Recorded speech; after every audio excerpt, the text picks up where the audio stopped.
Sir, you're charged with especially aggravated kidnapping. You're also charged with aggravated assault, and you're charged with theft of a firearm worth less than $2,500. You're talking about stuff that is not relevant. Hello and welcome to the Court of Public Opinion. I am the recovery addict, and boy do I have a case for you today. Why is the dog chewing on this guy? I think they have got the wrong guy there. Got the wrong guy. The dog was biting him. He roughened him up quite a bit. There's a lawsuit. 9 out of 10 judges prefer watching the Recovery Addicts live stream in their Not court. a camel. 9 out of 10 judges. Dati mihi Anglican Marine Service Latino. I didn't ask you to interrupt me.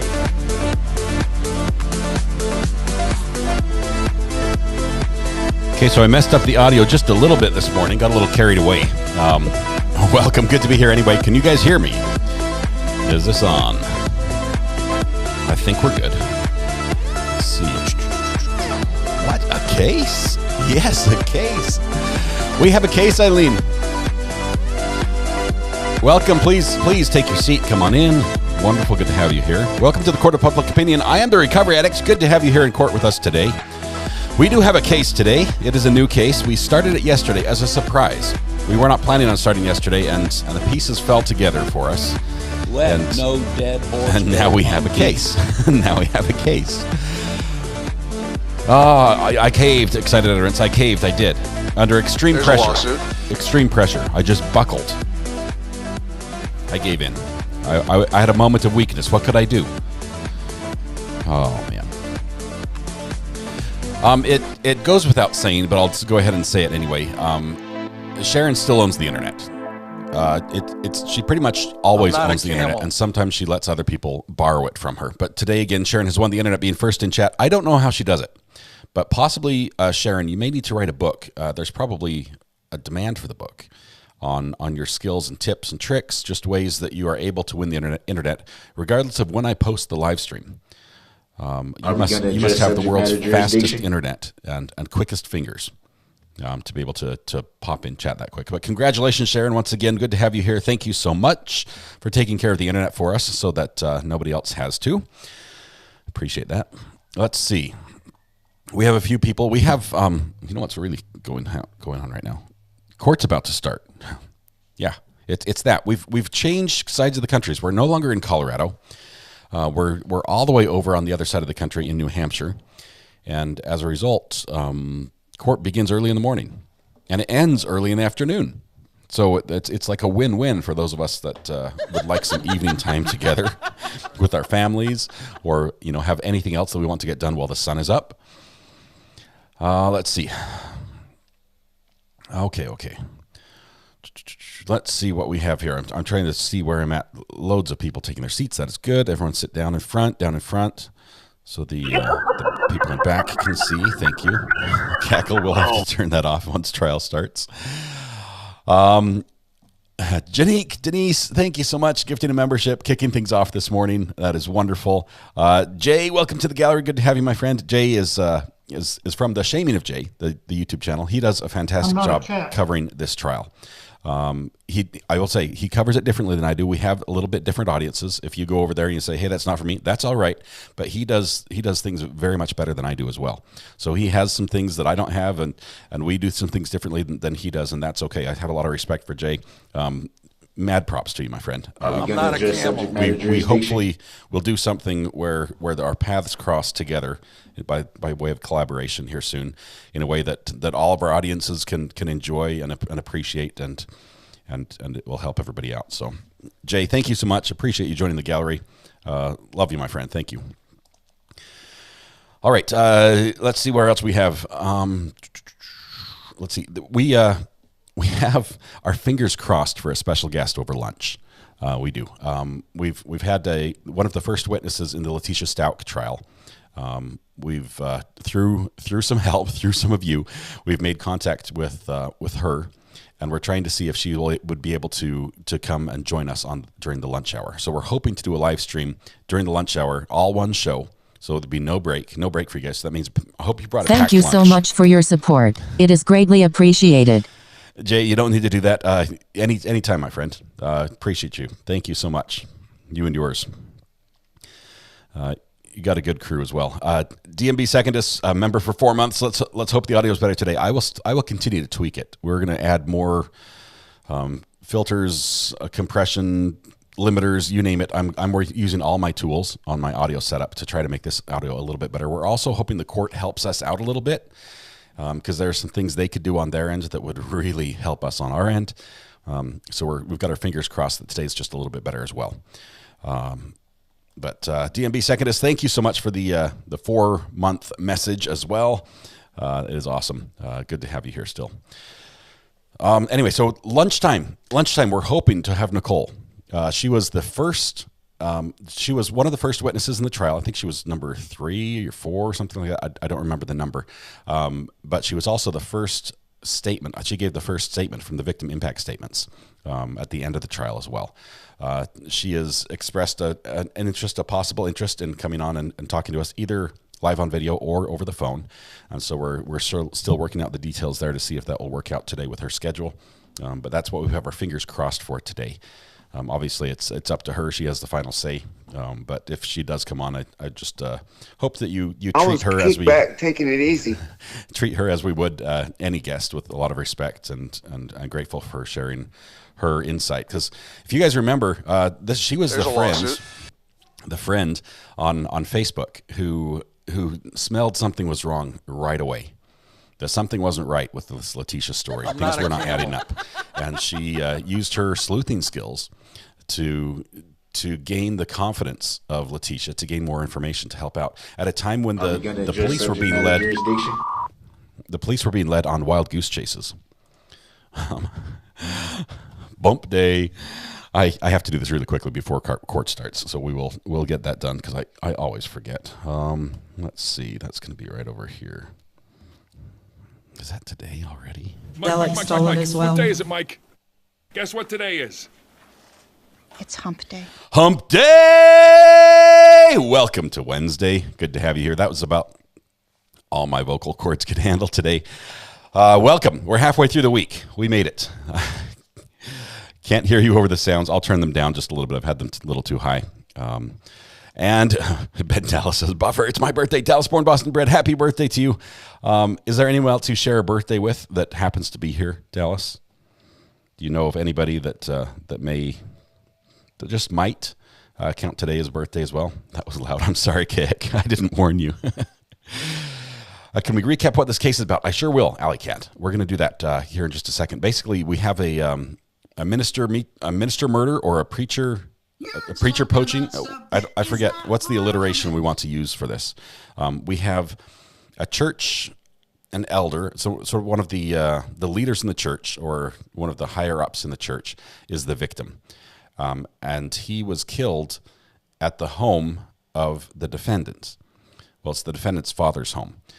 He appears to have been killed by the defendant's gun using one of the defendant's bullets. The home was locked when family showed up to try to check on people. They found the key to get into the house, opened the door, came in, and found the defendant praying or mumbling or rocking, depending on the version of the story you hear, in the room where the decedent was laying dead on the floor, having been shot. Police are called. They show up. Within 5 minutes, they arrest the defendant and haul him off to jail and think this is an open and shut case. They have fingerprints on the gun. Presumably what we hear is only his fingerprints. They have his gun. It just, everything seems to add up. They don't have the motive. They don't know why he would have shot him. Apparently, the defendant used to pray. They used to go to the same church as the victim in this case. They used to pray together. They may have argued over Bible interpretations or scriptures, and maybe it got a little out of hand, but it ended up in murder. The full Cain versus Abel, repeat out of the Bible, only they weren't family. So that's what we have. The prosecution basically said this is open and shut. Okay, it's a very clean cut. You have one victim, you have one bullet, you have one gun, and you have one defendant. Defense says, wait, not so quick. There is more to this story. First of all, a relative, now let me figure this out. Is it the son or the son-in-law of the victim went back to the church where the funeral, the same day the funeral of the victim was being held, the father of the defendant was getting married and shot up the church and shot 3 people. They all lived. They all survived and recovered. It's all twisted. There's other facts around here that are like, what? That doesn't happen. But yeah, that was 12 days after. And so there may be more. And they're saying, hey, we may have had this other person might be a suspect in this case. And their defense is trying to say that, it could be somebody else. It's a whodunit, according to them. But talking about stuff that is not yeah, yes, it's crazy. Defense has focused a lot like Murdaugh did in his defense look at all the things the police did wrong. Look at what they didn't test. Don't look at where the evidence is. Don't look at the fingerprints on the gun. Don't look at the fact the house was locked and only those 2 people were in it. And, he was found at the scene, basically almost red-handed. Don't look at those facts. Look at the fact that they didn't swab the doorway, or they didn't swab the other parts of the gun other than the trigger. They didn't swab, they want to focus on everything else. Look at what the police did wrong. Look how quickly they arrested him, how they were just set on it being him. They had their victim. They had their guy. That's what we've got for a recap. Let's see. Dallas born, Boston bred. Very quickly, very briefly. Happy birthday, my friend. Anyone else who has a birthday today as well, happy birthday. It's a spiritual soap opera. Okay, that's what we're going to go with. Oh man, it's gonna be a day and a half. Anyway, thank you, Dallas born, Boston bred. We have to cut that off because trial starts in 3 minutes. They start court in 3 minutes. We've got the audio going as soon as that appears. We'll have that. We'll bring that video to you as well. Are we going to stream the Lori verdict today? I thought the verdict was off today, Tiffany. Don't they give closing statements tomorrow? I thought they're taking today off. But here's what we are doing. Brandy and JT, probably mostly Brandy at this time, are doing a pre-verdict video. And we are going to link to their video today. So the end of our video, right when we start, they're going to pick up. So we're going to switch over. I'm going to jump over there as well with that, and just pop in just for a minute to make sure everything happens, the transition happens smoothly. Because as much as I want to be there for that, I have to set up for a job fair where I have to teach people how to YouTube, and I have no idea how to do that. So I'm going to just take all my equipment and plug it in and say, you just push the buttons, and that's how it works. So if you guys have advice for me as well on what I should tell people on how to YouTube for a job, please let me know, because I could use all the advice and help I could get. All right, where are we at here? Court is closed today for the Vallow case. Yes. Yes, Brandy in the daytime. The sun will be up and Brandy will be live. So that will be just amazing. There is the seal for the great state of New Hampshire, which I might have you know, I am a registered news organization in the state of New Hampshire. You can go to the Superior Court page on Media Guide, and you will find me registered there. Which is very, very beneficial. Okay, I'm getting a call here. I'm not sure who it is. Let's give it a quick listen. Call from Holly LeConte. To accept. Holly, court is about to start, so I might have to cut you off, but what's on your mind? I actually just wanted to say real quick, because this case, the open and shut thing, very interesting. I was watching a show called, I don't remember the name of it. It was a missing person thing on a platform called that rhymes with Netflix. And they actually... Hang on, I'm trying to think what that could be. Okay, just kidding. Go ahead. It started out where it was very obvious that this woman was missing, the son was missing, the house was emptied out, there was a burn pile in the yard, the rug was burnt, pictures of the mom was everywhere, her cell phone was burnt, everything. So they went on the hunt for the guy. Mm-hmm. Did you see this by any chance? I haven't. I still can't figure out what network you're talking about. I'm just kidding. I know, right? No, but it was crazy. So I was just like, why are they even showing this? It's so obvious that the kid did it, right? So I almost shut it off, but it was played in the background. But the lady was found, and she was fine. She just wanted to, get away. Yeah. But they had blood in his truck, everything. It was like, no way he didn't do it. They had him in the investigation room. You guys should check it out. It's crazy. I think we're going to see that in this case. there are so many just other stories and factors in this case. It's going to get interesting. It's not going to be the open and shut that we think it is. That's my call. I feel like it never is. So that's why, like, it's interesting. Like, I'd love don't write it off, like, because try to be impartial. Yeah, yes, crazy. yes. And we're going to do that. Anyway, most of us have come to this with no knowledge of this case. We haven't done a lot of history. We're not focusing a lot on what isn't going to be brought into before the jury. So we get to sort of be truly non-biased, impartial jurors as we weigh the evidence that's presented in court.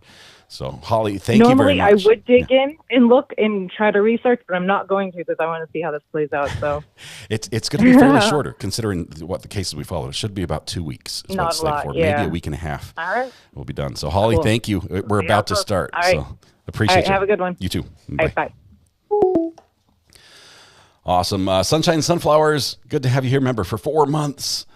Hope everyone is well. You as well. Good to have you here, Sunshine Sunflowers. Thank you, and have a fabulous morning.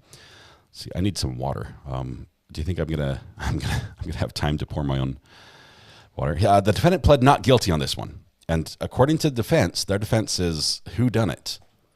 It's the whole Shaggy wasn't me type thing. He actually tried to go pro se for a while. Wanted to be his own lawyer, and even filed. Oh, there's the judge right there. Even filed a motion to dismiss, saying there was no evidence, no proof. So you got nothing. You got nothing on me. That did not go anywhere. But now he has appointed lawyers. I'm not sure if they're public defenders or if they are just appointed lawyers who have their own practice. We'll have to find out as we go along. But it's going to be interesting. It's going to be very, very interesting here. Water warning.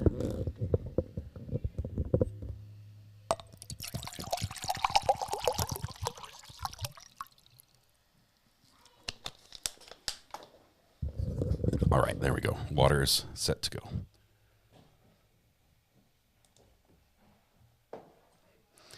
While the judge is waiting, let me just tell you, yesterday, as soon as the live stream stopped, it was beautiful, sunny outside. My son had just mowed the lawn. Kids were playing on the trampoline, throwing water at each other, getting soaked. It was 85 degrees or so. It was great weather. And then out of nowhere, I should have paid attention to Thomas, to Weather Watch. Out of nowhere, a storm comes in. And it starts raining a little bit, and then it starts raining a lot bit, and then it starts hailing, and then the hail came down. The hail grew up to about quarter-size hail, and it was dumping it down. I posted a video. I sent it first to Weather Watch because he's my number one source that way. So I sent it to him so he could see it. And then after sufficient time, I also sent it to Ryan Hallyall just so he could also see what happened here. But it was intense. It was intense. We had a pile of snow because our roof is very steep. The hail sort of bounced off and rolls down, lots of hips and valleys. But it rolls down on our back porch. And we had a pile over a foot tall of hail, just massive hail, just outside the door that we had to basically shovel so we could get out of our house. It was just incredible. And mixed with everything, all the hail, shingles, loads and loads of shingles. So that is not good news because my neighbor who has the identical house to me just replaced his at the cost of $30,000. And that's not a good thing. So we'll see what insurance does for us. But apparently I might need a new roof out of this. Yay, life is good. All right, Maggie Carr, thank you for the super chat. Thank you so much. That is wonderful. I appreciate the bravo. We are about ready to start. Sound is up right now. We're just not getting anything from the courtroom yet. Let's see. Silver Storm, hope everything's all right.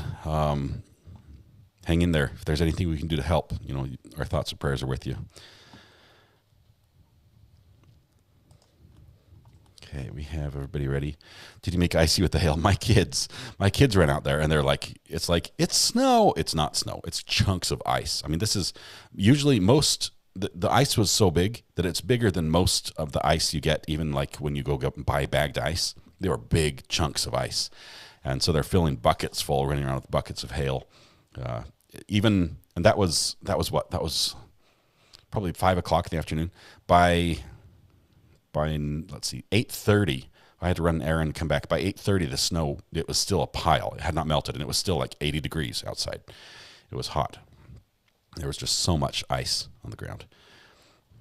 We probably got 3 inches of water in that time. It just dumped down, flooding all over the place. The road was completely underwater. It was crazy. I love that chat's kind of small, but still happy you're growing subs. KT, thank you. I like that we can have a quieter chat. I like that usually at this point, the trolls leave. They're not interested in us when we're small. And so it's a little nicer. Randy Hall and Andy, weather streams are great. Yes, we like them as well. Where can we see the video? Maybe right here. Depends how long the judge takes. Hold on one second. Let me switch over.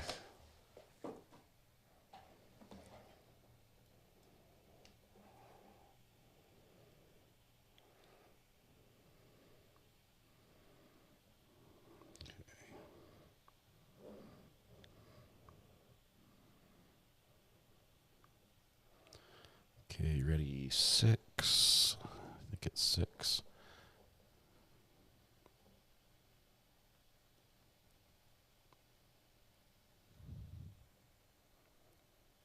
Hang on one second. I'm going to make sure I'm playing the right video.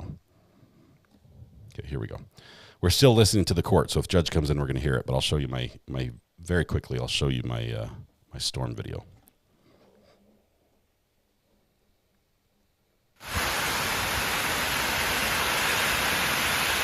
That's hail falling. Just big, massive chunks of hail. Streets flooded.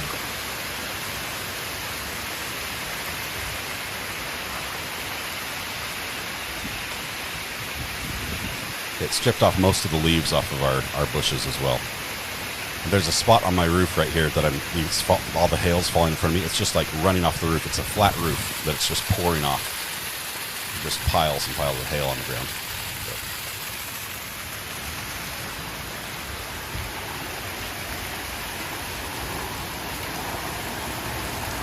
You can hear it crunching under their tires out on the road. Anyway, that was yesterday.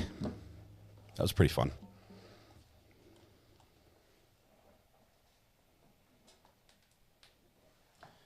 Yeah, Tower Hill Girl. Welcome to spring in New England. This is the first time in the 4 years I've been here that we saw that we've had hail more than just like, oh, I can tell that's frozen type thing.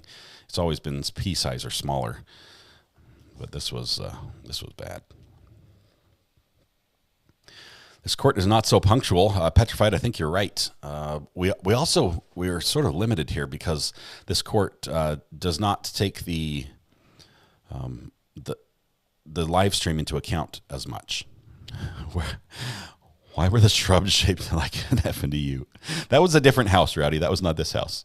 That was many, many, many miles away, 2,000 miles away. Let's see. I thought we were bad in Scotland. We have 4 seasons in one day. When did this happen? The storm happened yesterday, Wendy. Just out of the blue, 85 degrees, and then suddenly we had straight line winds. No tornadoes were reported, but straight line winds that just were ripping branches and things off the trees, brought down power lines. My friends that Mrs. R.A. was supposed to go out with her friends to dinner, and the friend who was organizing everything had to call and cancel, saying we can't get out of our subdivision because the trees are down. Power's out. We didn't lose power here, but as a matter of fact, we hardly ever lose power. I've heard that it's really bad here, but even through hurricanes, we've hardly ever lost power. So this was eastern North Carolina. Be kind. And people driving in it. It was almost to the point where I thought, if it gets much bigger, it's going to be breaking windshields. But it was quarter. What's the expected time frame on this trial? They've slated it for 2 weeks, man. I mean, it's supposed to start at 9 a.m. and to go till 4 p.m. And I don't remember exactly the schedule. He said it yesterday at the very end of the live stream right before they broke. He said, here's our schedule. We like to do our breaks at this time. We like to do lunch. I missed when he said we like to do lunch. So if somebody can pop into the other last live stream and check on that, that will help, as I'm trying to line up our special guest today to get a schedule with her to see if we can get her to connect. Let's see, Midwest used to 4 seasons at once, too. If you don't like the weather, wait 10 minutes. It'll change. Let's see. We have 2 seasons, hot and dry, hot and wet, Samantha. Okay, so 12 to 12:15, they're going to take lunch. That's Eastern time, right? Noon. Okay, that works. Thank you very much for that. I will pass that on to Nicole just to let her know. That'll be 10 o'clock her time.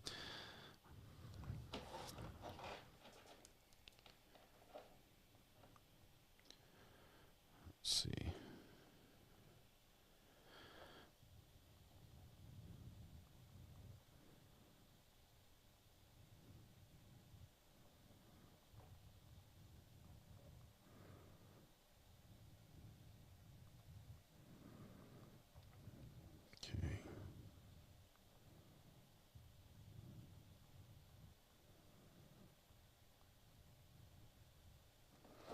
All right.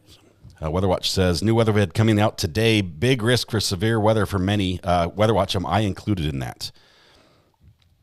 For those who want to watch this, Weather Watch does a great job for us. Where else can you get a personalized weather report than Thomas? We'll check this out. What's the background on this case? It's another murder trial. It's tied up in religion, which is interesting. Generally, we know that, historically speaking, many lives have been lost over religion. Wars have been fought over religion. It's been a big force for change, and in this case, it seemed to have been a cause or a reason for murder. So we have in this case a sect of the Christian faiths, where it is I believe Pentecostal faith that these both the victim and the defendant were members of. Are you going to show the live stream of the Valor verdict? No, Carrie, that is going to be on Brandy and JT's channel. That's the plan, unless they tell me otherwise. I'd really like them to follow it. Are Brandy and JT, are you on this morning? You guys had a late night, so I'm not sure if you're up yet.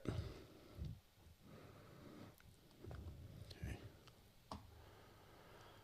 Still waiting for a confirmation back from Nicole. I'm in the clear today. Thank you, Weather Watch. Appreciate you steering that away from me, but sorry to whoever got it. Preacher got killed by Brandon Castiglione. Arkansas Magna Fisher. That's the quick version, as the state would have you believe.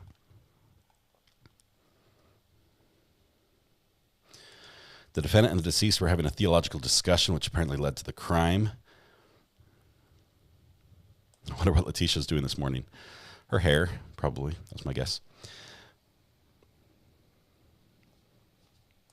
Showing sunny all day today, Wendy. I tell you, it's already hot here. Let me connect to my thermostat really quickly and fix it, because sure enough, it's telling me it wants to cook me. There we go. The air is on. TG, yes, we mentioned this earlier. Brandon, the defendant here in this case, was wearing a white shirt, buttoned up, like a white dress shirt, but no tie. It's sort of funny to see a white dress shirt like that all the way buttoned up without a tie. So we're hoping somebody gives him a tie, even if it's a clip-on. Sometimes a tie is prohibited item, depending on the jail and the sheriff, what the court says. But this delay would be unacceptable in the LS case. They've spoiled us. The special guest I can't confirm yet, but it would be Nicole Mobley, who was a witness in the Gannon Stauch Justice for Gannon trial against Letitia Stauch. She was the Facebook friend who sort of played along, said, "Hey, I believe you, tell me more," type thing, to get information from Letitia at a time when the police were really struggling to get information from her. They were getting lots of misinformation and chasing things down, but she could smell a rat early on and was able to get information in a way that I think the police probably were not able to at that point. And then she, of course, forwarded that right on to the proper authorities. It's strange the grandmother doesn't wear the traditional clothes and hair like most Pentecostal people. Is there a traditional clothing for Pentecostal? Or is that, are you thinking like, is it Presbyterian?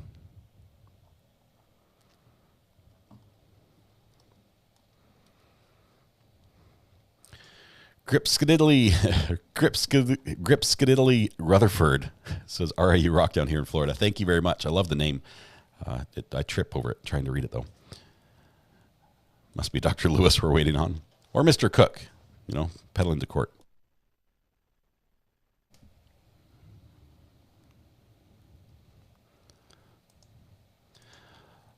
Minderella, welcome to the jury again. Good to have that new courthouse colored by your name. Thank you so much. Appreciate your support.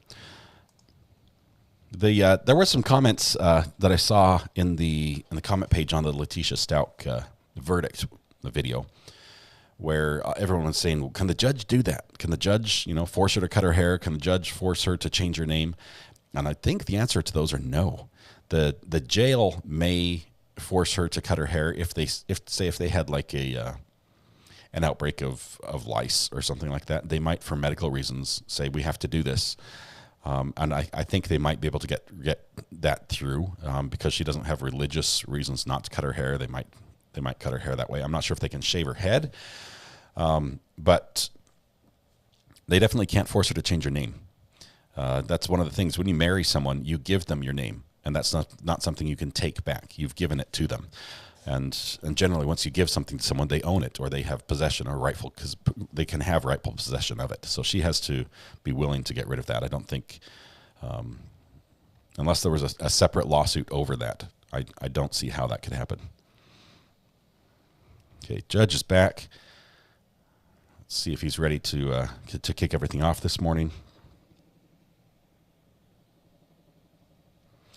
Katie, yes, she was the sleuth. Nicole was the sleuth.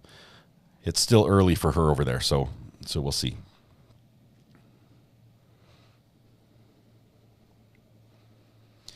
Here in MS, Pentecostal women have long hair, long dresses, and no makeup, says Chad.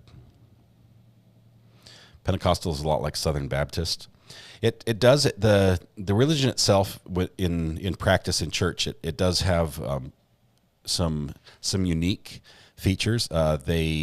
They've already mentioned the speaking in tongues, where there's people as they're worshiping or as they're praying, they will speak in a language that generally is not understood by anyone else. And it's not like I'm speaking in Spanish now or French. It's a different language. I don't know exactly what it would be referred to as far as the language, but it would be a tongue that's not understood.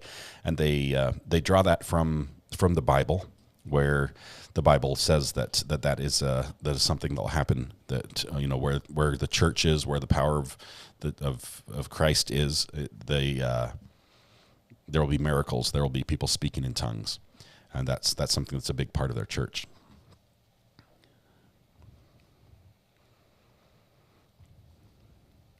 Not at all like Southern Baptist.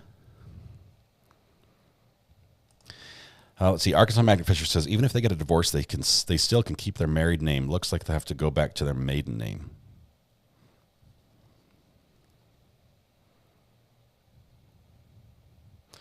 If he was such a terrible husband, why would she want to keep it? What if she just likes to cause problems? Day of Pentecost. Yes, all the signs that were shown at the Day of Pentecost in the Bible. Those are basically what you would see in a Pentecostal church.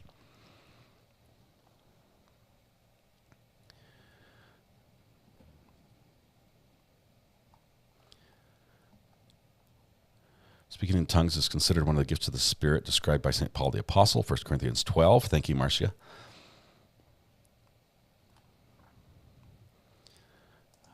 Not confused with Amish. That's a little bit different. Jenny Cruz, good to have you here. Thanks for tuning in. Hope your work goes well today and quickly. See, my sister-in-law was Pentecostal and never did she speak in tongues. I heard Brandon had mental issues.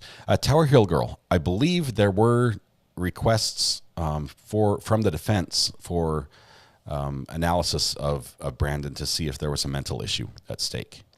And I believe he passed all those. I have not seen the reports, but clearly he's sane he's fit to stand trial right now. And I don't believe he's insane, but we'll see. They haven't raised that they haven't raised mental issues in their defense at all.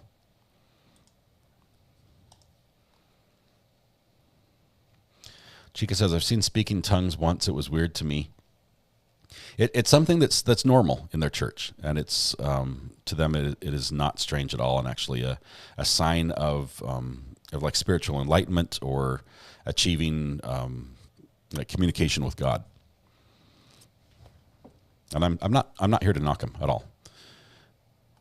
Just because someone worships different than me does not mean they're wrong. As far as I'm not condemning them supposed to be a gift of the Holy Spirit. Right. It's perceived as someone, the Spirit being on somebody when they're speaking in tongues. Pentecostals make Southern Baptists look like total rebels, says Wendy.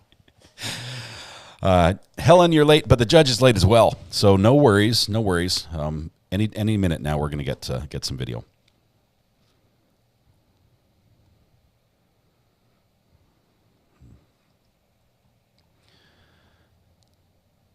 Did anyone notice when Al was talking about people that felt he wasn't doing enough in his statement? He mentioned a few were in court. Yes. Or did I misunderstand that? Yes, he said even some that are here. I'm not sure if he was talking about, I don't think Letitia's lawyers attacked him for that, but I think he was possibly, there may have been some media present that had questioned him and asked questions earlier. So I think he might have been referring to that, but it sounds like he knew who had done it and they were there. He knew who they were. Can we get more cases from Judge Warner? I would love to, Chris. This last case was his first big trial since COVID. So I'm not sure if Colorado just, all good living out there and they don't have many trials coming up, but this was his first big trial since COVID. I would love to use him because he has the WebEx, which we've learned to live with and like, and I can make it, better than it normally is. So if that's an option, keep an eye on him, to keep an eye on his docket for something that's coming up. We'd love to follow him and see him in a different trial. She's going to keep his name because he wants it changed, another control issue she has because she doesn't have much control in prison. She has almost nothing. Okay. It's a lot different. It's totally fundamental Christianity. What time is court supposed to start? About half an hour ago, 22 minutes ago. The judge has popped his head up a couple times, but we're waiting for the court to actually start. They may have... this judge doesn't fill us in. That's the problem. He doesn't tell us. He doesn't, for the sake of all the watchers who are on the other end of the camera, he doesn't turn the cameras on and say, all right, here's what's happening. He just turn the camera off, and they says, okay, here's what we're going to do. And suddenly we find out we're on a break for 15 minutes and don't know why. There may be a juror who's running late, half an hour late.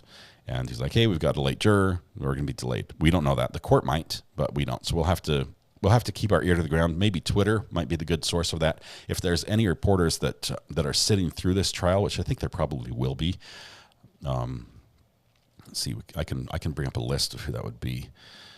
Let's see. New Hampshire Judicial Branch, Media.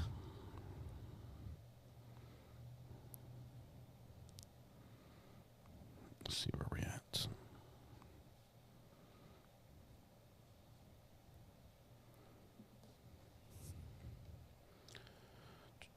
Oh, here we go.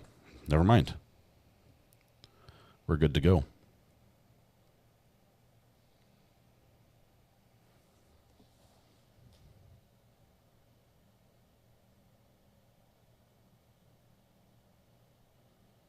Waiting for audio still to come in. These mugs, these jugs that they're pouring water from, I'm not sure if they got a great deal on them, but they seem to be on all the tables.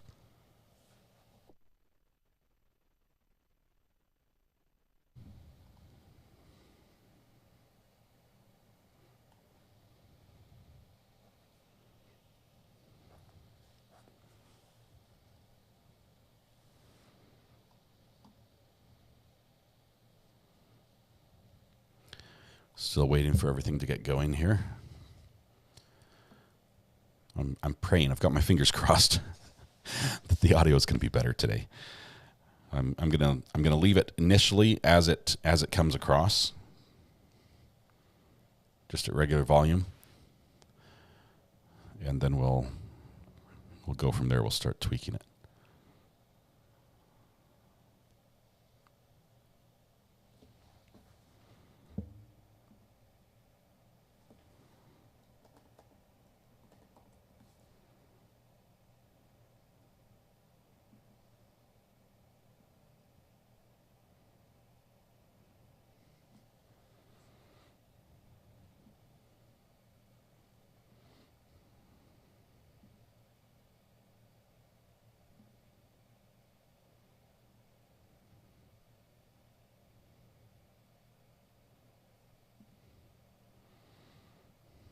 Judge is just talking with the court clerk, it looks like here.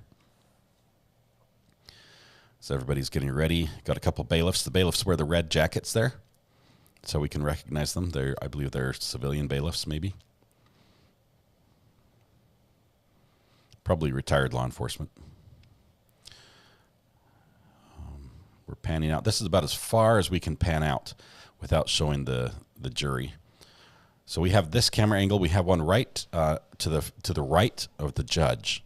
The judge is right by his hand over there. There's a camera up there that's another angle. We have a direct feed into the media presentation, so we're not getting a video of the screen. Just know that there may be pictures shown of the decedent. We did see his legs yesterday, but there was no blood in the shot. So that's a possibility. Okay, so the witness is on the stand.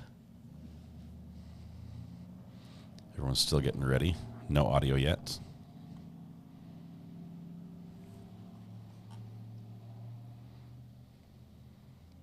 This courtroom has very bad audio configuration. We're hoping that the mics are not all just turned on and that we just get all that noise, room noise, fan noise that we got yesterday. Defendant's wearing doesn't look like a white shirt, looks like an off-color shirt, possibly a light blue or a gray. Glasses on. Can we have audio, please? The camera that's right in front of the jug of water, right on the corner of his desk, it's called a pan-tilt zoom or a PTZ camera. It can be remotely controlled. So they can tip it, they can rotate it, they can zoom in and out. They can adjust all the settings, the iris, the focal point, everything on that camera remotely, just like they can this one. It's the same type of camera back here. I can tell, even though I can't see this camera, by the way it's panning, that it's the same type of camera. It's not being manually operated directly. It's electronically controlled. Pleased to have the A in the AV. Okay, thanks. Yes. The audio video only works best if we have audio as well.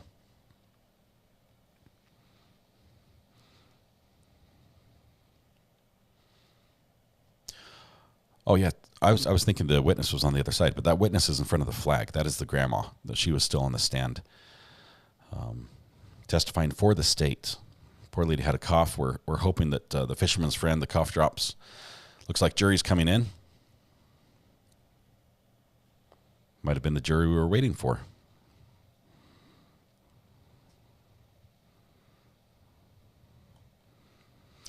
Grandma had a dry cough yesterday. I'm hoping that it's not a problem for her today.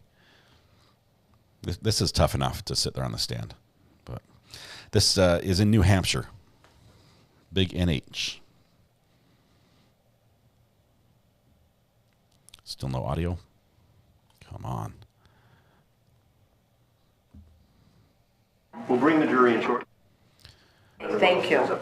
Okay, I'm going to switch to a different feed here. This is an older audio feed. I'm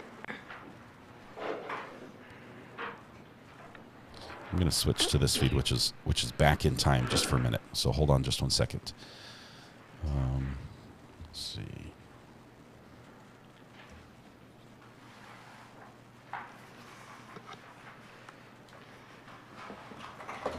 Let's switch back again.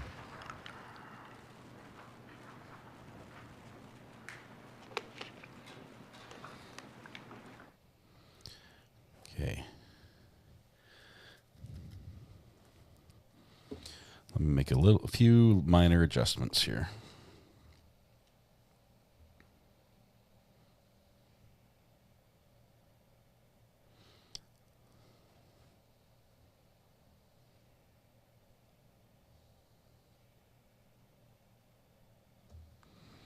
So there's still no audio coming through. So we're going to switch back in time. We're going to take a different feed. So we're back in time, different feed. We'll stick with this one. It sounds bad, but like it just sounds awful.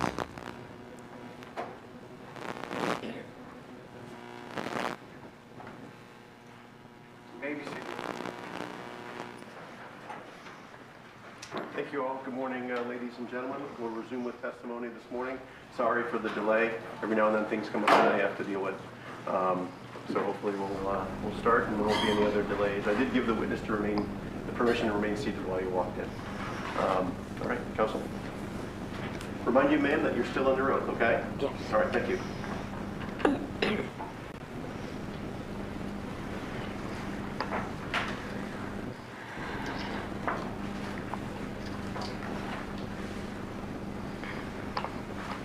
Good morning.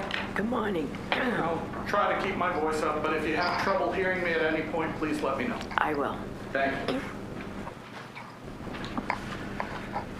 Yesterday afternoon, you were telling the jury about what happened when you went over to the house. Still working on the audio, Yes. guys. It's rough. And you told the jury about actually 2 trips you made to the house that afternoon. Yes.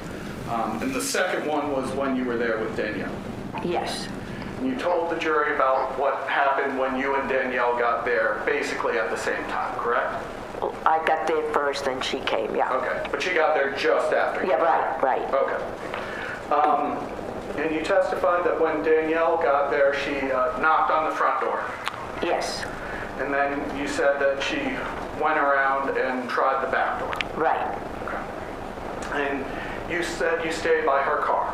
Yes. And because her kids were in the car. Yes. Her 3 babies, as you described. Babies, yeah.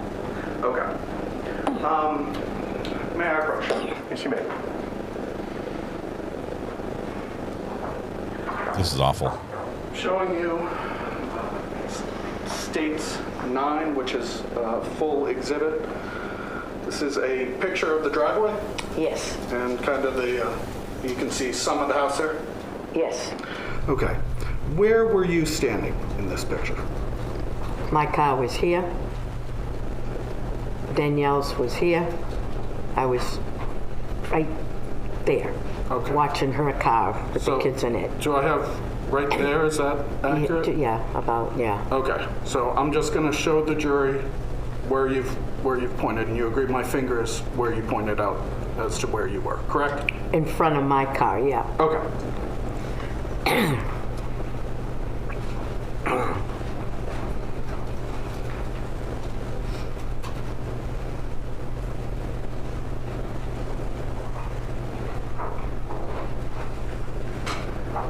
Now,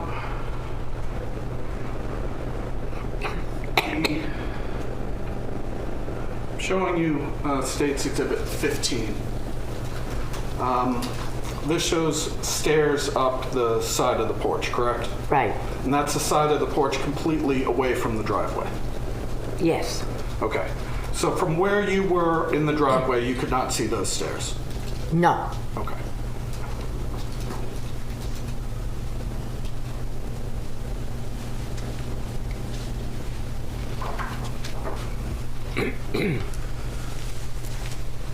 So just to be clear, you did not personally see whether Danielle went up to the back door?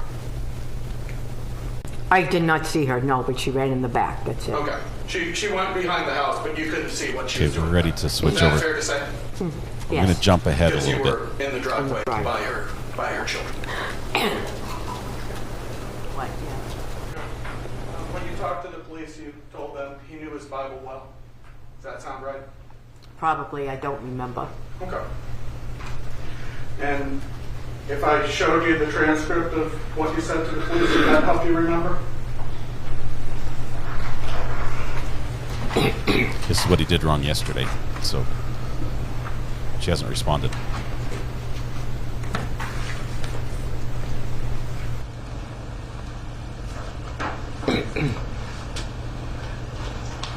Page 32. Thank you.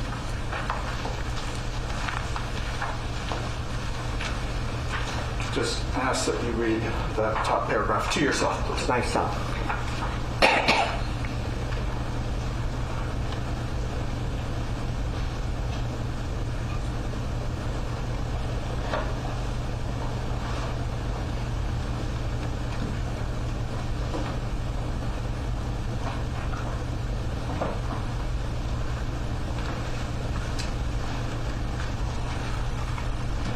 Yeah.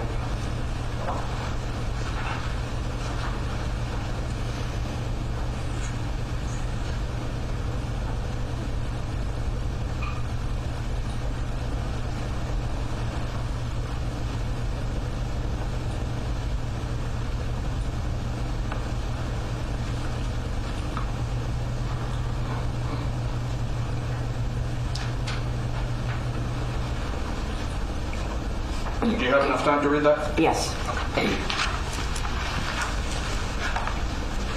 And having read that, does that help you remember what you actually told the police? Yes. And what did you tell the police about how Brandon knew the Bible? He read the Bible a lot. And you said he knew his Bible? Those were your words? Yes, I said he knew his Bible, but no. Okay. Thank you. You also told the police Brandon wanted to be a minister? Yes. And Garcia also went to the same church, correct? Yes. And Brandon knew Garcia. And we lost audio again. Attended Bible studies. Yes. He would attend the often, maybe not every week, but often he'd be there at the Tuesdays at the church. Attend the Thursday sessions that would be at someone's home, correct? Yes. And sometimes Garcia actually hosted those Thursday sessions. Yes. Sometimes I believe you hosted those Thursday sessions, is that right? I don't remember, but we do. Okay, so you may have, you don't. Right, I don't remember, yeah. That's fine. So Brandon and Garcia would typically see each other at church on Sundays, right? I'm sorry, you have to answer out loud. Oh, I'm sorry, yes, yeah. That's okay. And they would also attend the same Bible study usually twice a week. Yes, him and his dad both, yeah. You also, well, I want to stick with the Bible study. These Bible study meetings, people got along. Yes. There were sometimes discussions and disagreements as to Heated what the Bible discussions, meant. yeah, right. Okay, but everyone got along. Yes. Everyone loved each other. Yes. Everyone treated it respectfully. Yes. They just had some disagreements over right. exactly what different verses or sections meant, right? Now, you indicated just a minute ago, you talked about some prayers or prayer meetings also, correct? Yes. I want to talk about those. There were prayers on Monday evenings? I think it was Monday and Wednesday. Okay, yeah, I believe you're correct based on what I've read. All right. So that was going to be my next question, was also on Wednesday. Yes. So prayers on Mondays and Wednesdays. Yes. All right. And Garcia, would he typically attend both of those? Not all the time, no. Not all the time, but sometimes? Sometimes, if I remember him being there a couple of times, yeah. Okay, so sometimes he would attend those prayer meetings. Yeah, it was, yeah. All right. And Brandon would frequently attend those prayer meetings? Yes, with his dad, yeah. Okay, with his dad. So in addition to seeing Garcia at church and at Bible study twice a week, Brandon would sometimes also see him at these Monday or Wednesday prayer meetings. Yeah, meetings. when Garcia showed up, yeah.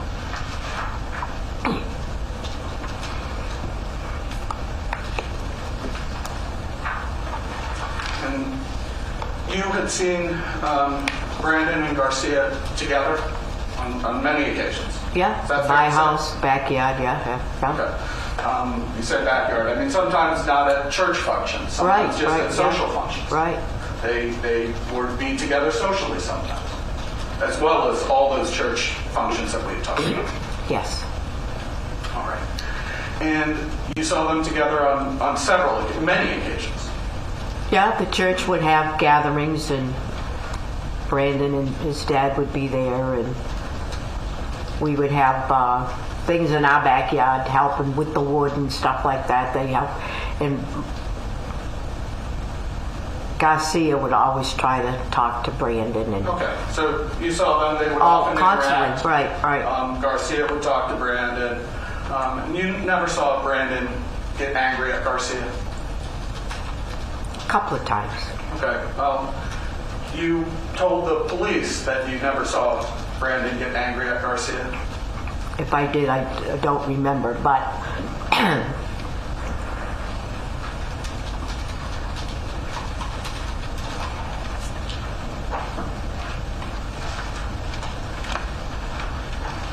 You were asked if they ever got into, they, meaning Brandon and Garcia, page 60. If they ever got into any verbal arguments or anything, and you said heated discussions when we were all together in Bible study.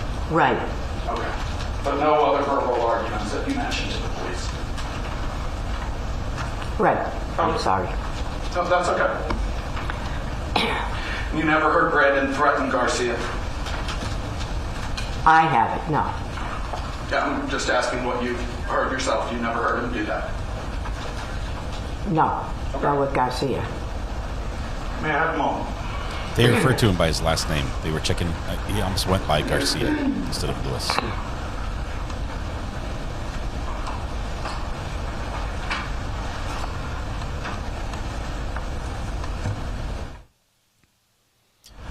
No further questions. Okay. Any redirects? Just briefly, you want? If I could have a moment. Yes, sir. So that was from defense asking those questions. And now prosecution gets another shot, and they can go back and forth in this trial.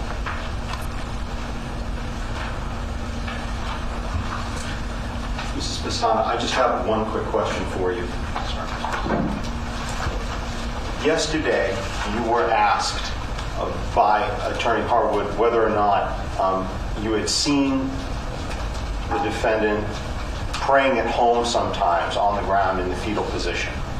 Or actually, I think whether you had seen him on the ground in the fetal position praying before, and I think your answer yesterday was yes, you have seen that before. Is that right? Yes. Where did you see that? Was that at home? Was that at church? Church. At church? At church. Was it just during fellowships on Sundays or some of these other events? No, the prayer nights, Mondays and Wednesdays. There'd be a few of us at the church, and we can go to the altar and get in the, that's what he did a lot. And when you would get together and you would go to the altar like that, or when you saw the defendant praying in that manner on the ground, how long did you see him praying for? As long as you want. I don't remember. It's just as long as you wanted it, It was like a quiet session type thing. Did you? And the feed. You ever seen him praying like that for 5 or more hours? No. And did you ever see him praying like that at home in front of you? No. Thank you, Your Honor. No further questions. Thank you, Mr. Pistana. 5 hours. 1 moment.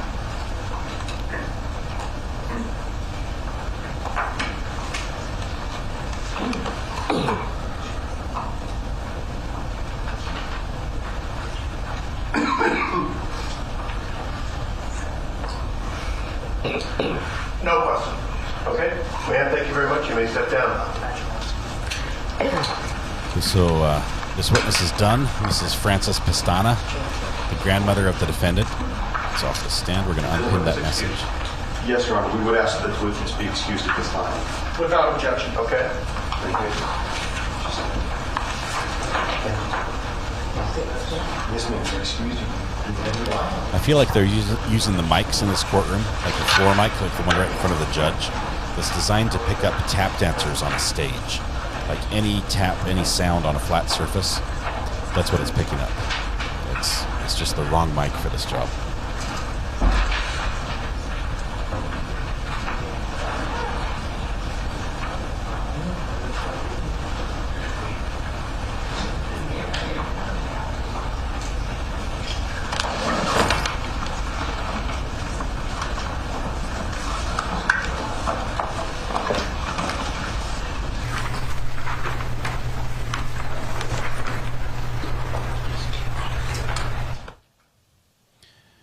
The audio goes off briefly. We're not supposed to hear what he says to the clerks. It's not on the record.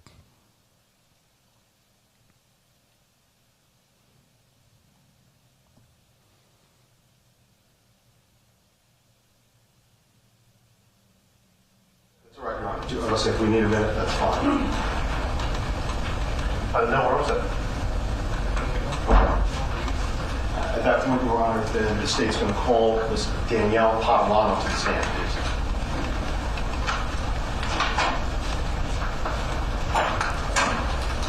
Danielle, is this going to be the defendant's mother or aunt? Is this the other woman who found the body?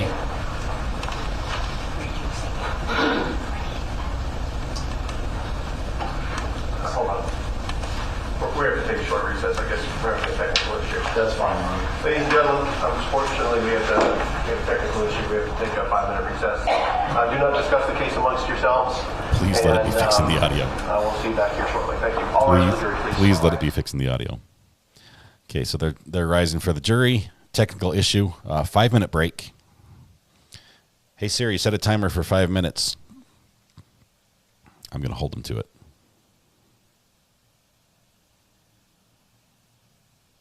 Okay, it's going. Timer's going.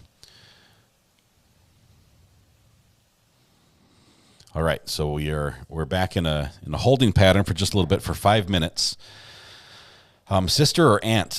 Good question. I think the next witness is going to be the first woman that went with the grandma to the house. It sounds like they're going chronologically through the case as the police were made aware of it. And these are the two that called the police when they found it. They should sanitize, says Bay. Have you played on the TV? Thanks for covering this case. Thanks, Bunny. Appreciate it. Even if the audio is not the issue, take this time to fix it. DMB, you and me both.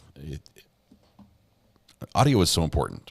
Audio is so important. I tweeted out, do you know who Rode is? Rode makes this microphone and some of the gear that I use, this soundboard. They're a big audio company based out of Australia.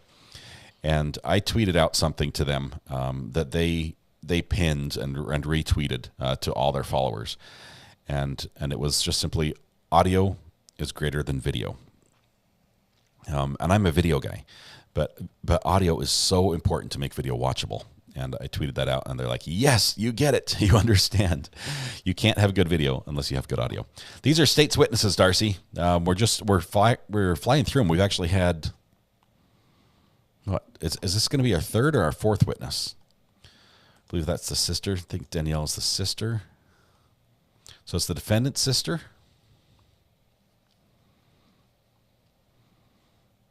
Audio is brutal.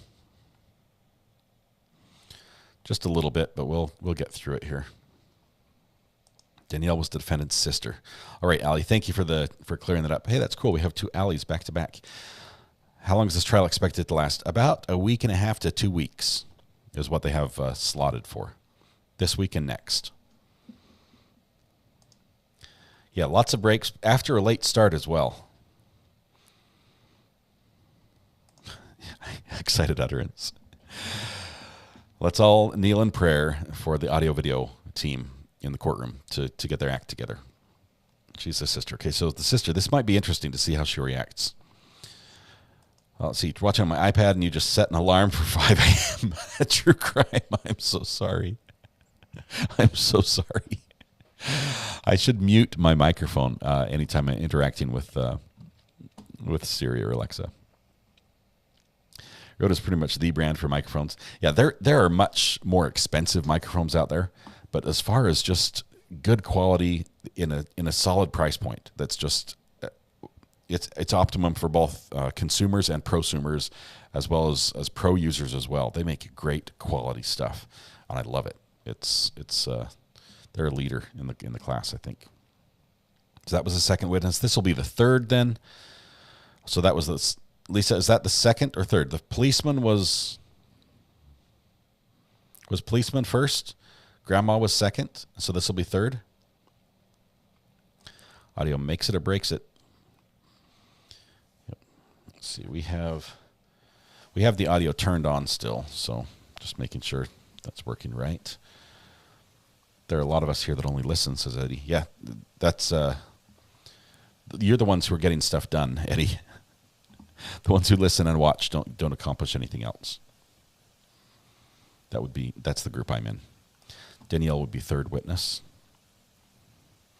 Sorry if you said this already, but are you covering the Lori Vallow verdict? I believe that Brandy and JT are going to be covering it. I would love to be with them when that happens. But I think they're going to cover it. They've been following that case. I have not. And here's the link for them. So I believe they're going to live stream that. Brandy, if I'm putting words in your mouth, or JT, if that doesn't work for your schedule, let me know.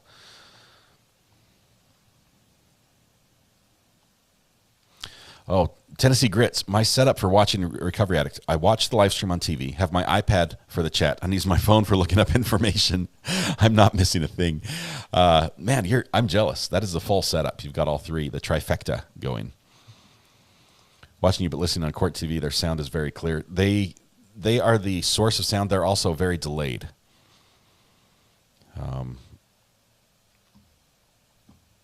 Court TV is the pool camera provider, so everyone else gets the feed through Court TV, but the feed that everyone else gets should be identical to what Court TV gets. The way the pool order works is that everyone gets it. Okay, time's up for Court. We should be back. It's been 5 minutes. Can you give a brief summary? Yes, the defendant, Brandon Castiglione, is accused of murdering a fellow church member who might have been an elder or a minister in the church, accused of shooting him in his own house, like in Brandon's house. The minister was over helping them paint a room, and he allegedly shot and killed him with Brandon's gun.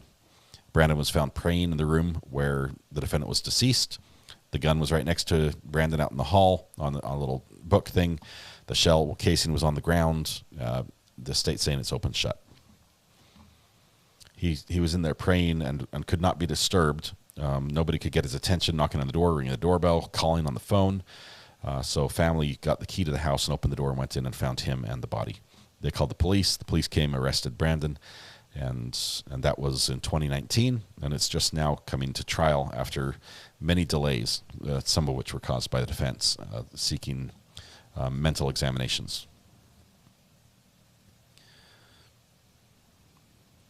Oh, man. Wendy, I should start a company just fixing interrogation room audio.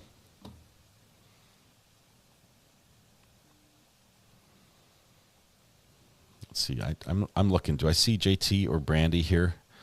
Oh, there's Brandy. Okay. Sorry, I was looking. Yes, we will stream the verdict live. Yes. Okay. That's what we wanted to hear. Brandy's channel is following that case. I am not. Obviously, I'm interested in what's happening, but I'll be watching it on Brandy's channel when it's streamed live. Maybe in the background, because it will probably happen during this court as well. Maybe we'll take a break and record what's happening here and then come back and catch up after the verdict.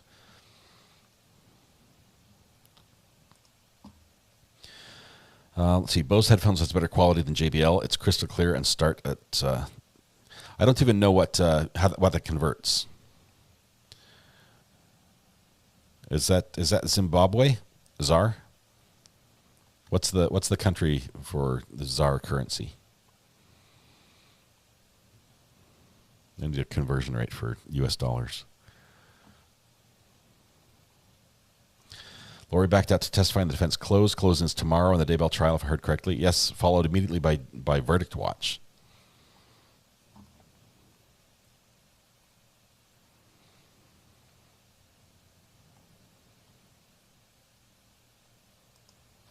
Let's see. Big Sky says, check the burner phone. I was asked to send you some info. Let's see.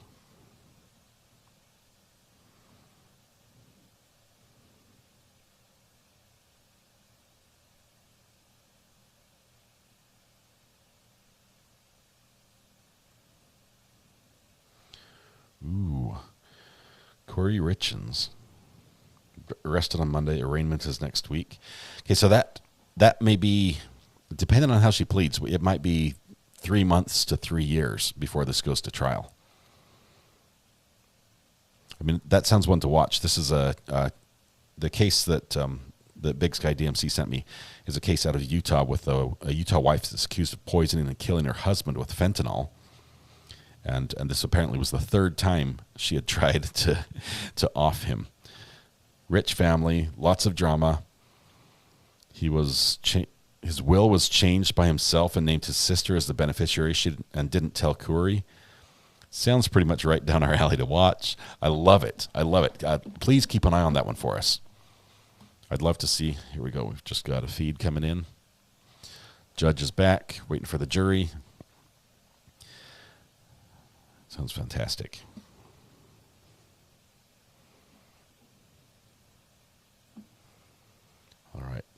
And we've got some help keeping an eye on Warner's courtroom. Apparently, Warner mostly does civil cases, and not criminal trials. But True Crime Anytime is going to keep an eye on that for us and let us know if there's something interesting that we can watch. I'd be interested in watching a civil case with Judge Warner, if it's the right civil case. Courtney Alaro says, I've learned since moving here that all of New Hampshire runs on a very laid-back time, completely opposite what I'm used to in Florida. Yeah, the starting times are sort of guidelines. They're not strict rules.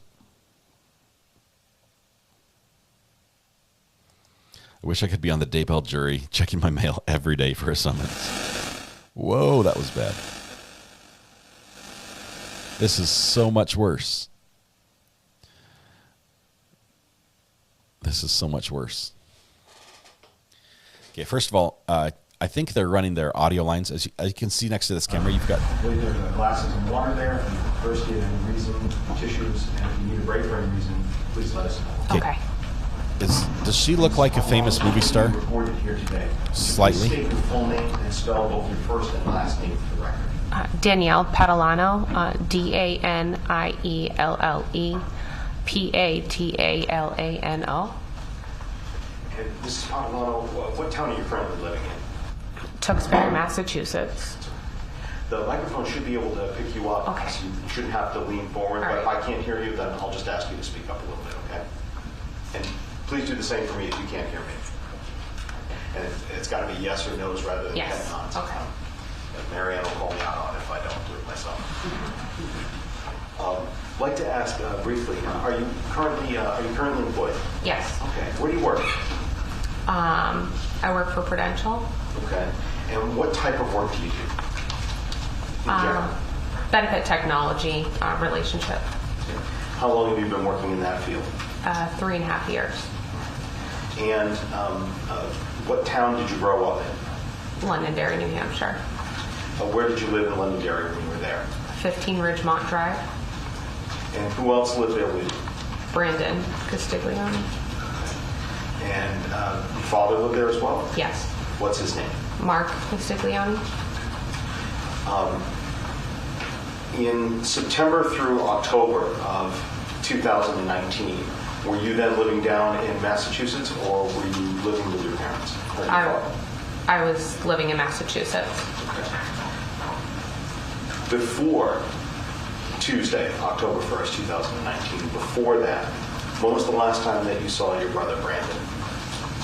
I believe it was to celebrate my birthday, so sometime in September. Sometime in September? The end of September, I believe. Okay. How often did you talk with your brother at that time? Not too frequently. I text him once in a while. Okay. And when you text him, can you kind of describe for the jury what those exchanges were like? Was it just kind of a long chain that goes back and forth all day, or was it a short, medium? How would you describe it? Short, mostly one-sided, me just sending one thing here or there. I'd like to talk for a moment about another individual, Mr. Luis Garcia. Do you know who Mr. Luis Garcia is? Yes. Had you met him in person before? Yes.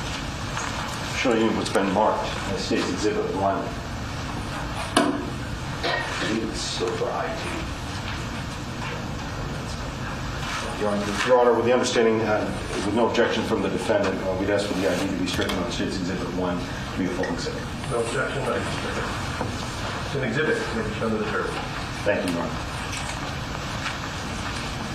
Honor. Who's this? Garcia. Garcia. Is that what you call him? Garcia? Yes. As opposed to Luis? Correct. Okay. How did you first meet Luis? I don't know if it was at my grandmother's church or if it was at her house. And how long had you known him? I'm not really sure. Whenever my grandparents started attending that church. Let me ask just kind of generally, we're talking, did you know him for months, years? I can't recall. If there was some time I've known him or known of him. but I can't recall the timing. Did you ever see him with your parents at different places other than their house? I don't recall seeing my dad with them at all. I know they went to church together, but... Did you ever attend that same church? A couple of times. A couple of times. And do you remember whether you might have seen Luis there at that church when you went? Yes, at least one of the times. Again, kind of going back to Tuesday, October 1st of 2019, around that time, how often were you talking with your father? Usually every lunch, Monday through Friday, every day. Yeah, Monday through Friday. Monday through Friday. Mm-hmm. So you guys talk a lot? Mm-hmm. Okay. It's got to be a yes or a no. Sorry, I apologize, yes. That's okay. That's okay. Do you remember if you talked to him on Tuesday, October 1st, 2019? Yes. Okay. Without going into the specifics of the conversation back and forth, at some point, did you generally discuss Luis Garcia? Yes. Okay. And what did you tell your father in response to that conversation? Again, I'm just looking for kind of your side of the conversation. What did you tell your father when you were talking about Luis on that Tuesday in the phone call? It started with... Objection, hearsay. Your Honor, I'm asking for her statements. And it goes to the fact, excuse me, we can approach. What's your approach? Okay, so this is interesting. The prosecutor, he has a I don't know, a facial, I'm not sure if it's a tick or whatever, where, I'm sorry, once you see this, you can't unsee it. It looks like he keeps winking at the defendant, or at the witness. His left eye, he blinks it by itself sometimes, with his right eye not blinking. So it looks like he keeps winking. Yes, he just winked at her. That's what happened. Oh man, I'm glad I'm not the only person that saw that. I don't believe this is hearsay. From my understanding, it sounds like they clearly are asking for what she told someone. So that is not her sharing someone else's comments. And he said, he even couched it, said, I don't want to hear what he told you. What did you tell him? And she said, and she basically started, and they said, objection, hearsay. So I believe this would be overruled. I think it's proper.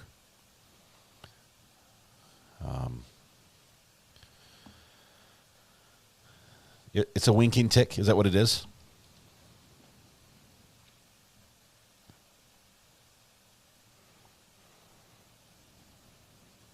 Okay, I think we're going to have audio back here in just a second. So we've had... Fran Pastana. I'm sorry. Where does she live? Derry, New Hampshire. Travel-wise, is her house closer to your father's, or is your house closer to your father's where you are now? Her house is closer. Her house is closer, okay. Did you ask your grandmother to do anything? Yes. What did you ask her to do? I asked if she could get in touch with Patty, Garcia's wife, to see if she's heard from him. Okay. And at the end of that conversation, did you end up having another phone call with your grandmother that day? I believe so, yes. Okay. How much longer, what was the time period between those two calls, between the first one and the second? I can't recall. Do you remember if it was a long period of time, multiple hours, or a shorter period of time? Shorter period of time. Shorter period of time. Mm-hmm. Okay. Without going into what she said to you in that second phone call, after you had that phone call with her, where did you go? I can't recall if I picked my daughter up from school first. Mm-hmm. But I did state that I was going to make a trip to my dad's. And why were you going to your father's house? Just to check on Brandon and Garcia. And up until that point, had you heard from either your brother Brandon or from Garcia? No. Had you tried to reach out to them? I tried reaching out to Brandon. And how did you try to reach out to him? I believe it was just a text. Did you try to reach out to Garcia at all? No, I don't have his phone number. when you tried to reach out to your brother, did he pick up the phone? Or, I'm sorry, you said text. I texted him. Did you get any response? No. Had you verbally spoken over the phone with your brother at all that morning? No. When you texted him, had you texted before this moment, when you texted him and then you were going over to your father's house, had you texted him earlier on in the day? I don't believe so. At some point in time, did you go ahead and later on that afternoon, did you share the contents of your cell phone with police officers or allow them to look at the phone? Yes. Okay. And do you recall whether or not you showed them the text messages you had sent that day to your brother? Yes.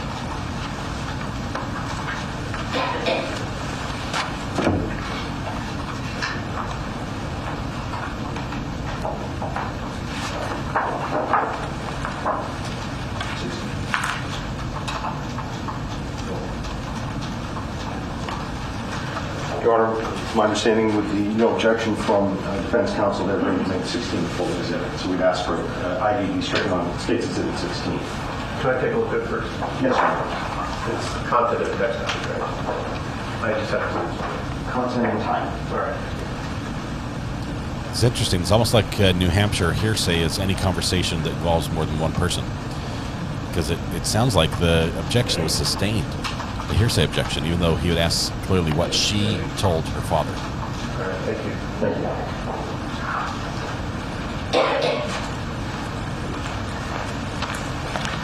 I'll show you with remark a copy of State's Exhibit 16. Do you recognize what this is a photo of? Yes. Okay, and what's that photo of? My phone. Your phone? And specifically, is this a photo of, and shows the text messages that you sent to your brother that day? Correct. Okay. And just so we understand, where is that? At the top or at the bottom of the page? At the bottom of the page. Bottom of the page. All right. I can draw your attention over to the screen. I'm going to publish State's Exhibit 16. And I know it's actually going to be a little hard to see. Is that the same thing that we just looked at on this photo? Yes. Okay. I'm going to zoom in on the bottom so we're just seeing the part that, as you can see there, titled at the top. Can you read that? Tuesday, October 1st, 2019. Can you see that? Oh, sorry. Yes, I can. I should have been waiting. Did you reach that? Okay. Okay. Okay. Can you zoom in a little bit more? I can't. Or in the back where I can't see it. Just a little bit.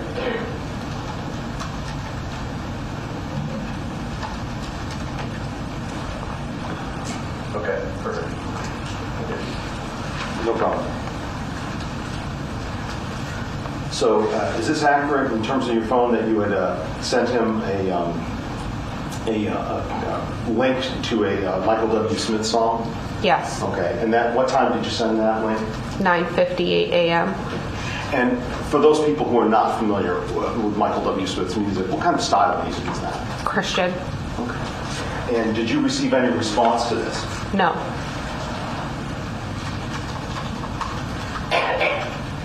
And I'm going to now zoom in on the bottom portion of State's Exhibit 16. Can you see that from where you are? Yes. I want to make sure that I'm reading this accurately. Actually, if you could go ahead. What's in the blue section or teal? Mm-hmm. Actually, what color would you say that is? Teal. Okay, then I'm going to use teal. Within that teal section, is that the message that you wrote to Brandon?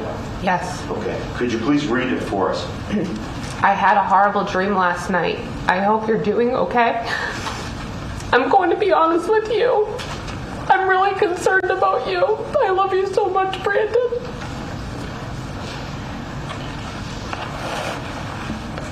Mrs. Padovano, I'm sorry, but what time did you send that text? 12:51 in the afternoon.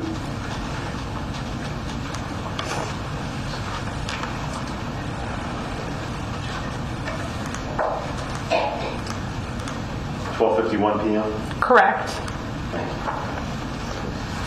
you. Did you receive any response to those texts? I did not. Where does your dad live again? What was the address? 15 Ridgemont Drive. How long did it take you to get over there? I don't know, probably 35 minutes, 40 minutes, depending on, that's, I think, driving time, but I had kids. And kids, how many kids did you have with you? How many children do you have? I have 3 kids. And were they all with you at the time? Yes. Okay. And without going into specifics, well, actually, I guess I will go into specifics. Just briefly, could you tell us what their ages are so we understand? 3, 5, and 7. And that's 3, 5, and 7 back in 2000. Oh, I'm sorry. No, that's how old they are today. Oh, okay. So a newborn. Oh my goodness, I have to do math now. Sorry, It's okay. I'm not good at math. It's okay. I'm trying to think of the Newborn, 2 and 4. oldest. I think a 3-year-old and almost 3-year-old, 2-year-old, and a newborn, I believe. When you got to the house, who was there already? Well, there was Louis' car was there. Okay. Did you see any other cars when you got there? I don't recall. You said earlier on you had a phone call with you had a couple phone calls with your grandmother. Did she arrive at the house as well? Did you see her there? She came after me. Okay. How long were you there before she came after you? Not. I think she pulled up not even a minute after me. Not even a minute. Okay. Without going into what the two of you said, what did you physically do when you got there? So kind of explain that for the jury. You got there, you get out of the car. Where do you go and what do you do? I got out of the car, left my car running because the kids were in the car, and I started to go up to the house, ring the doorbell, knock on the door, and to see if I can get anybody's attention. You direct your attention to the screen. We're going to go to State's Exhibit 10. Whose house is this? My dad's. And from that, you stated, I believe, that you went up to the door. I did. Okay. So turning now to State's Exhibit 12. Is this the front door of the house? Yes. And when you got to the door, what did you do to try to get in initially? I just rang the doorbell initially and knocked on the door, and then used the door knocker at the top, I believe. Was there any response when you did that? No. Did you hear anything from inside the house when you were doing that? No. The doorbell, when you were ringing the doorbell, some doorbells are loud, some are soft. From standing outside, could you hear whether the doorbell was going off inside when you were pressing the button? I can't recall. Okay. And when you couldn't get in the front door, where did you go? I went around back, up the stairs to like the porch area. Let me show you State's Exhibit 15. Is this the back of the house? Yes. Okay. And the porch area that you're talking about, if we look into the lower left-hand or middle left-hand corner of the house, is this the area that we're talking about on State's Exhibit 15? Yes. When you got to the top of those stairs, were you able to get inside the house then? No. And when you say no, you're talking about the door that we can see in this photo? Correct. I'm sorry. Oh, no, go right ahead. Correct. That door was locked. Okay.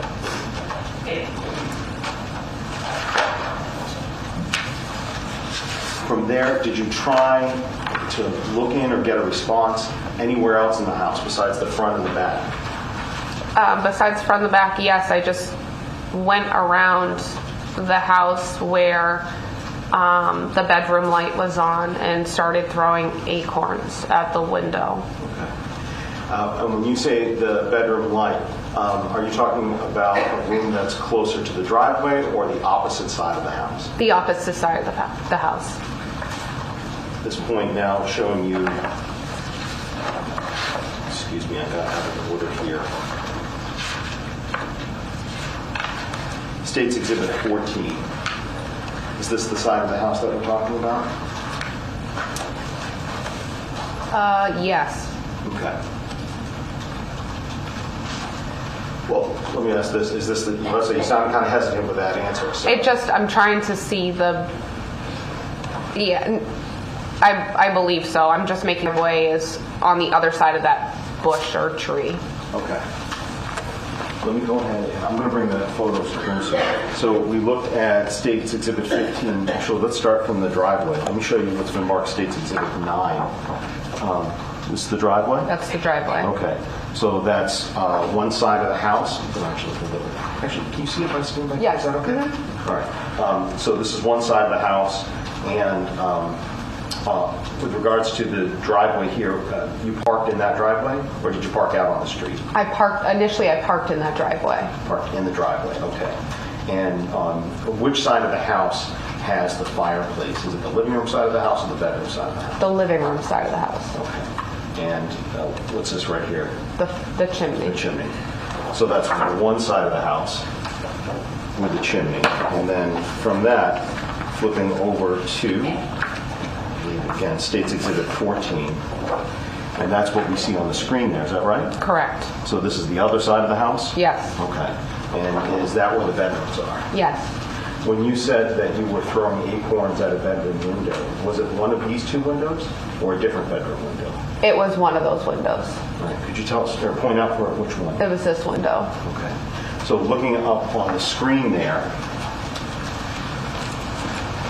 are you referring to the window or on the left or the right-hand side of the home? The right-hand side. Have I zoomed into that correctly? The right window is yes. more centered? Excuse me, I'm doing it. In this particular photo of that window, do you see that there's a light bulb on, or a light on from the side, a lamp? Yes. Was that lamp on when you were there? I believe so, yes.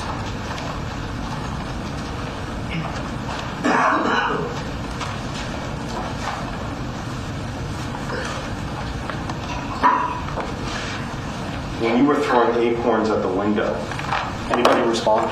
No. And were you saying anything when you were trying different doors? Yes. What were you saying? Brandon Garcia. Is anybody there? Is everybody okay? Any response to that? No. Did you have a key to the home when you arrived? No. When you were at the home, who, if anyone, did you call to try to get access inside? My dad. Were you eventually able to get inside after you talked with him? Yes. And how? He told me where the key was. And where was the key? Under the mat, in front of the front door. A mat in front of the front door? Correct. That's the first place you look. When you were on the phone with your father when you got the key? Yes. Okay. Where was your grandmother at that point? Near my car. I believe she was next to my car, near my car, and she was in that vicinity, definitely in the driveway. Could you see her from where you were near getting the key at the mat? Getting the key, possibly not, depending on where she is, because there's tall shrubs. But I can't recall. Let me go ahead then and show you the State's Exhibit. I just want to make sure I understand what you mean. I'll show you State's Exhibit 11, which is a full exhibit. This particular photo, I'm going to stand back here if you don't mind. Sorry, I have you turn like that. On this, can we see the shrubs that you're talking about? Yes. Okay, and where are they? They're right here. Over here on the right-hand side of the exhibit? How tall are those shrubs? They're pretty tall. They might be taller than me, but they're tall. Okay. And the front door, that's right at the end of the walkway, right? Correct.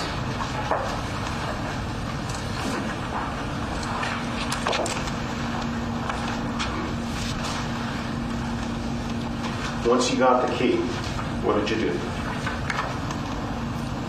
I unlocked the door. And that particular door, that lock, when you unlock the door, after you opened the door, where'd you go? I started making my way upstairs. Why up and not down?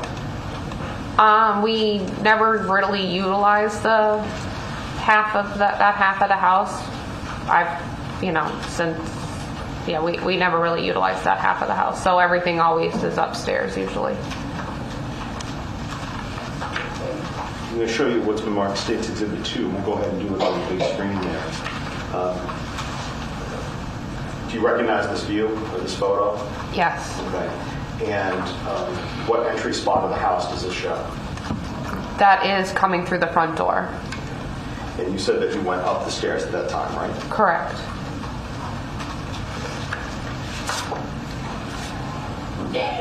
So if we were to walk up those stairs ourselves and get to the top of the stairs and turn left down the hallway, can you kind of outline for the jury what are the rooms? If we just kind of take a left going down the hallway, you just kind of work your way around clockwise, starting from the left to the right.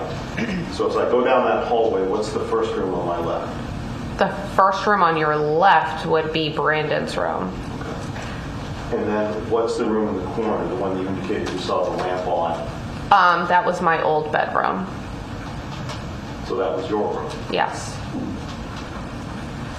And the bedroom opposite that on the right, towards the end, whose is that? My dad's bedroom. And then the next room that we have on the right, what's room? Would be the bathroom. That's the bathroom. Correct. So Brandon's room, your bedroom, your father's bedroom, your bathroom. Yes. Okay. And then from the top here of the States Exhibit 2, what's the room straight ahead? If I just went straight at the top of the stairs, what room am I walking? The kitchen. So when you got to the top of the stairs, you said that you took a left, is that correct? I did, correct. And I'm showing you now what's been marked States Exhibit 3. What does this photo show? The hallway. When you're in the house and going down this hallway, what are you saying now? I'm talking very loudly or yelling, Brandon, Garcia, are you guys okay? Brandon, it's your sister Danielle. Brandon, are you okay? Something's not right. When you got past Brandon's room, towards your old room, at the end of the hall, what did you see in that last room on the right? I saw Brandon laying in like a fetal position in the doorway. And then I saw like a corner desk that was moved in the middle of the room, covered with some kind of cloth for painting. And then I saw 2 legs from the knee down. Where were the 2 legs from the knee down? They were on the other side of the desk, closest to the wall with the window for the side of the house. The window where you had been throwing the acorns? One of the windows, correct. One of the windows, okay. And you thrown them at multiple windows to try to? 2 windows. 2 windows. One on the front, one on the side. Same room? Same room. When you got there, you said that you found you found your brother in the fetal position. Correct. What was he doing? I don't know. I didn't even know if he was breathing. Do you remember whether he was making any noises? Only right before I left, I was scared and I was staring at him and I was just hoping I could see a breath. So when I saw a little bit of breathing and heard a little noise, that's when I left. And when you left, where did you go? I ran outside. And when you ran outside, what did you do? I told my grandmother to call 911. And was a call to 911 placed? Yes. At that point, or at some point after that, did police officers respond? Yes. I'd like to ask you, when you went into the house, you said that you had unlocked the door. When you left the house, you left the door open? Yes. You didn't close it up and lock it up again? No. Okay. I'd like to show you what's been marked States Exhibit 13B and 13A for identification purposes.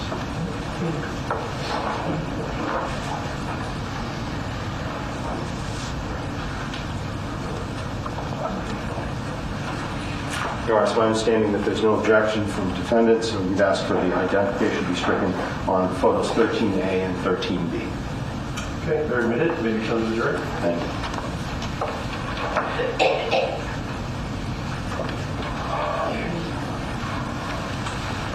Well, I'm showing you Swim Mark States Exhibit 13A and then 13B.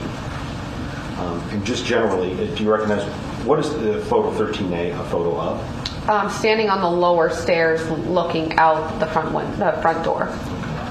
And what about 13B? What are we looking at there? The side of the front door. Okay. From the side of the front door, can we see the lock mechanism that you were talking about earlier? Yes. And with the particular lock here, do you remember with regards to which lock you put the key into? I believe it was the top lock. You believe it was the top lock.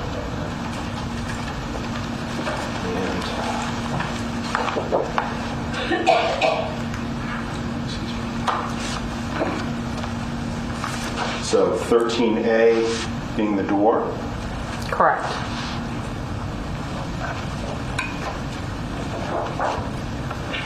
And 13B being the top lock? Yes.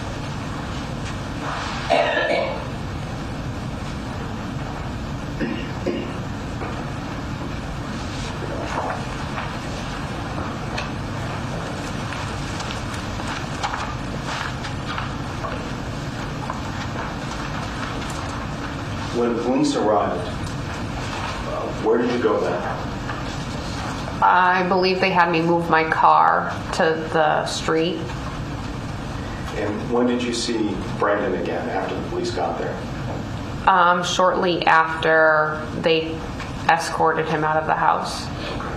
And how did they escort him out? He was handcuffed. How did his face look to you when you saw him? That he was, must have been crying. Did he say anything to you at that time?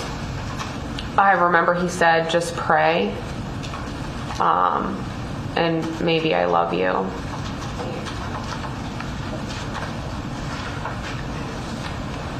Is your brother here in the courtroom today? Yes.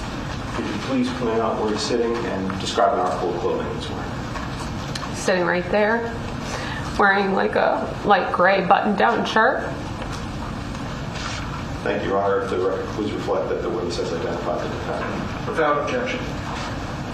Shall reflect. Mrs. Padovano, thank you very much for your time here today. I don't have any further questions for you, but I believe defense counsel will have a few. Just one moment, please.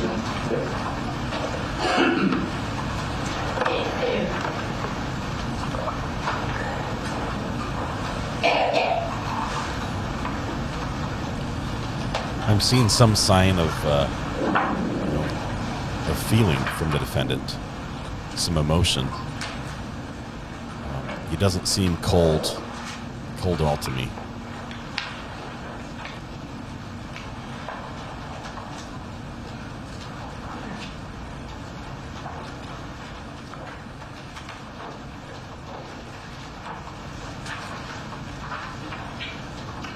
Morning. Good morning. When you saw Brandon that day in the house, he was praying. That's what you recognized him to be, correct? Correct. He was in deep prayer, I believe is how you described it. I've seen him in that position for deep prayer before, correct? Okay. And you've seen him in that position for deep prayer previous to that day? Previous to that day, yes. Okay. So that's something you had seen before? Yes. You'd seen him in deep prayer, I think you said in that position, meaning down on his knees? In a fetal-like position, in correct. In a fetal-like position, okay. Head down? Correct.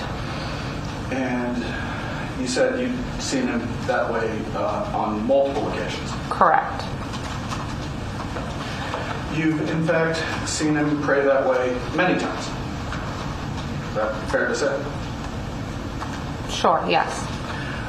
You've seen him pray that way for long periods of time? Yes. Seen him pray that way for 3 hours straight? Yes. You've seen him pray that way at your house? Yes. On more than one occasion?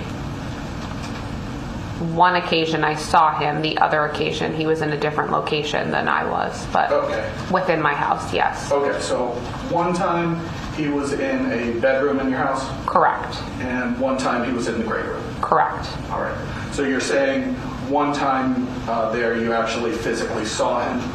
Correct. What you're saying? And yes. The other time you knew what he was doing, but you weren't in the same area, so you weren't seeing it the whole time? Correct. Okay. Got it.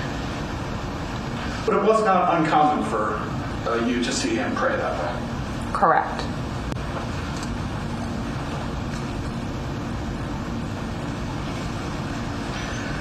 Now, I want to talk just for a moment about that key that you used to get into the house. Okay. That key was just under the mat? Yes. And the mat we're talking about, that's just the doormat right in front of the door? Yes. There was nothing else hiding that key other than the mat? Correct. And as soon as you lifted up the mat, you could see the key there? Yes.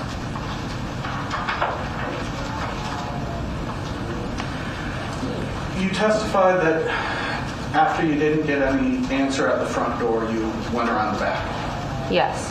And you went up the stairs by the porch? Yes. You said you tried the porch door and it was locked? Yes. Did you notice that there was a hole in the screen that you could have reached through and unlocked it? Yes.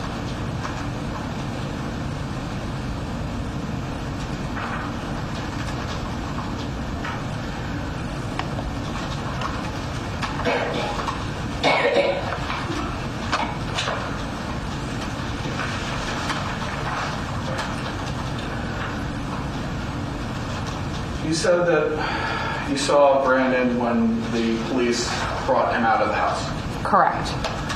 And he was in handcuffs at that point? Yes. And he said to you, just pray?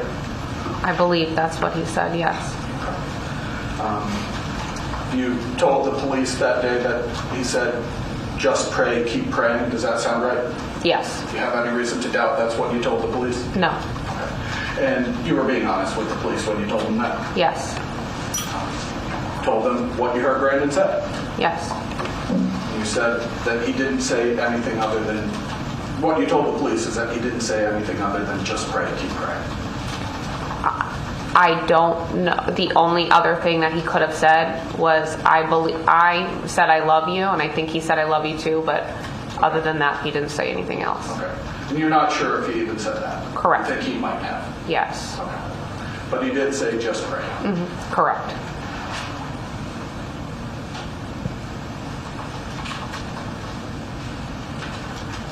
One moment.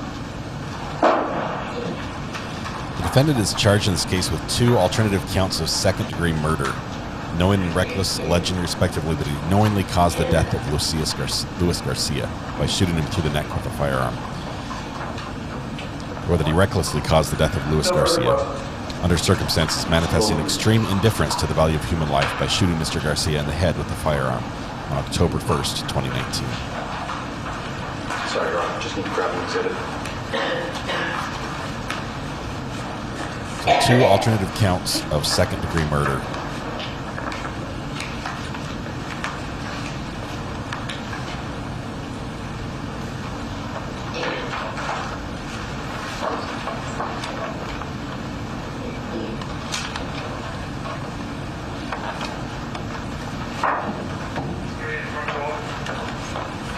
Ms. Spadalon, just 2 quick question areas for you. You just asked a moment ago with regards to the key being under the mat, and I think Attorney Harwood said words along the lines as there was nothing there to hide that key. Did you know that key was there before you went over there that day? No. When you had been living in the house or growing up at that house, did you guys usually keep a key under the mat? No. And with regards to that the back door, the porch door, you just asked a moment ago about a hole in the screen. When you found the door to be locked, did you even think to reach in through this hole in the screen to try to unlock it? No. And how big a hole are we talking about? I mean, there's a lot of holes in there, so I don't know what hole they're referring to. I'm not too sure what hole they were referring to. No. But is it fair to say that you didn't think of putting your hand through a hole to try to unlock that door? Correct. Thank you, Mr. President. Nothing further on.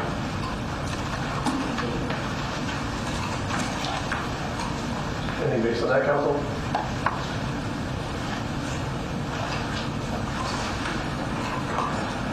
One moment now.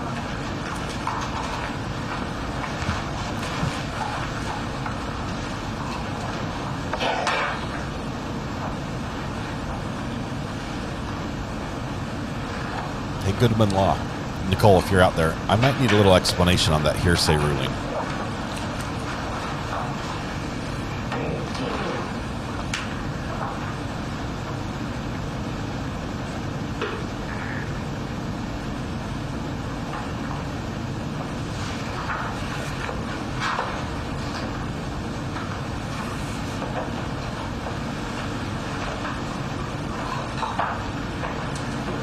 You said just a moment ago there were a number of holes in the screens? Correct. And it just didn't even occur to you to try to reach through one? Correct.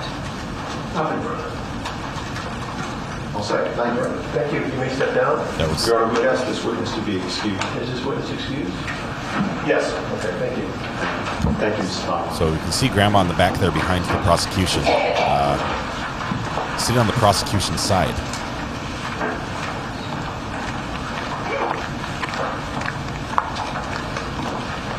Turn down this. The ambient noise is awful here. Do any of the jurors need a break? Raise your hand if you think you need one. Okay. Next witness, please. So the state calls Officer Matthew Morin.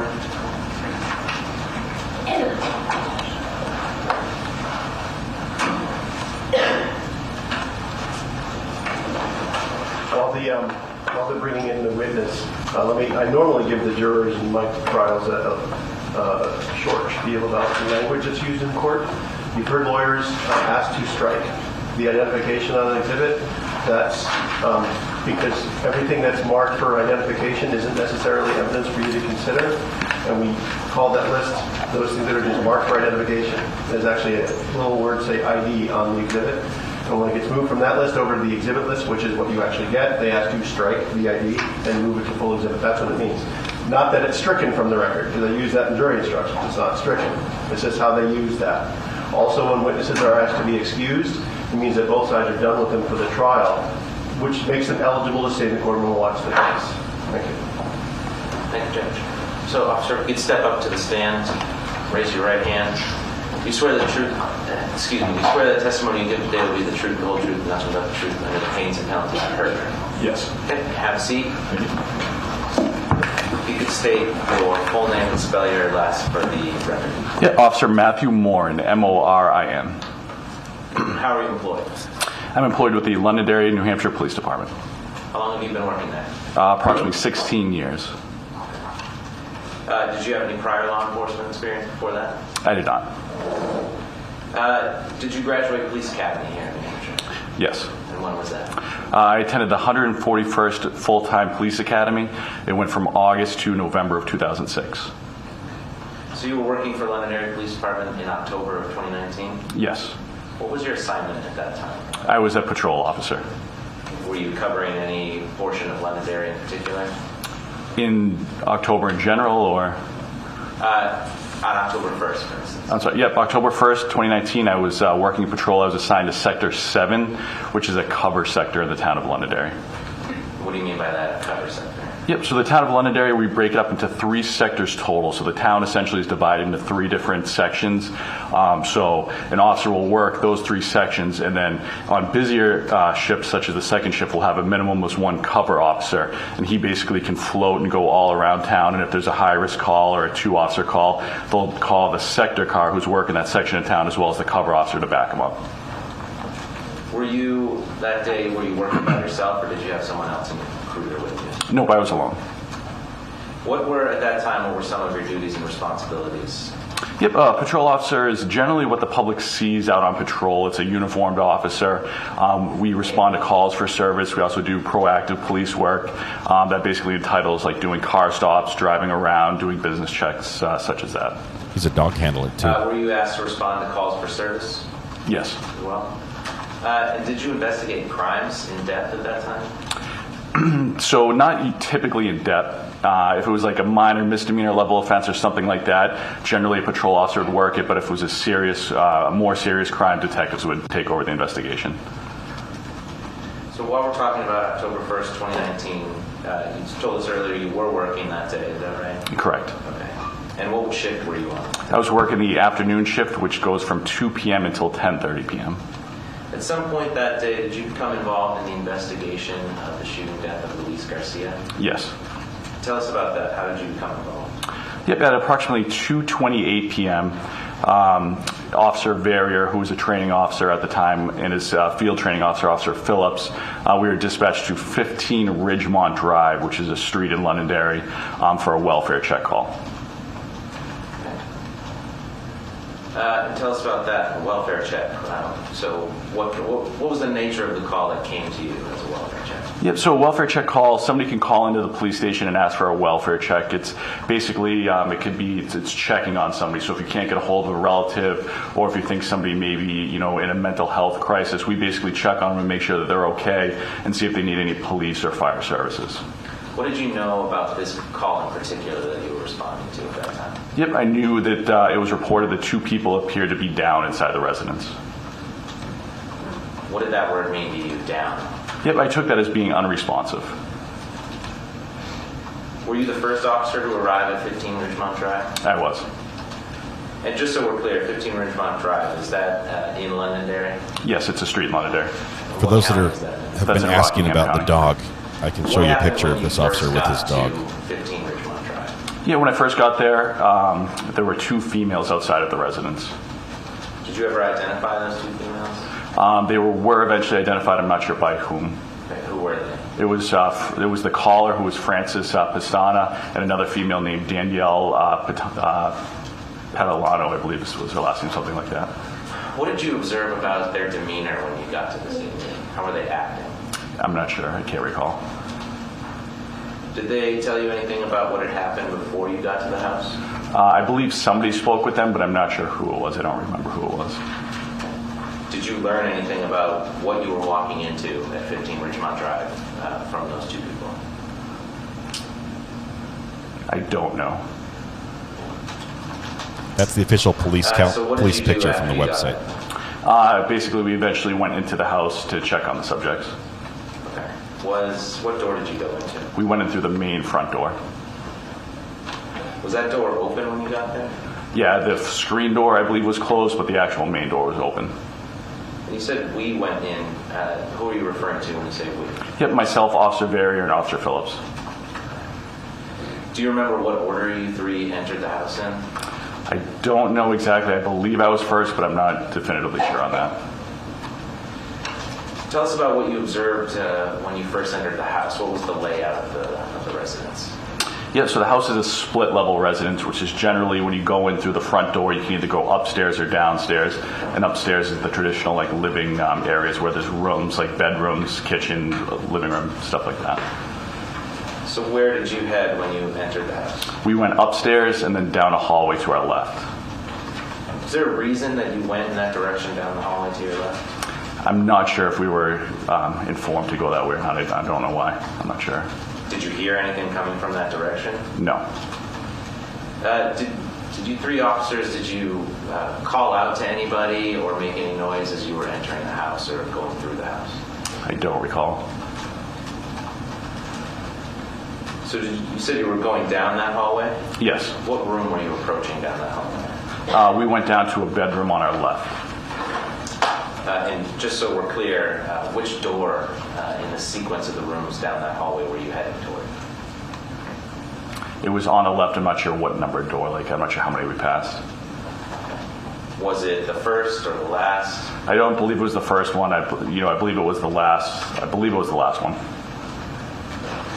What state was that room in when you got there? Yeah, it looked like it was getting worked on. There were items in the middle of the room that were covered with some sort of cloth. Where was the furniture in the room? In the middle area.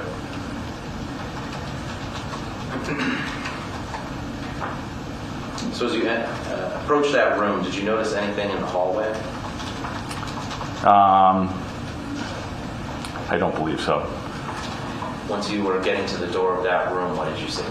I saw a person inside the room, like, I guess kind of face down in like a fetal type position.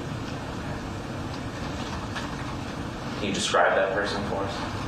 Yeah, it was a male. He was face down, and yeah, I noticed that he was alive. He appeared to be breathing. Did you see that male in the courtroom today? Yes. Can you point him out and describe an item of clothing for us? Yeah, it's the gentleman sitting at the defense table in like the gray button-up shirt. Will the record reflect the witnesses identified the defendant? No objection. Michelle, thank you. So when you first saw the defendant inside that room, did you hear him saying anything? I did not. Nothing discernible at all, or just no noise whatsoever? Nothing that I recall. I'm not sure if he was silent or I don't remember him saying anything. Was there anyone else in that room with the defendant? There was. Tell us about that. I also saw, it looked like, I believe it was like somewhat of another person. He was kind of on the other side of the items in the middle of the room. So what portion of him could you see? I don't know exactly what I saw. It wasn't a full person, but just some part of him. So what did you do then? I tried initially moving the cloth to see if I could see better, and I couldn't. So then I actually went around to get a better look at him. When you say you tried moving the cloth, what do you mean by that? I think I grabbed it and just moved it a little bit, I think, to maybe see. I believe that's what I did, something like that. Was the cloth on the floor, or where was this cloth? I believe the cloth was over the items in the middle of the room. Okay, so you were trying, excuse me, I don't want to put words in your mouth, but you were touched the cloth on the furniture in the middle of the room in an attempt to see around it? In an attempt to kind of just see if I could see the person better versus having to go around and stuff. Okay. Were you able to get a better look at him? I was not. So what did you do after that? I went around the items and I got a better look at the person. Tell us about what you observed with that person. Yeah, I observed a male who was lying on the ground on his back, face up. There appeared to be a large amount of blood coming from him, and I saw a mark on his face that initially I believed was a gunshot entrance wound. Where on the face? It was in the area of like his nose and like eye, I believe. Can you kind of describe the position that his body was in at the time? I just remember him being, like I said, face up on his back, and he wasn't moving, so he appeared to be deceased to me. What about his face? Did you observe anything else other than that spot that you just described? Were his eyes open, his mouth? I can't recall either way. And you say that you saw a large amount of blood, is that right? Yes. Where was that blood, or where did it appear it was coming from? It appeared to be coming from him, and I believe it was kind of coming, like, I think, like away from his head. Were there any other observations you made about that body? No. With that male? Nope. Was that male eventually identified? He was. And who was he? He was Luis Garcia. Did you, I think you said it already, but did it appear that Mr. Garcia was alive at that time? It did not. It appeared that he was deceased to me.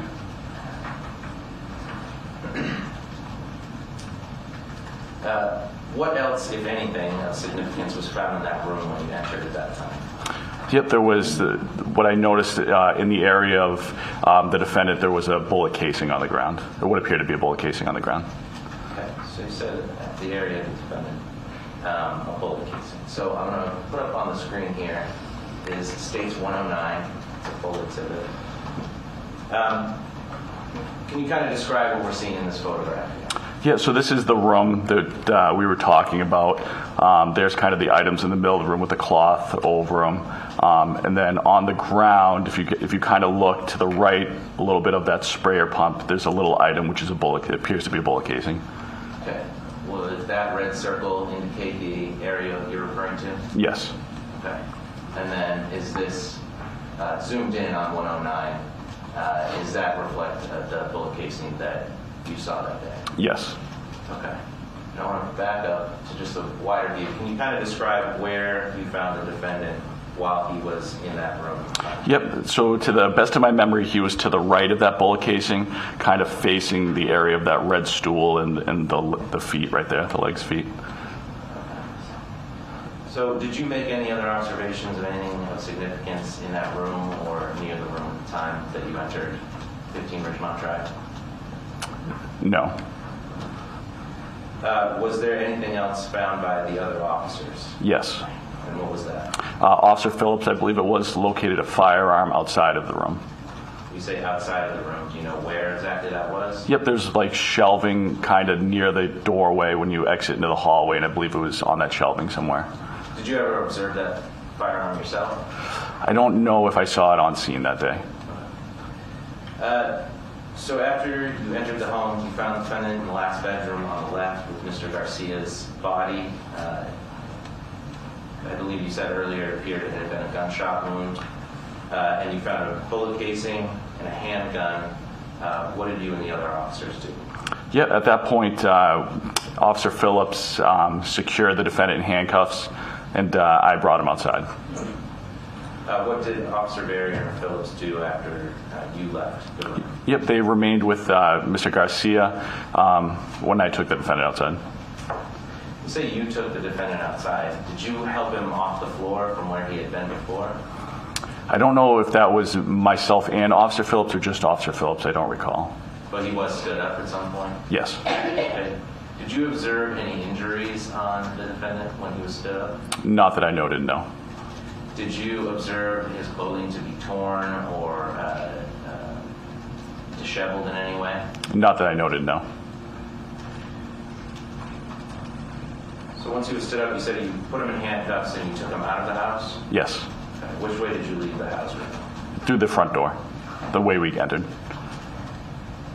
What did you do with the defendant at that time? Yeah, I brought him outside. I informed him that he was detained. I frisked him, which is basically when you search somebody's outer garments for weapons, none were located on him, and then he was detained in the backseat of my police car. Did any officer attempt to speak with or interview the defendant while he sat in your cruiser? Yes. Who was that? It was Detective Justin Halleck. Did the defendant, to your knowledge, say anything while he was being or attempted to be interviewed at that time? No. How long did you remain at 15 Ridgemont Drive at? Yep, so actually I wanted to correct one thing. The time I was dispatched, I believe, was 14:26, not 14:28. And I left at 15:42 hours, so I was there for approximately an hour and 6 minutes. Did you have any other involvement in this investigation while at that scene? No. And I apologize. I might need my report. I think I'm getting the time wrong that I was dispatched there. I don't know if it's a big deal. Okay. Well, I think you testified to it. Okay. Approximately 14:26 hours or 14:28, you said? Yeah, it was an hour and 6 minutes I was on there. So it was 14:36 maybe.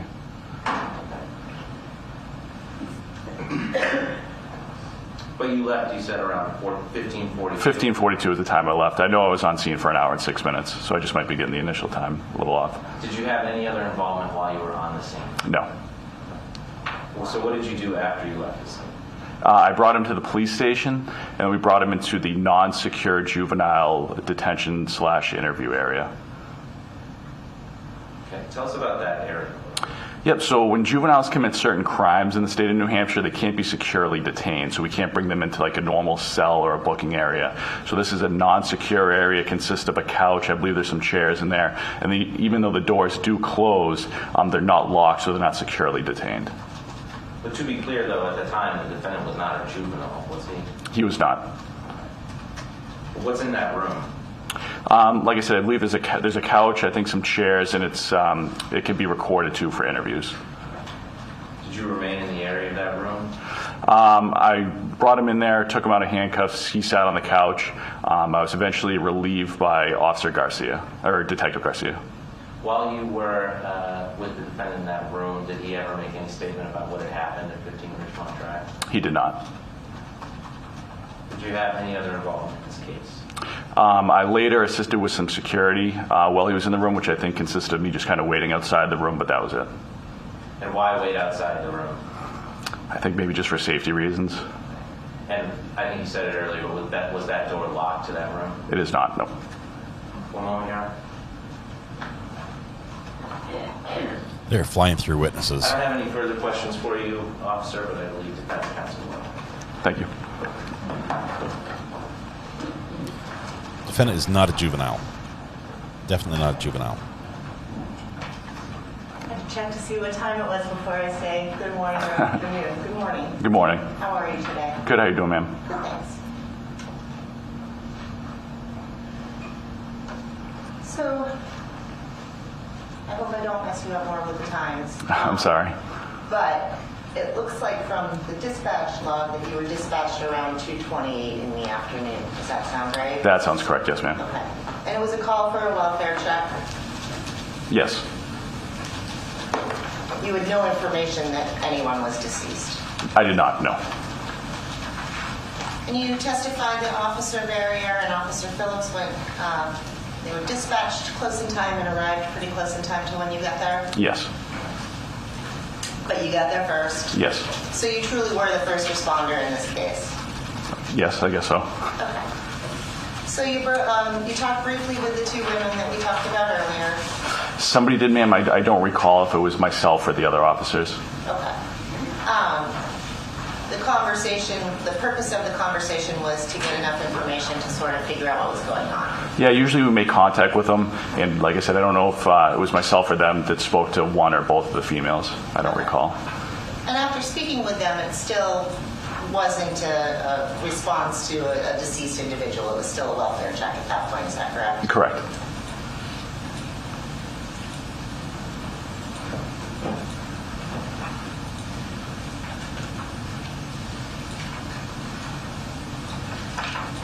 And because it wasn't at that time a death investigation, your bigger concern was going and rendering aid to the person or people that were inside the room. Yes, ma'am. Okay. Do you happen to remember if you were wearing gloves? I don't. So as the three of you, and I think you said that you thought you were first, Officer Phillips was second, and Officer Barrier was behind Officer Phillips. As the three of you went up the stairs, were you looking into the rooms to see if anybody else was there? I don't remember, but I would assume that we would moving down the hallway, but I don't remember exactly. Okay. So I completely showed you the wrong picture. Clearing? Yeah, generally, if we don't know where somebody is, you'll kind of clear each room as you move down. Okay. And you think you might have done that? We might have. I don't remember. I don't know if, like I said, I don't recall if we were given information exactly which room to go to or not. Okay. Eventually, you do get to the hallway. You go down the hallway? Yes. Single file, or how is that? I don't know. I would say the size of the house, probably single file, but I can't say definitively. Okay. And when you say that, is that because your recollection is there was a pretty narrow hallway? Just a house in general, yeah. It'd be kind of tough to move down side by side.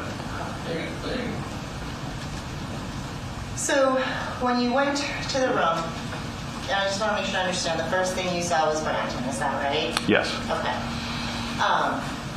And he was essentially right inside the doorway? He was inside the room, kind of, near the doorway. Okay. Did you have to climb over him to get in? I don't remember. Okay. And the next thing you saw, I think you described, was body parts in some... Well, actually, I think you described the next thing was the furniture in the middle of the room. Yeah, I don't know the exact order. I kind of, took everything in, but I know that the furniture and Brandon was kind of like one of the first things that I saw. Okay.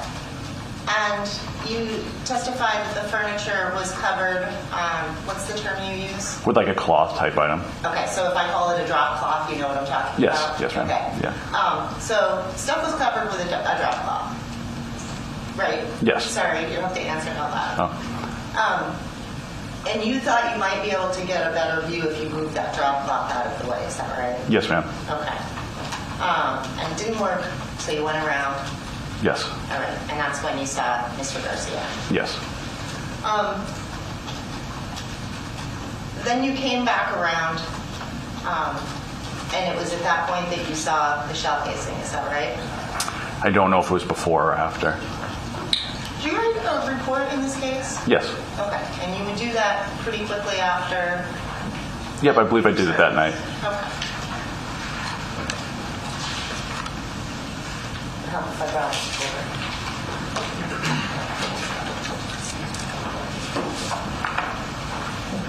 felt like a podium was kind of empty.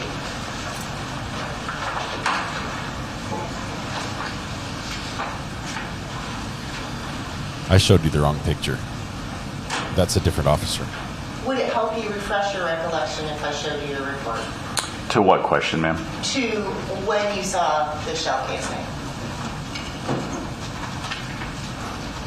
If he says no, she can't show it to him. I guess I can look at it. I don't know if it, yeah, I guess why not? Worth a try? Sure. Okay. May I approach, Your Honor? Yes, you may.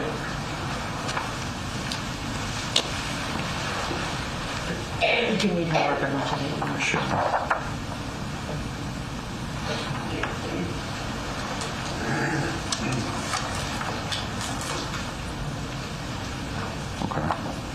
Does that refresh your recollection? So that, reading that, it's noted in the report afterwards. I'm not sure if I visually saw it before or after, though. But the report says after. It's listed in the report after. It doesn't say specifically that's when I saw it. It just notes it afterwards. Okay. But today you don't have any specific memory of what order you saw it in? I can't say definitively one way or the other, ma'am. But when you wrote this report, it was pretty close in time to when the event happened, right? Yes. And you wouldn't normally write a report of things out of order without noting that, right? So that report doesn't say this is when I saw it. It's just noting items inside the room.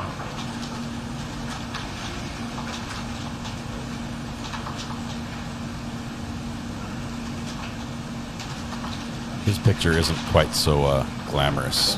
So what you talk about is seeing Brandon, right? Yes, I saw Brandon. Hunched over in a fetal position. Yes.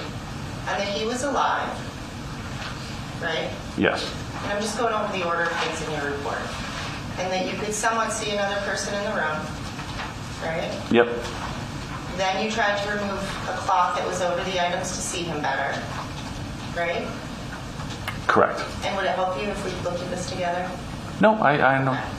And that you ended up going around the room and viewed the other male lying face up. Yes. And I'm not reading every single word. Nope, I know what you. Yep. Okay. You saw a significant amount of blood that appeared to be coming from him. Yes. And it appeared to you that he possibly sustained a gunshot to his head. Correct. And that he appeared deceased. Yes. Okay. Next paragraph, you talk about in the bedroom, there was what appeared to be a bullet casing on the ground in the area of Brenton. Correct. Okay. And that there was a gun located in the hallway. Correct. Okay. And in fairness to you, this was a pretty quick in and out of that house with getting Brandon out of the room and out the door. Is that fair to say? Yes, ma'am. Maybe a little over 2 minutes. Sounds about right. Okay, so things were going pretty quickly. Yes, ma'am. Okay.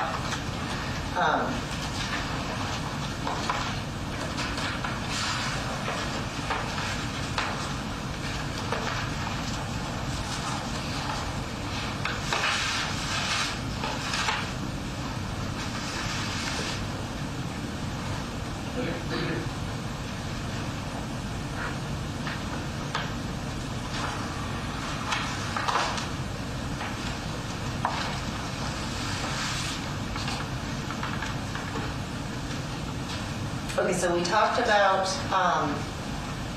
Brandon being handcuffed, somebody assisting him to get up, and then walking him out the house. Is that okay? Yeah, I believe Officer Phillips did that, and I don't know if I helped out or not at that point. Okay, but your memory is that you brought him out to your cruiser. I know I brought him out. I'm talking about the assisting him up part. Okay.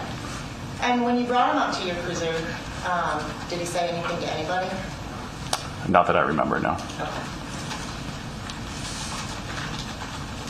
Before you left the room with Brennan, you instructed Officer Verrier and Officer Phillips to maintain scene security. Is that right? Yes. Can you talk about what scene security is? Yep, I basically had them remain with the male that appeared to be deceased, and it's for, like she said, scene security. So at this point, we're investigating a potential crime, and we want somebody to stay with the body for evidentiary purposes to make sure it's not moved or anything like that. Is it just the body, or is it any potential evidence in the area generally? It's everything, pretty much. Okay. And so once you're all aware that it's a death investigation, you would not expect that one of the police officers would pick the gun up. Is that right? Correct. Are you aware that that happened? I am. Did you inform anybody that that happened? Myself, no. Okay. And you know that the officer picked the gun up, took the magazine out. Do you know this? All this, I know he touched and manipulated the gun. I'm not sure if I saw him do it on scene or found that out after the fact. Okay.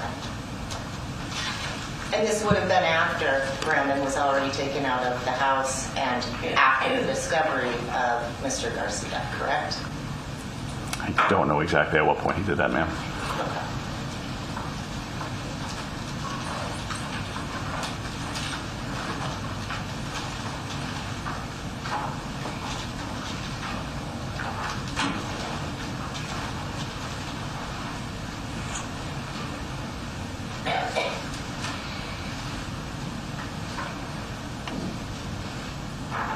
So I just want to talk to you about the pictures that the state showed you. If I may approach, Your Honor? Yes, you may go ahead.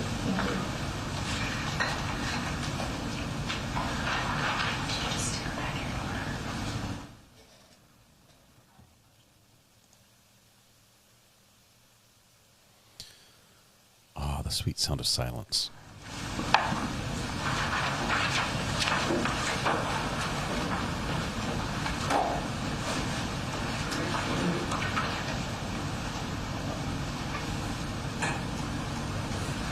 Just give me 1 moment.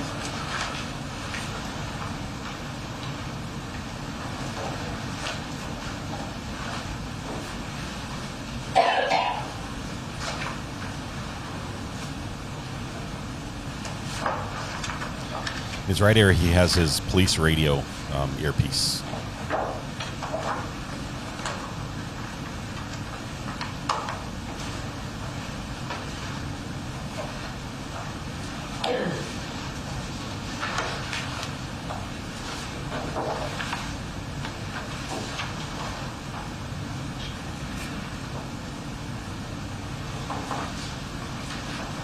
Okay, I'm first going to show you State's Exhibit number 3, okay? And this is a picture of, do you recognize that, what that's a picture of? Yes. Okay, what is that a picture of? That's the hallway going down to the room. Okay, and that's a pretty plushy looking carpet, right? Yes, ma'am. Okay. And you can actually see, can you see indents Yeah, some of marks, things yep. in the carpet? Okay. And then you testified, I believe this is the picture you were shown, Yes. State's Exhibit. Actually, it's not. Give me 1 second.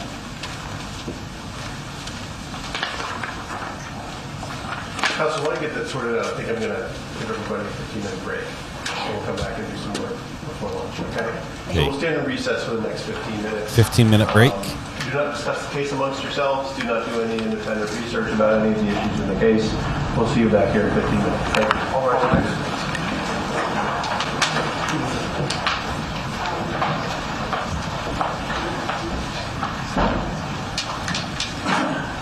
We're going to listen to the audio a little bit quieter. So that's still going as everyone's leaving. The jury's leaving. We get a 15-minute break. Everyone gets a 15-minute break. There are a couple of really good questions in here. Counsel's approaching. Well, all they're showing us is the seal, so there's not much. Hot mic, though. Well, I mean, it all depends on when this witness finished, so I'm sure. Okay, now they turn off the audio. It's just a scheduling thing. Okay, I don't know why he has his earpiece in while he's testifying. I'm pretty sure he's not being fed instructions over the radio, but it's just part of his uniform. He's probably on duty, and he's got all of his uniform on. Yes, I did show you the wrong picture briefly. So here's what we have. Initially I showed you this picture, which from the this is from the Londonderry, New Hampshire Police Department website, and it looks like that is the officer that's current officer replaced. This was Officer John Perry, and the canine was Mingo. The current officer is Officer. That was Officer. Oh, that's a current one too. Hang on. So look, I was reading this wrong. This is Officer Rafael Ribeiro and canine Ammo. and that's current. So currently, if you're caught in possession of something, there's a chance that this officer might run the dog around to the car and do a little sniff test and possibly arrest you. So I'm not suggesting that's what you should do, but also current at this time is Officer Matthew Morin, who's on the stand with his canine Zeus, and that's this picture. Interesting picture here. His hairline does look different in this picture. It looks like almost a shaved head in this picture, where it does not appear that way on the stand. So interesting, but those are the current canine officers. I'm going to miss anything important tomorrow. My granddaughter made nationals in archery, 4th and state. Will be at the tourney all day tomorrow. Hopefully you won't miss anything. Hopefully she does fantastic and you catch every moment of it. We will always be here when you get back. But I think going and watching your granddaughter compete is the best place to be, Laura. And tell us all about it when you get back. Thank you so much. And congratulations to her. That is an awesome achievement. I feel like the defense is doing a good job in staying likable. They are. There's something in this case that's not right, that just doesn't ring well. Little alarms, little red flags are going in the background. First of all, why is the family so worried about Brandon and Garcia? What was happening that makes them say, oh, they're not answering their phone, quick, run over and check on him? Why are they calling Brandon Garcia? Why are they throwing acorns at the window? And when they go in and they see Brandon on the ground and she sees that he's breathing, why doesn't she do anything to help him? She just runs out and says, call the police. I mean, obviously she saw the body on the ground, but something's not right. There was a reason why this family was overly concerned with Brandon. Why aren't the lawyers recognizing that? Let's see. Can we have this the green screen instead of the courtroom? Oh, man. That's on a different switcher. It takes a little bit of work to switch that. I'd have to change the configuration. But I think if I had him as my backdrop instead of the courtroom, you guys wouldn't want me in front of it. You'd be like, hey, you're blocking the picture. Ongoing argument. Yes, we're missing something. Some concerns there for sure. They know Brandon has mental issues. We have heard previous arguing. The way the grandma answered the questions about, have you heard him argue with Garcia before? And she's like, me? No. But she's heard of them arguing before, apparently. That's what I gather from the way she answered. Pierce Garcia is an upstanding guy as a pastor, but his family has a huge history of criminal offenses. Yeah. Something needs to be fleshed out a little bit, and I'm surprised it's not being brought up on Cross. I'd love if Nicole Goodman, if you're available, if you're not still viewing previous pictures from today's broadcast, if you could call in and explain a little bit about the hearsay rule and the objection and why it was the right objection. I'm not sure if she's available even, but we'll see. It seems strange because the question that the lawyer asked was, what did you say to someone else? And the objection was overruled. And I'm not sure why it would be overruled. Maybe there was no foundation laid or something, but the objection was hearsay. Trial's very confusing for me. Let's see. Here is Nicole on the phone. You ask and you shall receive. Call from Nicole Goodman. Nicole, I'm phoning a friend. Hi. I'm calling in my help from a lawyer. Help me out here. Yes. You said Absolutely. that the ruling by the judge saying that was hearsay and it was not admissible was correct. Can you explain a little bit about why? Sure. So hearsay is defined as any out-of-court statement being offered for the truth of the matter asserted. Okay? So in this instance, it doesn't matter who's saying it. There has to be an exception to that. So the phone call, even of the witness on the stand, is hearsay. There has to be an exception for it. So at the times when she testified about yelling out for her brother, those times were excited utterances, which is an exception. All right. When she talked about getting the key, that was what we refer to as state of mind. So she was basing her actions on what someone told her, which was to get the key, if that makes sense. Yeah. Okay. And then... so she ran out of exceptions. And she was no longer doing an excited utterance. It was content for the truth of the matter of what they had discussed. Correct. And the only exception to, obviously, when she's talking about what the defendant said is, what we refer to as the party opponent or adverse statement. Okay. That can come in. But that would any have to be witness the on defendant the stand, said to her. Correct. Any witness on the stand, even in a civil case, including the plaintiff, anything that they say out of court can technically be hearsay. It just has to fall within an exception. And in that situation, there was no exception because they were having the phone call. Now, I'm surprised the state didn't get into, her text message as to why she was concerned about him. Mm-hmm. To me, that's, like you said, something's missing. And it may have gone to that portion of state of mind, but he obviously didn't. He was thrown off, and so he didn't go there. So we did hear the state actually said, Your Honor, it's not for the truth of the matter asserted. And we hear that a lot. We're saying, hey, we don't. But in the last case, I think Judge Warner, who's like, well, if it's not for the truth of the matter asserted, why are you even bringing it up? Why is it important? Right. So it seems like that little catch-all phrase doesn't hold weight here either in this courtroom. So. Correct. So, a lot of times that's the first reaction is to say, well, it's not for the truth of the matter asserted. But then when they approach, the judge will ask you, well, then why are you introducing it? And if you don't have any reasonable explanation for an exception, then it's not coming in. Yeah. And I'm guessing, like I said, the prosecutor was thrown off his game thinking there would not be an objection and couldn't come up with something quick enough, which happens. Yeah. It happens. And then were you surprised that both the grandma and the sister were released as witnesses? I was, especially because, there's, like you said, there's something missing. There's a piece that we don't know about. Now, obviously, there doesn't have to be motive. Mm-hmm. If there's enough physical evidence, DNA, fingerprints on the gun, okay, there's no reasonable doubt that he committed the crime. The why doesn't matter, but most people want to know the why. Yeah. And there's been hints to the why, which is what's concerning. Why was she worried about him? Why did they all run over there? Why did they get the key to go in? So there's something going on in the back. We just don't know what it is yet. Yeah. And we haven't heard much about the father. We've heard it's the father's home, that Brandon lived in the home, right, that the painting was being done in the father's home, that they called the father to find out where the key was. It sounds like the father has an alibi.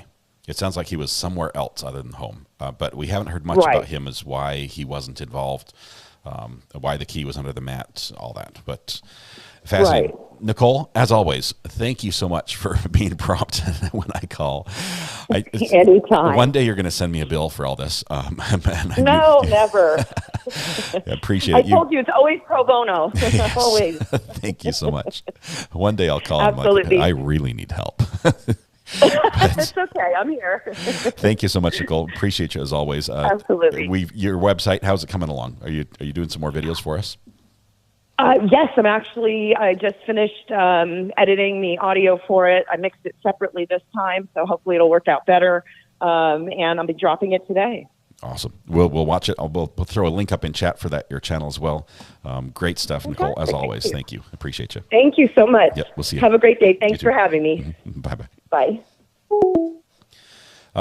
Some people phone a friend. I phone a lawyer, and having two on standby is just fantastic. One day they're going to bill me. I know it. They'll take a third of everything. This is confusing to me. Please explain a little. Elizabeth, we're all just a little confused because we can see something's missing. We've got teased with information about the text messages saying, I had this bad dream, I'm really worried about you, something's up, and people do that. Okay. I'm not saying that's not wrong. I've been in contact with people who said I had a premonition something was wrong, and they were. That something was, mothers oftentimes will say, I just know something's not right. And they're, they've got like a sixth sense for that. And so I'm not saying that there's anything suspicious about that. I'm not saying specifically it was spiritual or one way or the other, but clearly something bothered her. And I want to know what that was. They teased us with the text message and then didn't flesh out the whole issue. Did you notice, as Jen drops, when the grandma was questioned by the attorney, slipped out something like, was there an intimate relationship? Grandma looked a bit shocked and he struck it. I did not hear that, Jen. I haven't heard I realized I was doing some searching for photos and stuff for you, which I did poorly, and I apologize for that. I haven't heard anything of any relationship between the victim and the defendant at all, other than a religious affiliation type thing where there may have been Bible study type settings. Can we, or do we have a witness list? I think we're trying to dig one up. I think there's one out there. Kathy, some of the mods have been looking into that a little bit. I haven't seen it yet. Is the mom around? That's another thing we haven't heard. We haven't heard where the mother is. It has not played into it yet. Sort of a mentor-mentee kind of relationship? Yes. So I'm not saying anything inappropriate, nothing of a romantic nature or anything like that. Thought the father was close to home. I missed that one. Scrolled off the screen. What's this case about, please? It's about murder, Melissa. I have the hiccups, so I'm going to try to talk through them. The defendant's charged with murdering Mr. Garcia. His name is Luis Garcia. Luis happens to be Luis and the defendant and the grandma and the sister. They all happen to go to church together. It's a Pentecostal church. Frequent Bible studies, frequent prayer meetings, probably regular Sabbath attendance for worship services or fellowship services. Very, very strong religious undertones in this family and in their lives. And then this son, Mr. Brandon, living still at his dad's house. He's in his mid-20s at the time, probably 24, 25, right around that time. Ends up shooting, according to the state, Mr. Garcia, who was there helping paint one of the bedrooms. It used to be his sister's bedroom. Shooting and killing the hired help or the volunteer help. And we're just trying to put the pieces together. There's something missing right now. We know we're not seeing the whole picture. And as the witnesses come out and tell us a little more, it's filling in slowly. Nicole is awesome. She is. Anytime you want Nicole's live stream feed or any link to her YouTube channel, you can type !Nicole in chat, and it will go ahead and link to her YouTube page, which she's dropping more videos all the time, as is Matthew. Matthew's going to drop his new video tomorrow at noon. So I highly recommend both their channels. Let's see. Carmen Burgess, welcome to the gallery. Good to have you here. We're on a new trial. It's a little change. How old was the pastor? I believe he was a little older, but I don't think he was more than like 40. Not sure. We've got about 2.5 minutes here before we come back from court, or before we expect to be back in court. So let's answer a couple more questions. Something's definitely not right. I'm wondering if they were in a relationship. Kind of sounds that way, says Coco Mojo. Brooklyn says he was convicted of drug charges. Hold your horses. There are some other charges. This might be prior acts that aren't admissible in this trial, so they may not come in as evidence. And unless it's relevant to this, they may not come in. And it's possible that the concerns the sister had about Brandon were related, that maybe he would slipped back into drug use or something like that. And that's why the state stopped right there at that point and didn't go any deeper into that, or have her explain that text message. Okay, just a couple more minutes here. This trial should be headlined as "One Family, Two Trials." Yes, and the second trial, Garcia was 60. Actually, I didn't realize he was that old. And I do apologize. Well, the state was showing crime scene photos. I was reading chat, and I did not notice that some things were shown. I believe there was nothing gory shown, but there was one photo that did show the victim's legs in the picture. And so I try not to show crime scene photos. I'll be watching for that. But also the broadcaster should not be showing gory pictures as well, the pool photographer for us. I think the sister knows more, hence the sister sends that I'm worried about you. Yeah, there's more there, and now she's excused, and we're not going to hear anything else because of that. It's almost like they wanted to get rid of them as soon as possible so that something couldn't come in.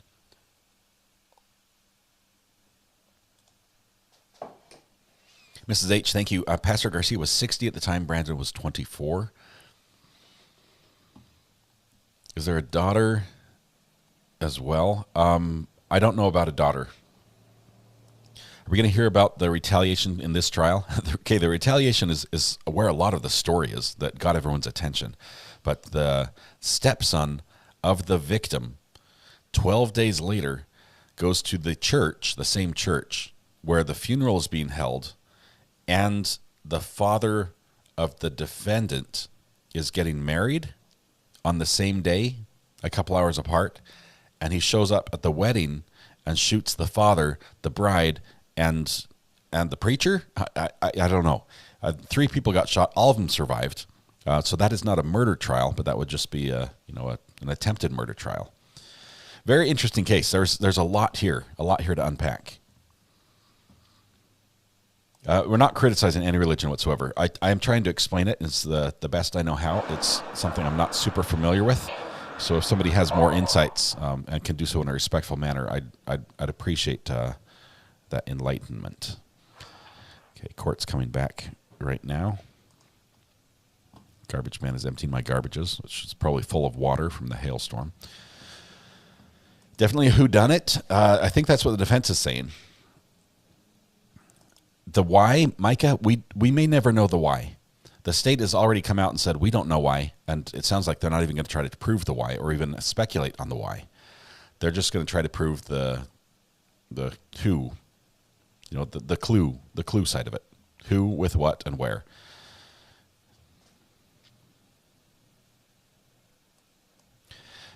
Angela, I haven't seen anything that indicates that, and I realize there's some chatter about that. It may come up later, but I don't think so. Let's see. Court's about to start. I'll take the call, but I might have to cut it off here. Meanie Banana. Hey, Meanie, court's about to start. I might have to cut you off. Can you be really quick? Yeah, I just wanted to know if there was a suppression hearing, and I'll hang up. Okay, let me look into that. Thank you, Meanie Banana. I appreciate that. I don't know if there is. Let me look at the records here for this case. Let me do some digging. Okay, I've got the documents page up here. Suppression.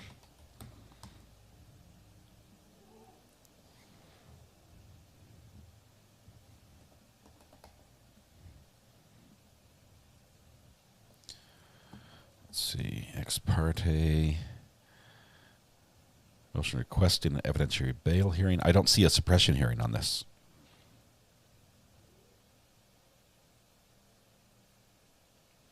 So not that I can see, and I'm on the courts.nh.gov site for the judicial branch, looking at the state of New Hampshire versus Brandon Castiglione. Case number 218-2019-CR-1132. Hey, Mrs. R.A. She just drove around, and there are trees down all over the place from the storm that we had. Yeah, it does look similar. The one that he showed me, I don't know if that piece of glass was there. Okay. Do you remember if there was a piece of glass there when you were in there? I can't recall either way, no. Okay. My last question, I think, and just to refresh my memory, did you go back into the house after you took Brandon and put him in the cruiser? I did not. Okay. I have no further questions. Any redirect? Just a few questions, Your Honor. Thank you. Audio is awful again. You spoke on cross-examination, officer, about clearing the house. When you were in that house, did you see anyone else other than the defendant and Luis Garcia? I did not. And you had Officer Barrier and Phillips. They stayed behind when you went outside, is that right? Correct. Okay. Do you know where they went at that time? Once I left them, I do not know where they went. Did you see any other private citizen in that house when you left or while you were there? I did not. Now, you told us on direct earlier that you've been on the job in law enforcement at Londonderry PD for about 16 years? Yes, sir. Okay. Over that time, is it fair to say you've responded to quite a few situations or calls for service? Yes, sir. And in that line of work, responding to those calls for service or different situations, is there a variety of things that you've responded to? Yes, sir. And do those situations develop and change after you first arrive? Yes. Okay. How often does that happen, that they change? It can vary. But it's not uncommon, is that fair to say? Correct. And if a situation changes away from what the initial call was that you responded to, does your response to that then change? Sure, yes. Okay. One moment, Your Honor. Yes. Trying to tweak this as much as I Nothing further, can. Judge. Anything based on that? No, thank you. All right. Officer, you may step down. Thank you very much. Thank you, Your Honor. May this May this witness witness be released, Judge? You done with him? Yes. You're done with him? Okay. Thank you. Thank you, Your Honor.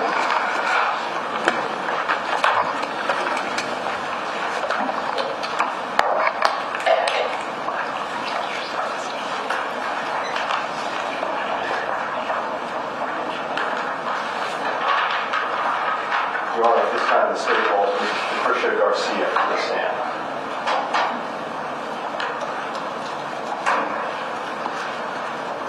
Okay, so Detective Garcia may not be related to Mr. Garcia. Or he might. We'll find out here.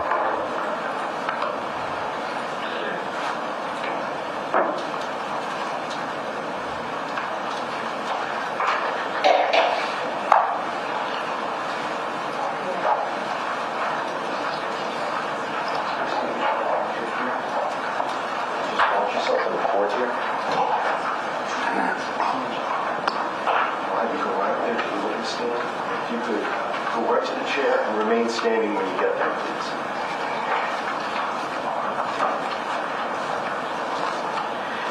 Mrs. Garcia, if you would please raise your right hand. Do you solemnly swear that the testimony you will give this jury will be the truth, the whole truth, and nothing but the truth, so help you God? Yes. Thank you, ma'am. Please feel free to have a seat.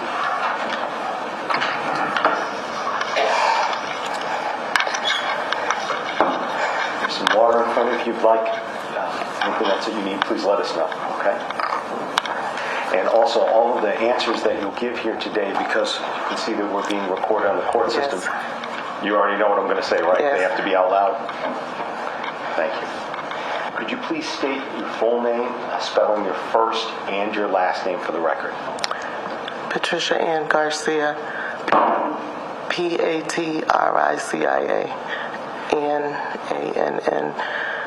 Garcia. Thank you, ma'am. What town do you live in right now? Manchester, New Hampshire.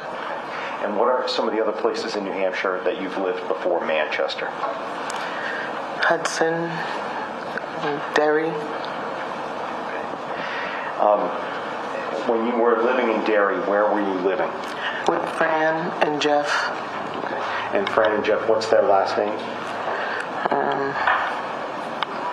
I can't think of it right now. Is the name Pastana something? Pastana, yes. How long were you living with them? A year and a half, maybe. A year and a half. And who were you married to, ma'am? Louis A. Garcia. How long were you married to Louis? 26 years. And what was your anniversary? October 5th. October 5th? Yes. What sort of jobs have you had in your lifetime? I was a medical secretary, an OR scrub nurse, and then I ordered supplies for the operating room at Children's Hospital. And at any point, did you get involved in kind of surgical technology as well? Surgical technologist, yes. I'd like to ask you a couple of questions about Louis, if I can. Okay. How long had you known Louis? 30 years. 30 years. And during that time, what did he do for work? He was a delivery at Seafood, at North Coast Seafood. He was worked at Charlotte Bank. He worked in a meat plant. He was a supervisor there. At the North Coast Seafood and at the meat plant, would that cause him sometimes to go in and out of like refrigerated spaces? Yes. So yes. And did he have any sort of medical ailments? Yes, asthma. Asthma. Yes. Okay. Eventually, what are some of the other jobs that he went to? He worked in a check cashing place. Okay. And what about back in September of 2019, so the month before he died? What was he doing for work then? Oh, he didn't work then. He had an asthma attack that caused him to not be able to work again. But he did painting. He did painting? Yes. Okay. And in doing painting, what kind of painting did he do? Full finish painting. Full finish.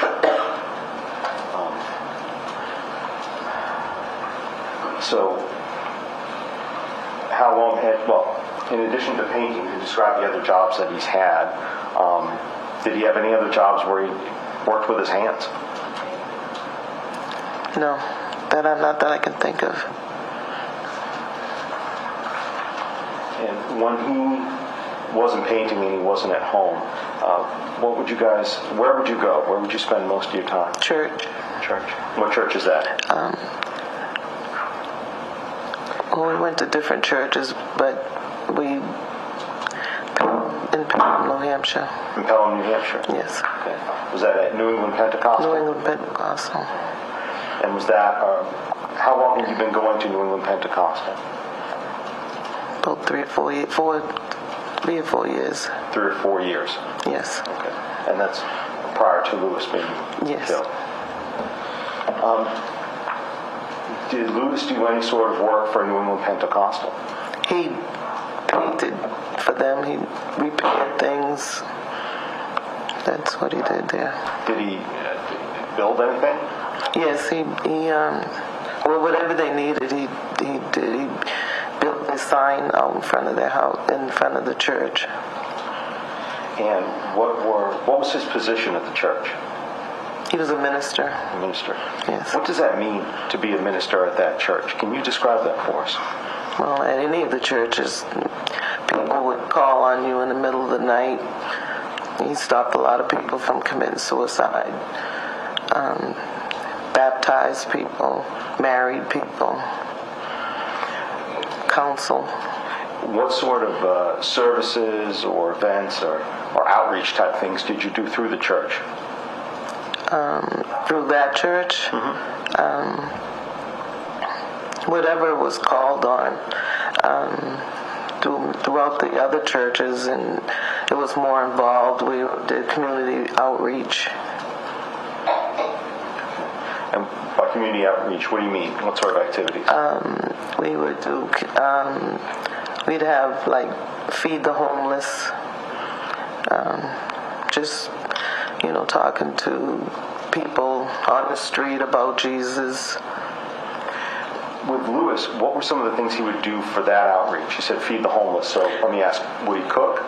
I would cook. He would help me prep, but he was a talker, so he did a lot of talking. He was more of a social butterfly. And what were some, separate from the outreach events, what were some of the regular services or religious events that you guys would go to on a every week basis? Well, Sunday services and whatever was involved, whatever was planned, we would attend. Okay. What type of things would that include? So, for example, Bible studies. Oh, Bible studies. We had Bible studies, and we had Bible studies at our house. Would you ever go to Bible studies at other people's houses? Oh, yes. We all went to each other's houses. What about Fran and Jeff's house? Yes. And had they been to yours? Yes. And what about prayer services? Were there prayer services sometimes separate from Sunday fellowship? Yes. Okay. Wednesday nights, and then various nights. Okay. But sometimes would they be on Monday nights? I can't recall. Did you go to those, or? I went sometimes. I didn't go all the time because I worked. I had to get up for work at 3 a.m. And what about Lewis? Which ones would you see? He went all the time. All the time? All the time. Okay. Is one of the ministers at the church, was there a minister there by the name of Minister Eddie? Yes. Okay. And had you met him? Yes. Do you know what groups he led? Sunday Bible study.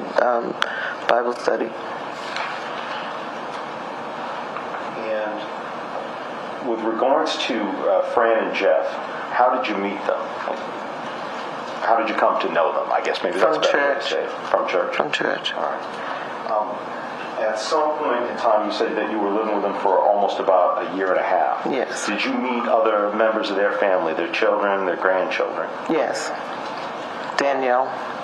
Danielle? Mm-hmm. Is that Danielle Padalano? I didn't know her last name. Okay. Yeah. Is it Brandon Jeff's grandchild? Yes. And what about their ex-son-in-law, Mark Castiglione? Did you ever meet him? We met Mark. Okay. Did you ever attend the Sunday services with him? Yes. Bible studies with him? Yes. Bible studies at your house? Yes. And what about Bible studies at his house? Yes. And did you ever meet Danielle's younger brother and Mark's son, Brandon Castiglione? Yes. All right. I want to ask you a couple different questions about Lewis and the week that he died. Do you know what Lewis had been doing for work the week before he died? He was painting Mark's house because Mark was getting married and Mark wanted help painting his house. Do you know where Mark's house was? I can't remember the name of the address, but I went there. You've been there? Yes. Okay. And why did you go there? Lewis wanted to show me what he was doing. Okay. And what did he show you that he was doing? What rooms in the house? Just generally. I'm not asking for a layout of the house. Yeah. He was painting the whole house. Do you remember what kind of house it was? Whether it was a ranch or a split or a colonial or... Split. Split. Okay. And what rooms, what floor did Lewis show you? The upstairs or the downstairs? He showed me the kitchen, the upstairs. Upstairs. How long had Lewis been doing work at Mark's house?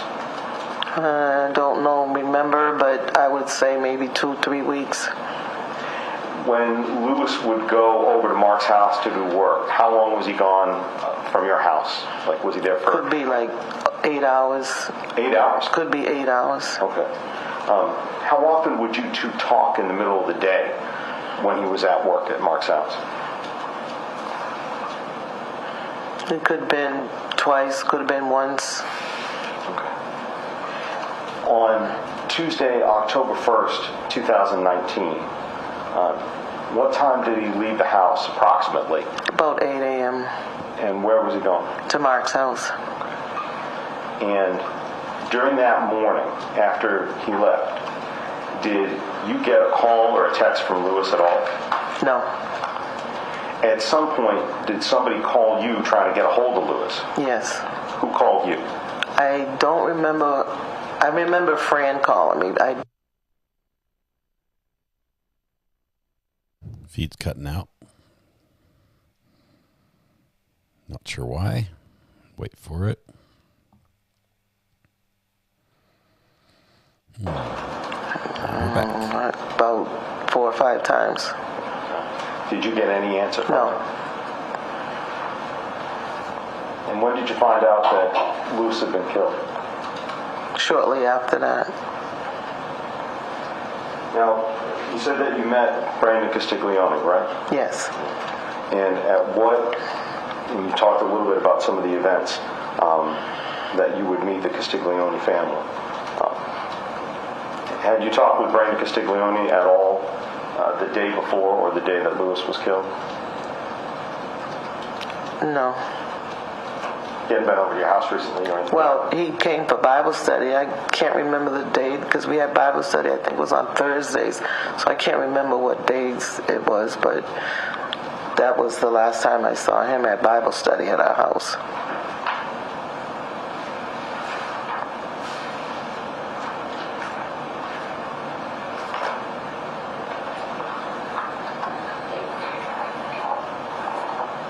Show you a picture of State's Exhibit.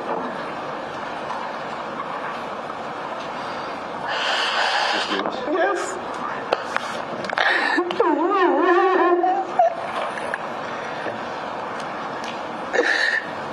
Garcia, I just have one last question for you. Thank you for bearing with us and telling us a little bit about Lewis and your lives here. But my question,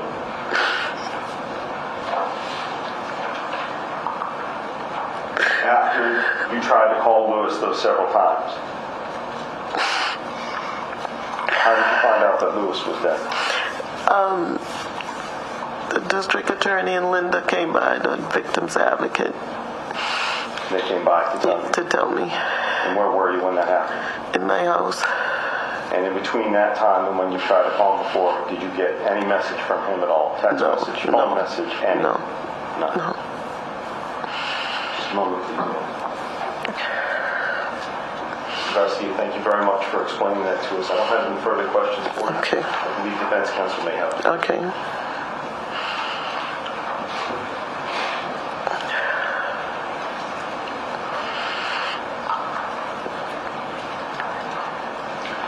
I just have a few questions for you. Okay.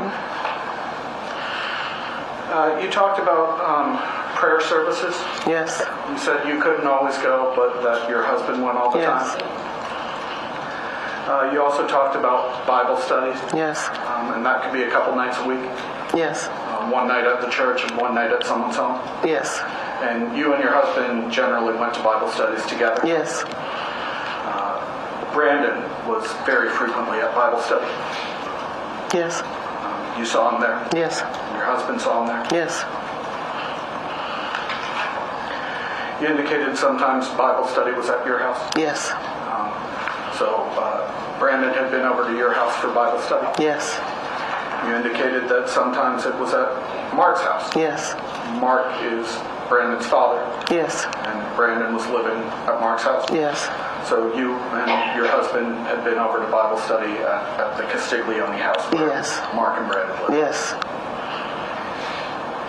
And in addition to going over there for Bible studies, you said you went over there to actually see the painting that your husband had been doing? Yes.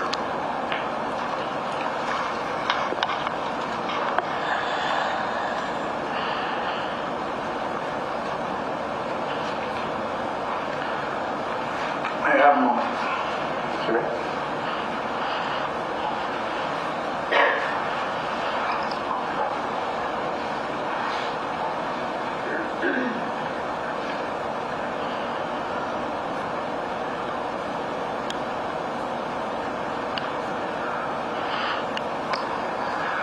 No further questions. Redirect, Your Honor, we would ask that Mrs. put our COB excused from receiving the service. No objection. Thank you. You may step down. You're excused. Thank you.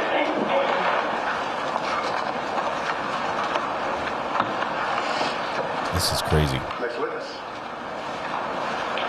Thus, Your Honor, the next witness is going to take a considerable chunk of time. We might as well start now. We have 12 minutes left. Go try on the next witness. Thank you. Might as well start now. He said the next witness is going to take a considerable amount of time. He said you might as well start now. We've got 12 minutes left. The judge is a camel, says Greeners. The picture they showed, the last witness, I believe, was a picture of the victim. Yes, you may. Man, the audio is awful. We came back from break on this one, and the audio that was turned up was just terrible. It seems like every time they go on break, the audio guy just shuffles all the buttons to see if it fixes things. So all the fixes that I put in place, I have to change. So the mics they had open and hot during this last little segment were the room mics, but not the people mics. So yeah, just super loud. We're going to turn that down just a little bit while we wait. I do have closed captions on for those who need those. At least but we're only closed captioning the courtroom audio, not my audio.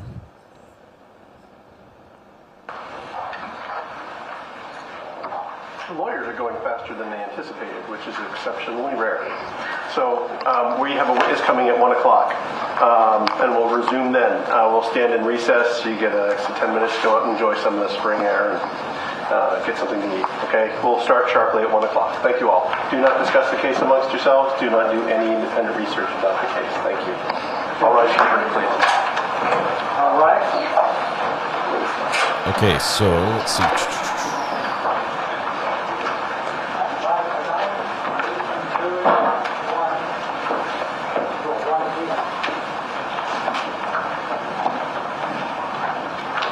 Trying to see if I can get Nicole on here. Not our lawyer, Nicole, but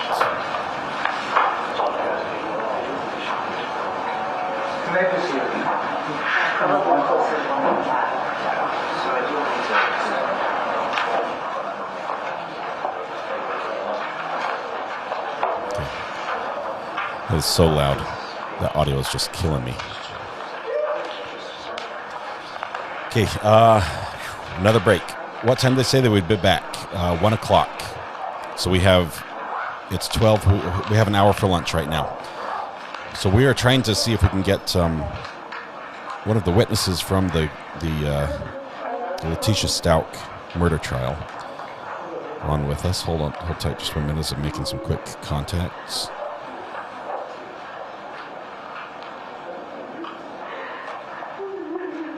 A lot of sobbing in the courtroom still. Just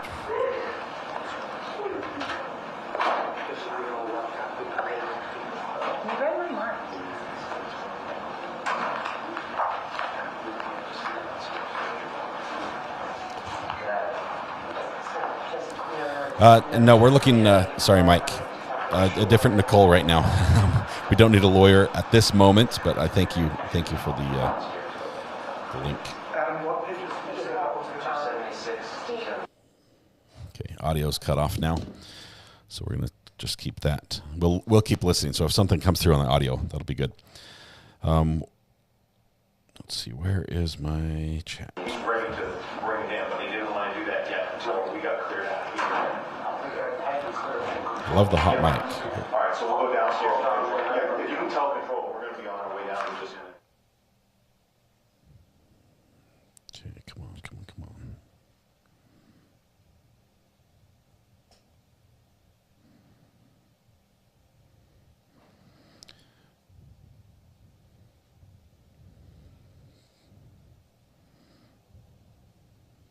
Okay, let's see. Oh no, she's canceled for today. No. She's got something else going on. We're going to try another day then.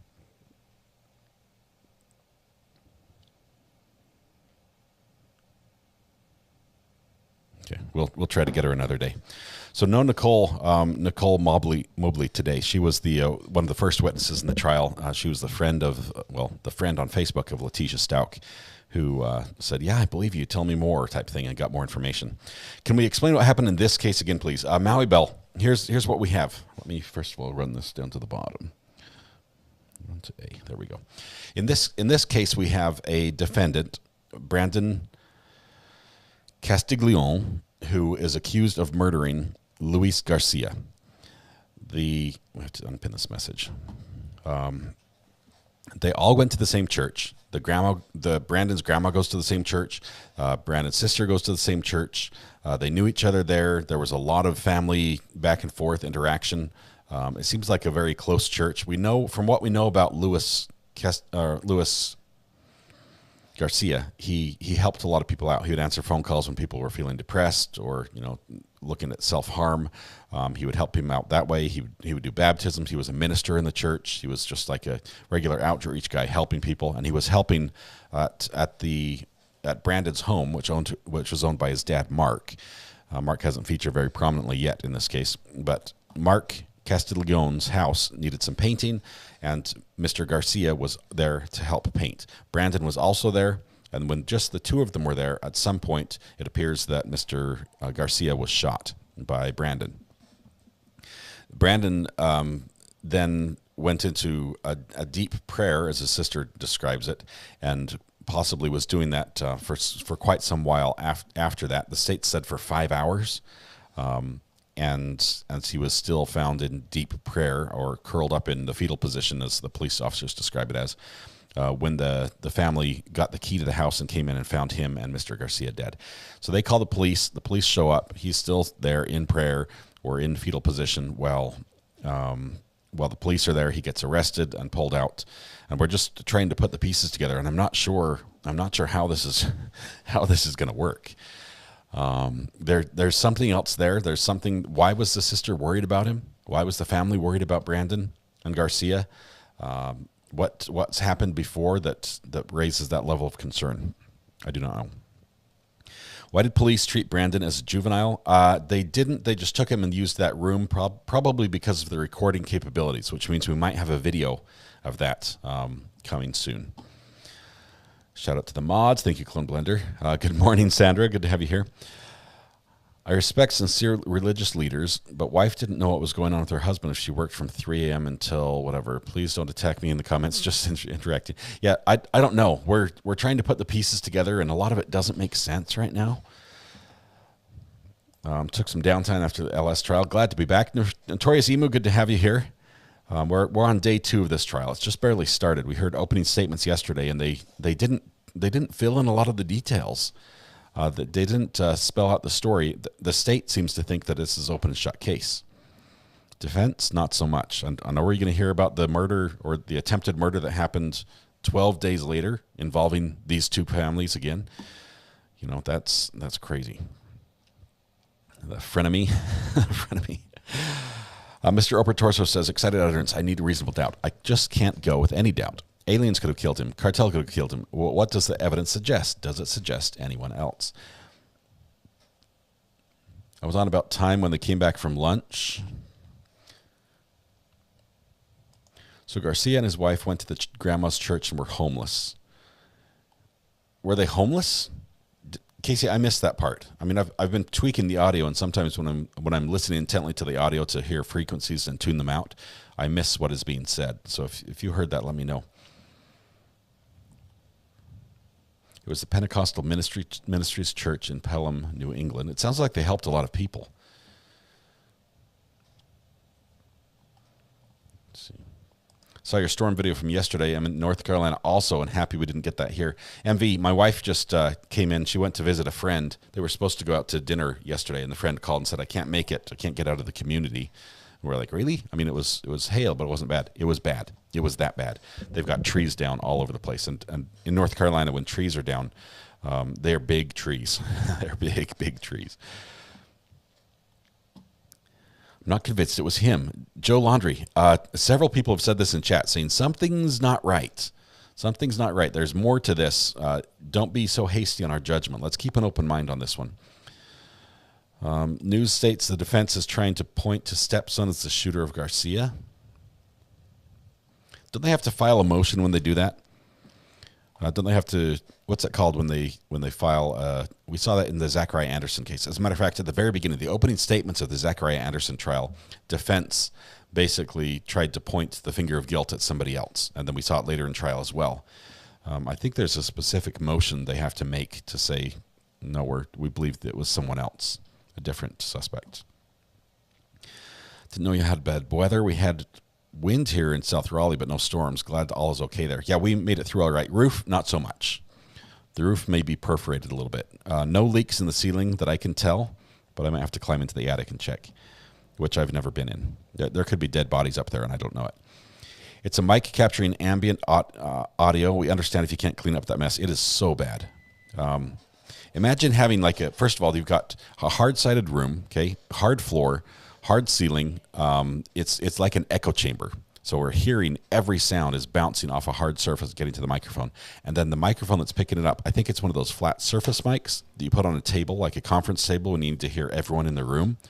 Well, those rooms typically have nice sound, sound panels on the walls so that it doesn't echo so much. So we're using the wrong mic in the wrong room to get all the audio. And it sounds like the audio guy doesn't know what he's doing, because every time we come back from break, he just adjusts things until he thinks it sounds right, and then he tweaks it during the stream as well, which just drives me nuts. No, the witness and her husband, the victim, would cook and feed the homeless. Okay, that makes more sense, Lisa, because they were a ministry type church. The long witness next, so maybe police interrogation video. We could get to that already.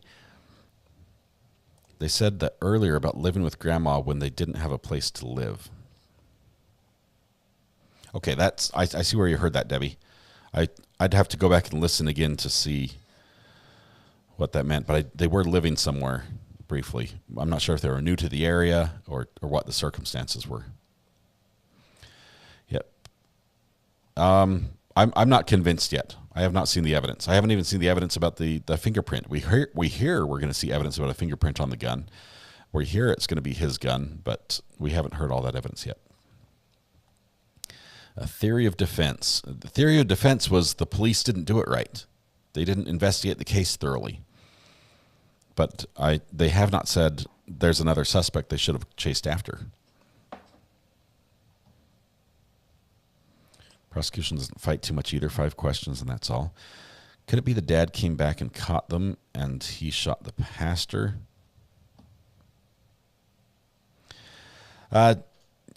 This would be one of those possibilities, but not probabilities. I don't think we've seen anything that would indicate that there was any sort of relationship, which in this case, in that religion, I believe would be an inappropriate relationship from a religious point of view. I don't think we have any evidence of that. And I'm pretty sure the dad must have had some sort of alibi. Brandon and his dad was busted for growing marijuana in the house years prior, and also Garcia's stepson shot Brandon's stepmother and pastor at a church wedding. That was after. The shooting was 12 days after this initial crime. Bad weather in Colorado also. Stay safe out there. Oh, you're good, Blackbird. I realize some of you watch on rewind or behind a little bit. It's fine. How do I change my picture? You have to change it in your Google profile because it's your Google account. Google owns YouTube. Once you change that in your Google profile, it should change on YouTube as well. Am I the only one that feels like defense isn't trying? I feel like the questions they asked her meant nothing and then ended. Yeah, it was almost... I'm supposed to ask you questions, so I'm going to ask them. We saw it on the previous witness. They asked the exact same question. The last question the prosecution asked, defense asked that one again, almost word for word, got the same answer, and they're like, okay, we're good. No questions. The wedding was Brandon's father, Mark, and his fiancée. Man. Yesterday, the grandma said they were homeless, yet she said they often went to the Garcia's house. It's confused me, too.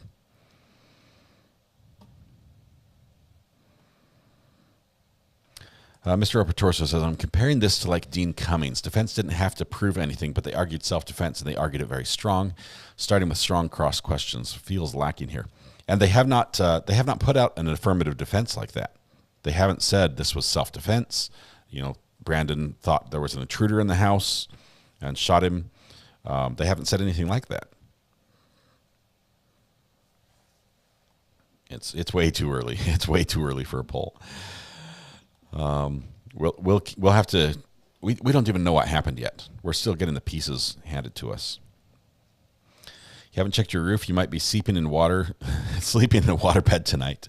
I'm charging my drone because my roof is so high. I do not go up there on a ladder. First of all, I don't have a ladder tall enough to get me on my roof.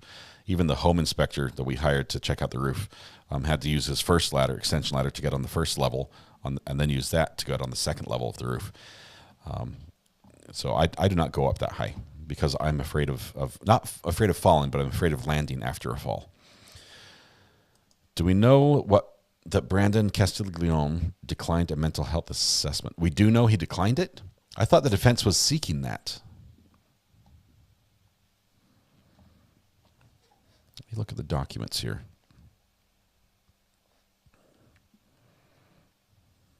Let's see.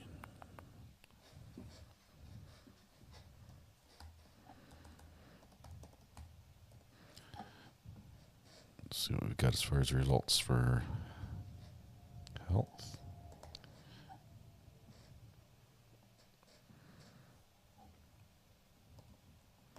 Evaluation. Let's see what. No data. This search tool is not very good.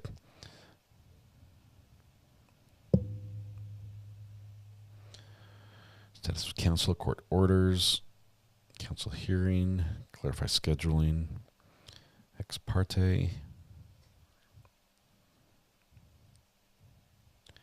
They had a motion to extend expert disclosure deadline.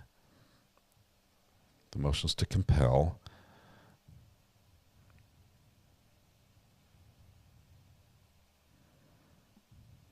I'm still not seeing it. There's the indictments.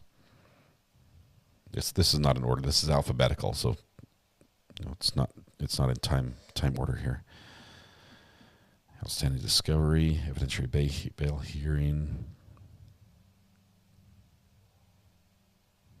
I'm not seeing it. I'm not seeing anything on a mental health assessment in this. He declined it though. We do know that we've heard that there is a drug past. I'm not sure if those will be admitted or information about that will be admitted in trial. That could be the reason for his sister being nervous about him. Things aren't always as they seem at first glance because we are presented the facts the prosecution wants us to see. Don't know if there was a drug test. That probably would have happened at the jail after he was arrested. Who shot the stepson? I don't think the stepson was shot. I think he was caught and arrested after he shot the defendant's dad, fiance, and the preacher. A different preacher? I do not know. 2 preachers get shot. Man, that's not good stats for that church. Wade Holloway is the stepson of Mr. Luis Garcia, and he's the alleged shooter in the church shooting of Brandon Castiglione's father's wedding. This is a twisted game of Clue. Apparently, Brandon attacked his first lawyer. I have not heard that. This is before he decided to represent himself. I have not heard the 911 call yet. Yeah, I know I could switch to the numerical, but I was already halfway through the search, and there's only 4 or 5 pages. The lack of law enforcement remembering calls for body cams immediately.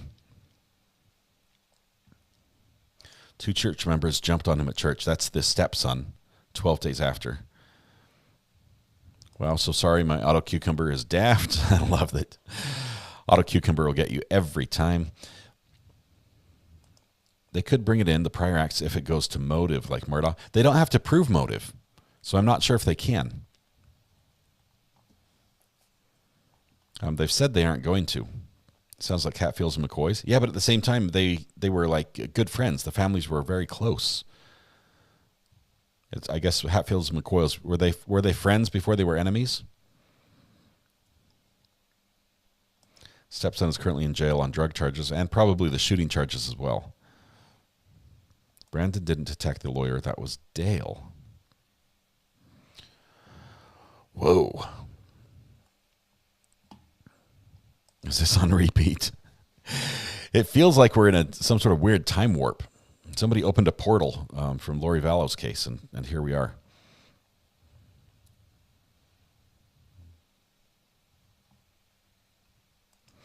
According to court documents, Castiglione has declined to cooperate in mental competency evaluations, leading to questions about his competency. How many people died in this case? Just 1, but 3 others were shot, Michelle. But they were shot 12 days later by someone else, so it will be a separate case. The case is crazy. We find some wild ones. We need a family tree chart. Was Wade cleared of this case? I don't know. I think the defense is trying to say it could have been him. We were going to work through lunch. Here's what I'm saying. We're probably going to keep the stream live during lunch, even if we go on a quick break. Maybe I can make a lunch break screen. We're going to keep it live because as soon as this live stream ends, we're going to pass everybody over to Brandy as we're getting prepped for the Lori Vallow closing statements and verdict watching that one. So she has a synopsis that she's going to put on as soon as this court ends for the day. So I don't want to end the stream now because that would send anyone over there, and she's not ready yet. It's not going to be until a little later that happens. Man, I didn't realize I'd done that. There we go.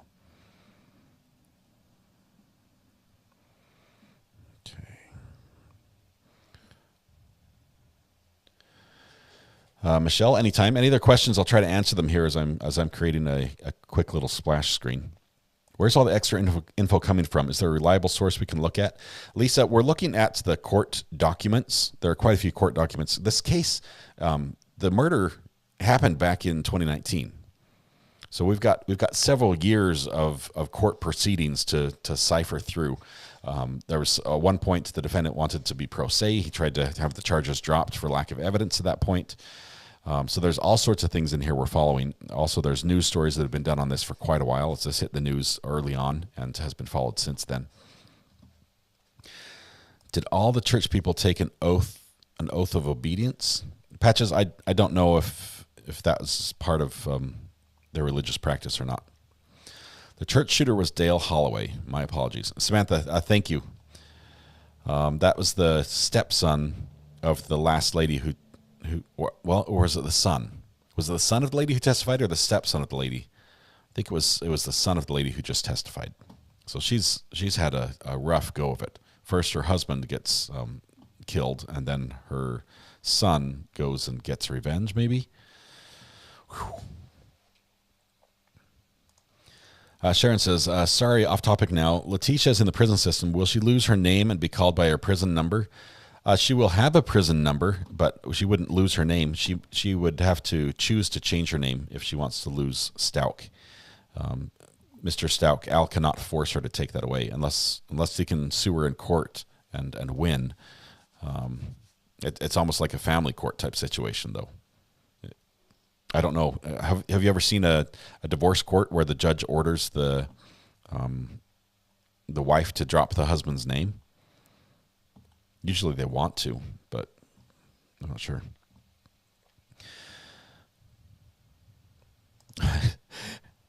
Oh my gosh, I just went to the store as Hottie Cop was leaving the stand, and now I'm confused. There's a lot here to put together. Refusing a mental evaluation strikes me as deceptive, not mentally unwell. Not saying he's totally irrational, but refusing a court-ordered test just looks difficult to me. If it was court-ordered, he would be forced to take it. You can't get out of that. They would force you to take it. And of course, if it's a mental evaluation, you can throw the test if you don't want to participate. But at least then we would have the results of him throwing the test.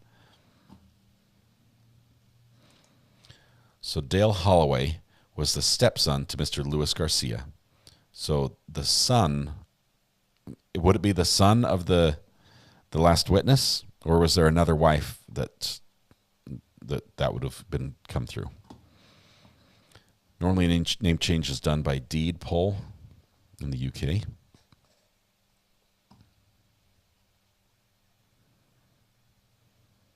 Man, freak hailstorm, 12 inches deep. That is a lot of ice.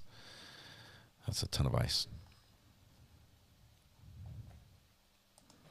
Competency hearings are court ordered. It's not the state who has the power to make it happen.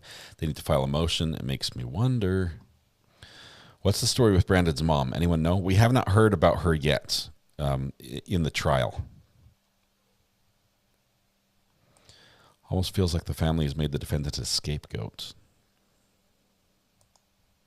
And when we remember how long she said they were married, it was like 26 years. It was a long time, wasn't it?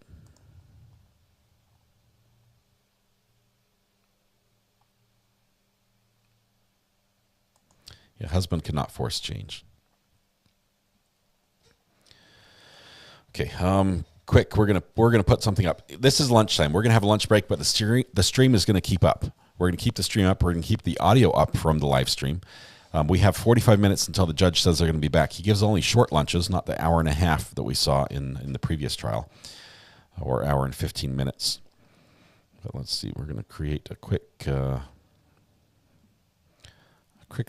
little we're at lunch graphic. It needs to have pickles on it, though, for sure.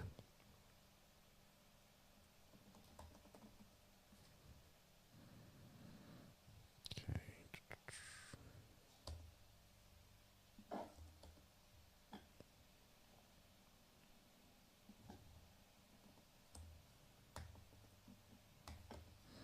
Party time while RA is having lunch? Oh, yeah.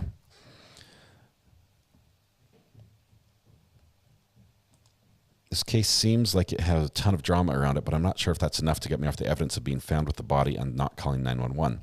That's such a doozy for me.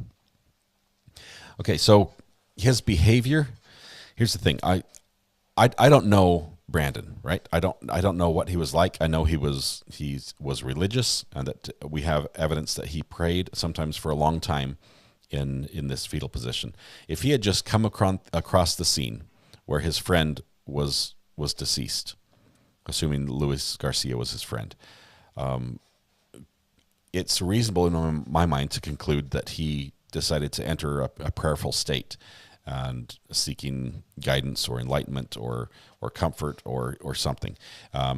So that alone is not evidence enough to convince me of the murder. Yes, it was the gun that supposedly he had in his nightstand. Yes, it was the same ammunition. Yes, the gun was right there. We've heard that we're going to see that was only his fingerprint on the gun. There was another officer who picked it up. That's a problem. That's not good. But yeah, I don't know. I'm going to hold off for a little bit. 6 years married. I thought it was like 26. They were together 26-ish years, but only married for 6. That makes sense, Mrs. H. Let's see. I'm only doing breakfast here since it's 9:15, says Kathy. He was hyper-religious.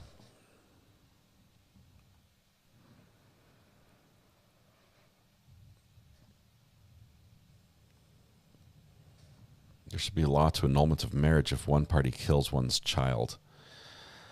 Annulments are interesting things. Generally, the longer the marriage goes on, the harder it is to get an annulment.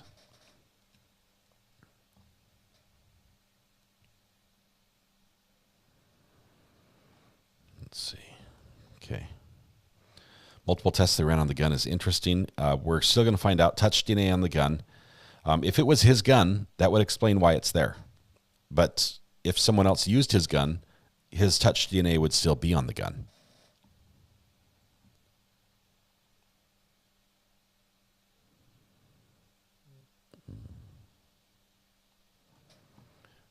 Guess we should back up and get our facts straight during lunch. Cass, we're trying to figure this out, trying to put the pieces together. Who made the 911 call? Grandma and the sister possibly made the 911 call. After they went to the house and found them both.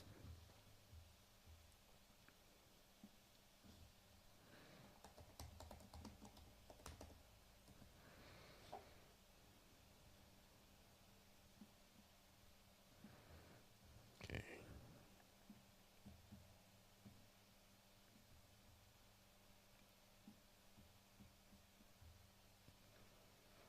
Add text. We've got this. We've got our lunch break logo coming up quick.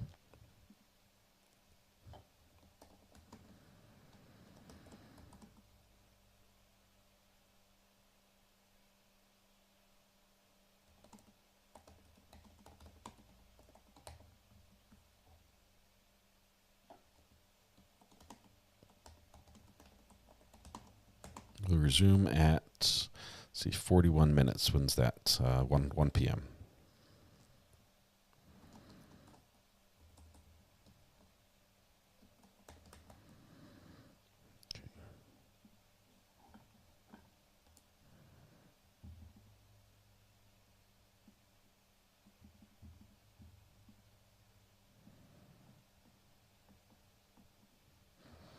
All right, so here we go. We've got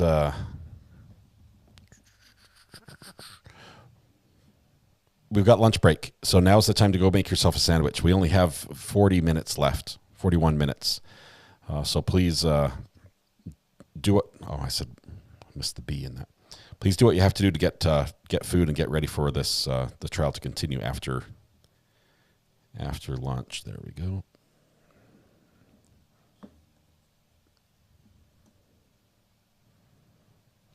Okay, share, download. We're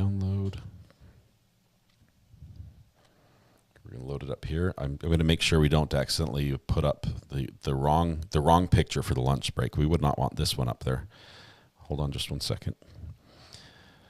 41 minutes is a lot of food.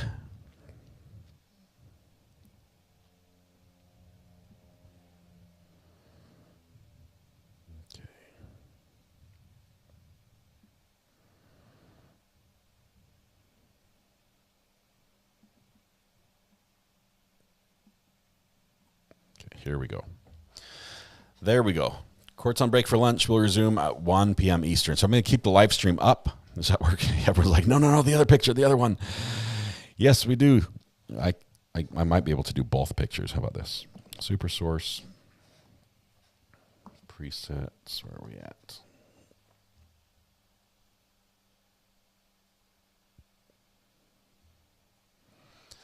do that one. Source, box source 3 is MP2. Which is this one.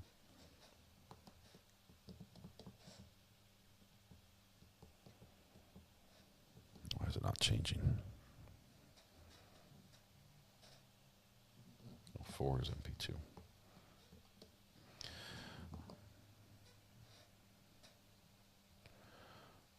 One is MP1, 2 is MP2.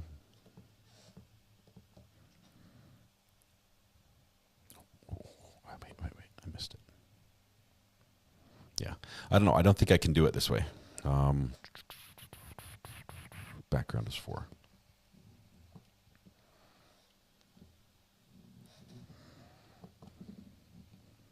Now I'll put his picture up. There we go.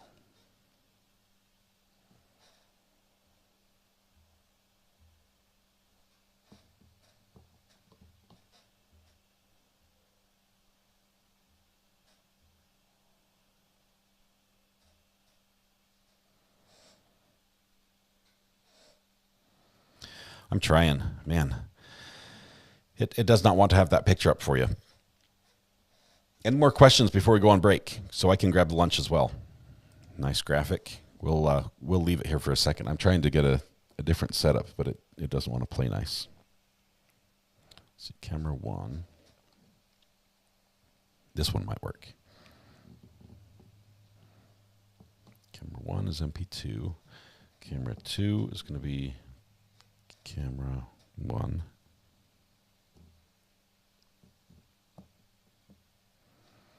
Camera 3 is going to be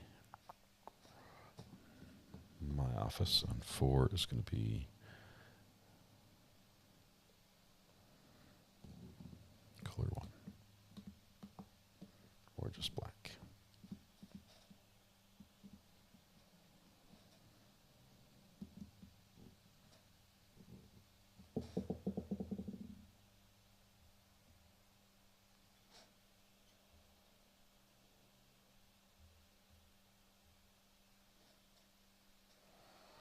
Well, it's trying to do it. It just keeps messing up. I try to set this up, and it's doing something funky in the background.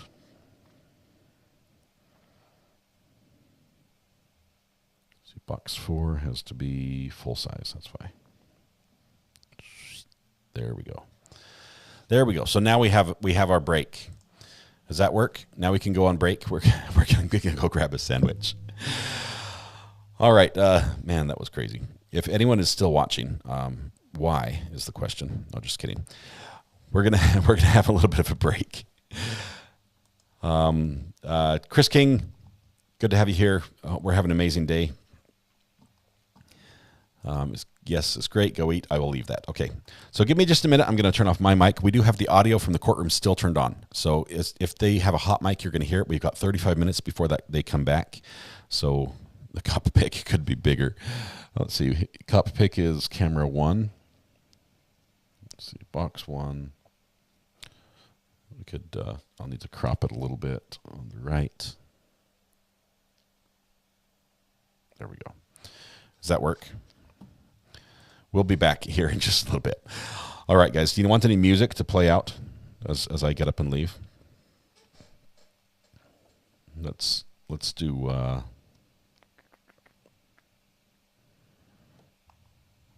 want pizza.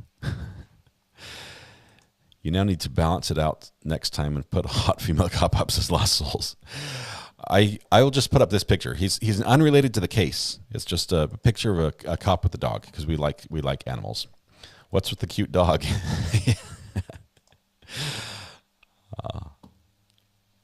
Better than silence. All right, we'll do a little music here just for a little. It's just gonna have one song. All right, grab some lunch. I'll be back here in just a minute. Thanks.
All right, we're coming back from lunch. We're a little bit early.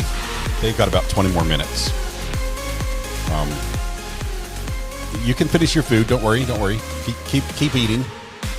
Not a problem. I do see. I scrolled up in chat just a little bit. Just scrolled back just a little bit and saw that you guys were extremely inappropriate all the way through chat.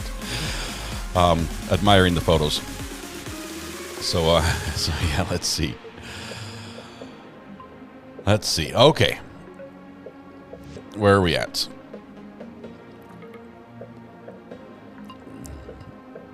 Easy, everybody. Easy. Deep breaths.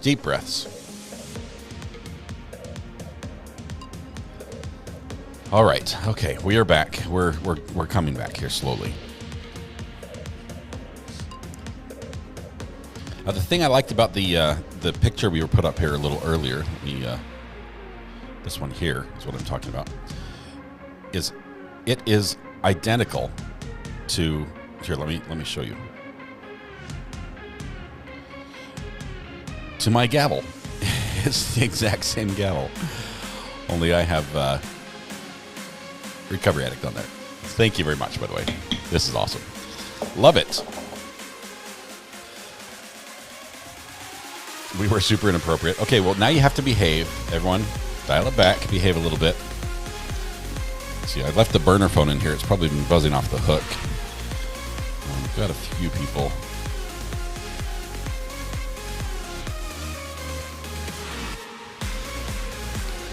Let's see.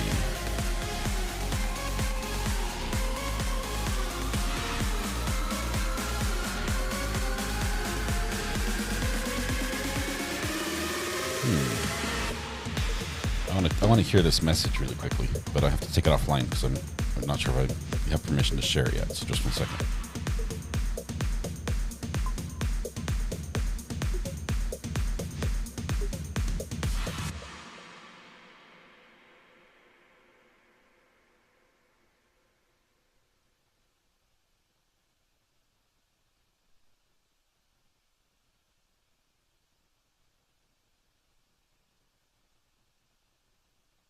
Awesome. Good stuff. All right. I wonder if the police department puts out a calendar. I don't know. They put out mug shots. I know that. Kathleen McClung, thank you for clicking the subscribe button. Welcome to the group. We are just going to get ready to go back to court here in about 15 minutes. The court has a 1-hour lunch break. All right. I love the way you can even make a bad situation even fun. Yeah. I'm not going to condone or defend the actions that happened over lunchtime that may have been super inappropriate. So, yeah, there's nowhere I can win. If I join in, I cannot win, and if I defend you, I cannot win either. So you guys are going to stand on your own on that behavior. Anyway, Scott says, love this channel, went to Jay's, and I don't like the disrespect and inappropriate chat. When you join him, I'll take on a sidebar on my own. I will say, Jay has a more of an adult directed audience as far as the channel. It's more PG-13 type setting than we have. He does differently, but what he does things very well that I do not do, and I admire him for that. I'm not telling you should go watch over there. I do think that if you like that, you're very much welcome to. But it's cool. I like Jay as a person. He's a good guy. Hi, I took the day off from YouTube yesterday and ran errands today. What's going on? What did I miss? Mighty Heidi, we started, you know how the morning I started, I said we're taking a day off. We need downtime. We need a breather.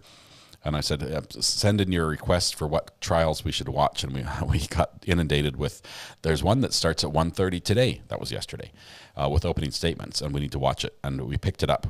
So we actually started a trial yesterday with opening statements. We are doing the Brandon Castiglione trial, which is the preacher murder trial or the minister murder. Minister murder sort of has the alliteration. Maybe I should change the title to minister murder. And it's interesting. It's got some parts we want to know that's keeping us guessing. It is a whodunit situation, and the state says there's only one person who it could be, and it's the defendant. And we haven't heard the defense say that it could be somebody else yet, but we were expecting them to do that. During lunch, I listened to Nate Eaton update. He was saying that their servers crashed and they're installing a new one today for the verdict. Wow, huh? Yeah, there are so many people interested in that case. Honestly, you will want to be on with Brandy and JT for that live verdict.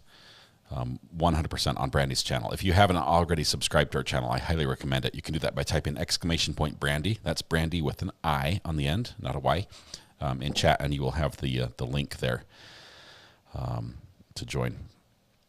Is the defendant a minister? No, he was a parishioner, Mighty Heidi. Everyone sort of went to the same church so far. I'm not sure about the police officers that have testified so far. I believe one of them is at least religious, or has one of the tattoos appeared to be a religious type tattoo. So it's possible he also goes to the same church, but I don't think so. We've been spoiled with RA and the way he presents everything. Now no one comes close. Well, I love helping channels grow. This right here is my tribe, says Lost Souls Paranormal. I love it, Lost Souls Paranormal. You and Danny, both. It's good to have you here. When we are bad, you are very, very bad. Let's see. Will you make an announcement when the verdict is in for Lori? Suzanne, we'll probably announce that for sure. Yes, I'm hoping that in their case, they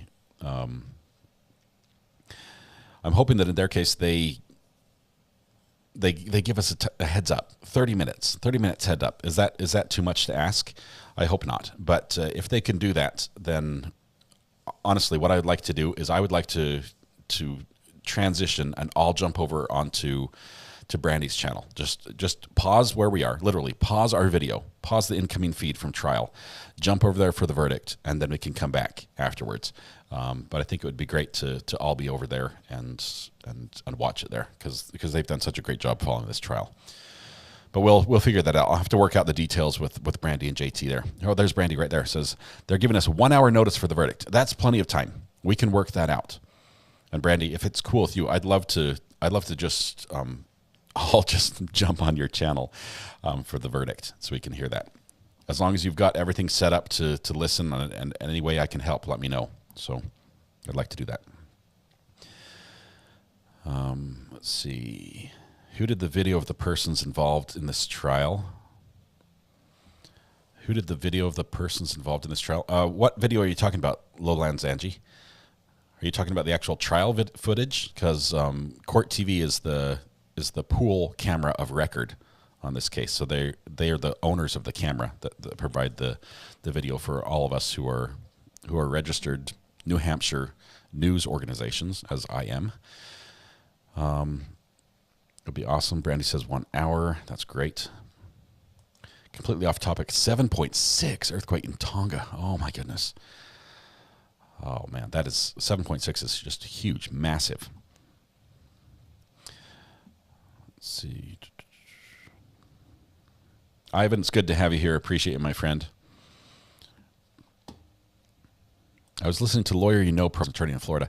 Peter Tragos is amazing, absolutely amazing.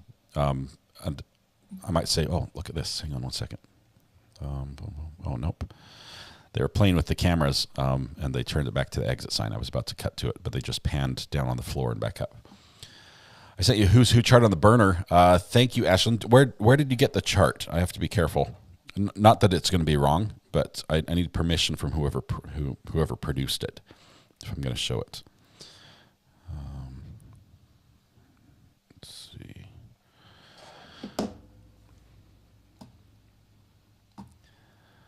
Been with Brandy for that trial. Happy we're going to join her. It would be great. Hopefully JT is going to be there too.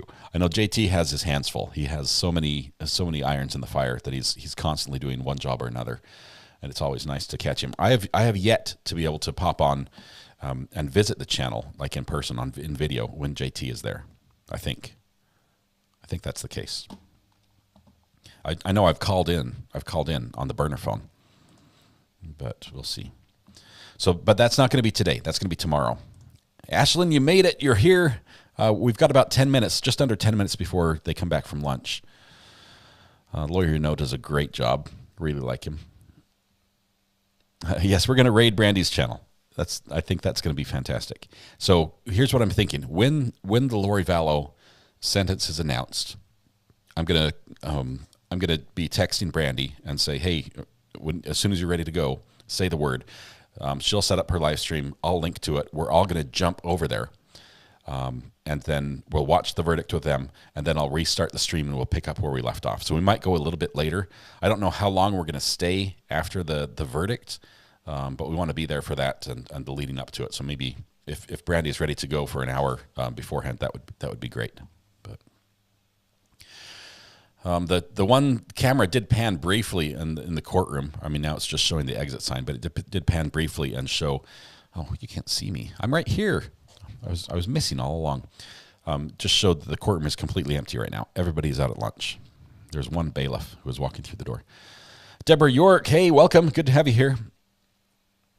Jay likes cursey words, which doesn't bother me, but I like it here better. Yeah, Bells, it's funny because we listen to trials and we get a lot of cursey words in the trial. It's like watching a police chase and the cops jump out and they're yelling, show me your blanket hands, show me your hands. We watch that, but at the same time, we try to be polite in chat and keep the cursey words out. So we have just a weird moral code we follow. How did the Vallows defense not call a single witness? Even Letitia presented more of a case. This is some Chandler Halderson plays for a much higher profile case. Usually when defense does not call a single witness, they're saying the state has not proven their case. That it's like, you accuse me of all this stuff, but you haven't proved it. And so just throw it to the jury. We don't have to do a thing. You didn't do it. You didn't prove the elements of the case. I'm not so convinced. Maybe they're just waving the white flag. Maybe we'll have the Lori verdict before we hear the closing arguments. I think we'll definitely have the Lori verdict soon. I think that's going to be quick. Lisa, I'm with you. Peter Tragos has fabulous hair. Little Miss, it might just be on your end. My feed looks like it's pushing a good solid signal right now. Ohio Mama says, are they on verdict watch right now? No, we haven't had closing statements yet with Lori Vallows' trial. Those come tomorrow. They're on a break today. But it's good. Chris H., welcome to the gallery. Good to have you here, my friend. Thank you for becoming a supporter and getting that courthouse icon by your name to indicate your superiority over everybody else. Good to have you. Welcome. Make sure you take a seat on the front row as well. Reserved seating for members. Just watched a clip of the old lady in this trial, the grandmother. She sounds like me with my Boston accent, says Mighty Heidi. Let's see. Brandy will be there with her full-on charts. Brandy's charts are just amazing. They're good stuff. The cameras are now panning around. I think they're listening. They're paying attention to me. They're panning around and looking for a white wall to zoom in on to get a white balance on. Okay, because I complained about how the cameras were not balanced correctly. So the feed from the courtroom now looks like this right here, where they're panning around trying to get a white balance. Because they're like, okay, so what looks white? Now they're just spinning. So that's a little better. The exit sign was looking a little yellow before. So that's a tiny bit better. Hi, camera guy. Hello. Ritz is hopping back and forth from here to Jay's channel. Exhausted. You need another device. Kathy says, RA, I did my own water pour because I got my new blue cup. Yay. Awesome, Kathy. Thank you very much. I love that you got your cup. Hope you love it as much as I love them. Lucy Bowers is mega late. It's okay, Lucy. We can catch you up in like 2 minutes. Lots of new documents just dropped in this case on the Discord. Thank you, Chandra, for that. I'll turn the sound up here just for a little bit while we're waiting for trial to start. Okay.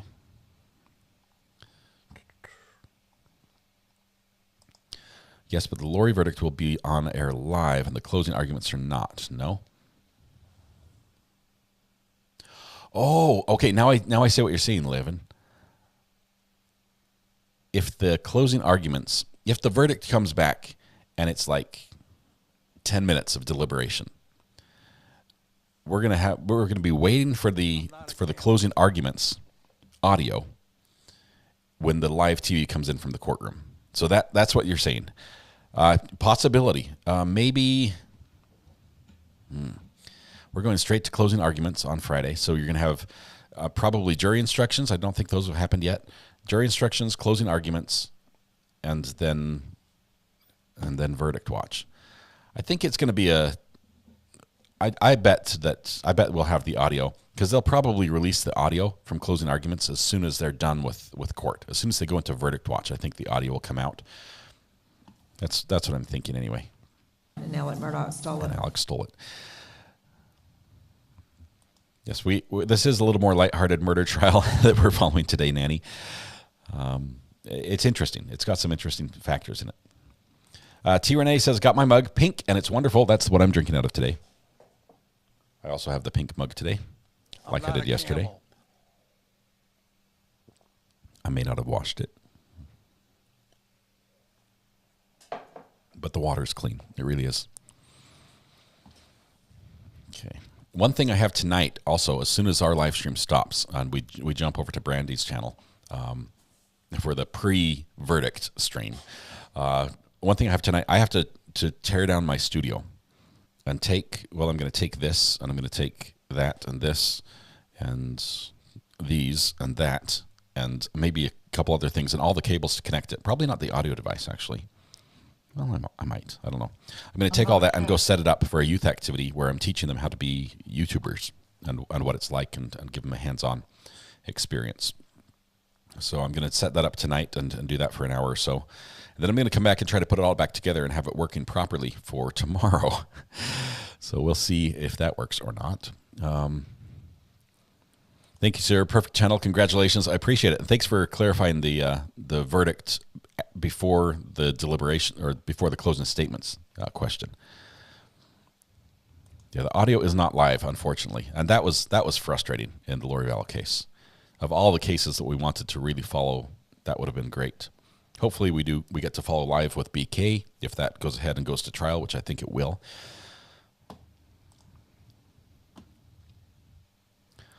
Thought they were coming back Thursday for closing arguments. I'm mixing my days up, Cher. I think you're right. Today there was no trial, so they're coming back Thursday for closing arguments.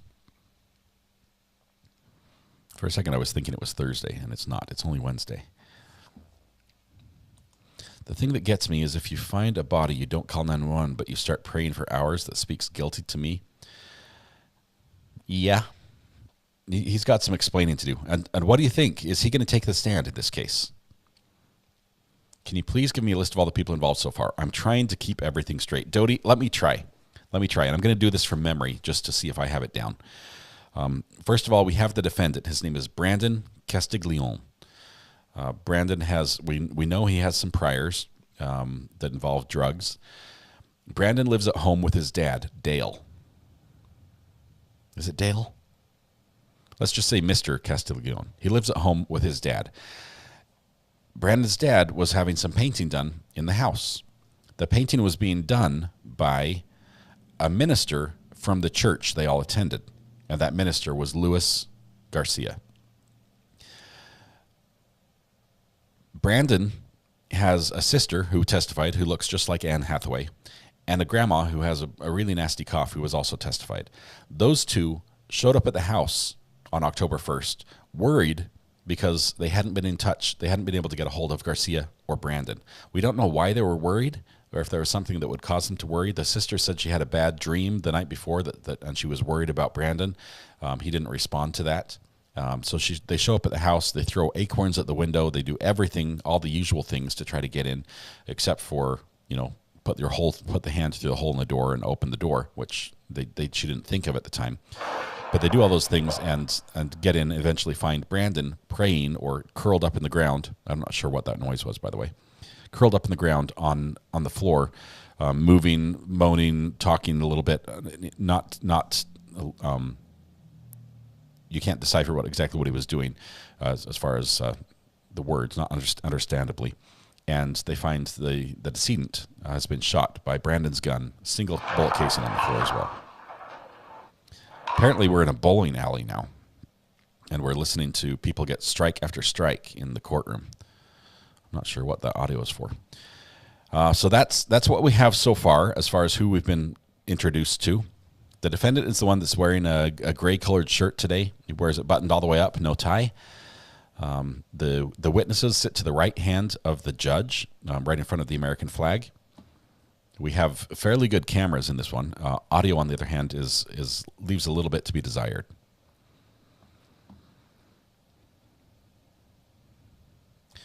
If I never have another child murder case, it'll be way too soon. Ivan, those are tough. Those really are. That was a tough one. Why do you think the doors were locked? I don't know the area in New Hampshire. There are some communities where people say, "Oh, we never lock our doors." Mark, thank you. Mark is the name of the dad, not Dale.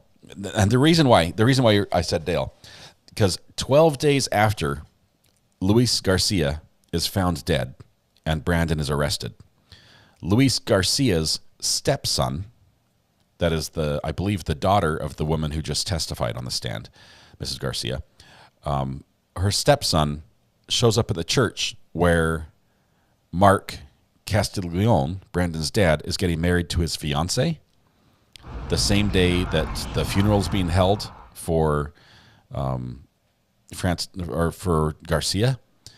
Well, the stepson shows up and shoots Mark, the fiancée, and the preacher. All three of them lived. They survive and recover. So, possible revenge shooting. The defense might be saying he might have been the one who did it all along. Does that cover it? Did I miss anyone? The stepson is Dale Holloway. That's where the Dale comes in.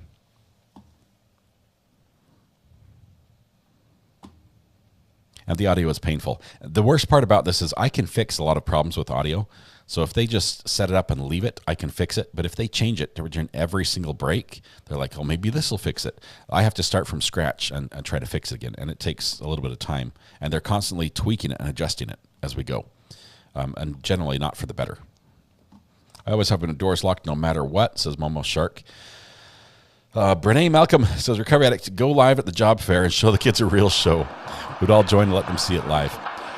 Recovery addict go live at the job fair and show the kids a real show. We would all join and let them see it in real life. Or we could live at the job fair instead of go live.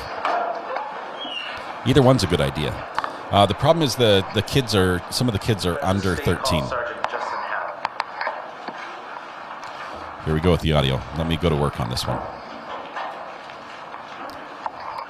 Justin Howell, Sergeant Justin Howell is being called right now.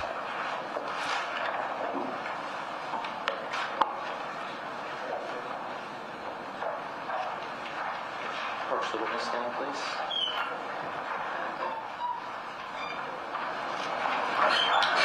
And if you'll remain standing, I'll swear you in. Do you swear the testimony you'll give today will be the truth, the whole truth, and nothing but the truth, under the pains and penalties of perjury? I do. Have a seat. Under the pains and penalties of perjury. And for the record, could you just state your full name and spell your last? Justin Hallock, Hallock. And how are you employed? With the Londonderry Police Department. What's your position there? My current role is the training sergeant. Okay. How long have you worked at Londonderry Police Department? I got hired in Londonderry in 2015. Prior to that, I was with the Raymond, New Hampshire Police Department. How long were you in Raymond? Since 2012, so approximately 3 years. Anything before that? College. Is 2012 when you joined Raymond PD, did you graduate from Police Academy before that? I did. In December of 2012, I graduated from the 159th New Hampshire Police Academy. You said a minute ago you're a training sergeant? That's correct. I do all in-house training to include recruitment for the police department. Any other duties or responsibilities? Not currently. In October of 2019, were you working at Londonderry Police Department? I was. Okay. What was your role at that time? In 2019, I was the juvenile detective. Okay. What were your duties and responsibilities as the juvenile? As the juvenile detective? I handled all crimes against and perpetrated by juveniles. Were you also involved in responding to calls for service? I was. I still handled all general responsibilities as a detective, to include multiple investigations, burglaries, frauds, things of that nature.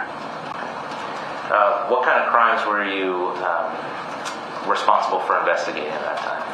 At that time, primarily juvenile law. However, we were on a kind of an on-call rotation, so I handled any investigation that came into the PD. draw your attention to October 1st of 2019. Were you working that day? I was. At some point, did you become involved in the investigation of the shooting death of Luis Garcia? I did. And tell us about that. How did you become involved? I responded down there. I was, I don't know the order in which my response time was, but when I got on scene with Detective Sergeant Hurley, we were made aware that there was an individual with a head injury. I made contact with officers on scene. Myself and Detective Sergeant Hurley went inside and assisted. I continued assisting in the investigation. Okay, let's back up a little bit. So where did you respond to? 15 Ridgemont Drive. And that's in Londonderry? Correct. Do you remember what time you responded there? I don't remember the exact time. It was afternoon. Early afternoon? Do you remember? Early afternoon. Okay. What shift were you working at? I believe I was actually in training that day, and my shift was over, but then the call came in, so we responded. Okay. Did any other officers respond to 15 Ridgemont Drive with you? Multiple other officers responded with me, particularly, I recall, Detective Sergeant Hurley. What did you do when you got to 15 Ridgemont Drive? When I first arrived on scene, I made contact with Officer Morin. Officer Morin is the one who informed me of what he had in the investigation to that point. I then made contact with Detective Sergeant Hurley, who was my immediate supervisor. We then went into the house and assisted the officers that were already on scene inside. When you assisted them inside, what did that entail? So at that point in the on-scene investigation, they were conducting a protective sweep of the residence in an attempt to locate anybody else that could be inside. At the conclusion of that, there was nobody else located. Were you made aware of anybody that was being detained at the time that you were there? I was. And who was that? Brandon Castiglione. Okay. Just to back up for just a second, without getting into any details, were you familiar with that address when you responded there? I was. Did you know whose residence that was? I did. And whose residence was that? Brandon Castiglione and his father, Mark. Okay. Do you see Brandon Castiglione in the courtroom today? I do. Could you point him out for us and describe an article of clothing? He's sitting with a light gray dress shirt. Record reflect the witnesses identify the defendant? No objection, Your Honor. Did you have contact with Brandon or the defendant on that day? I did. Okay.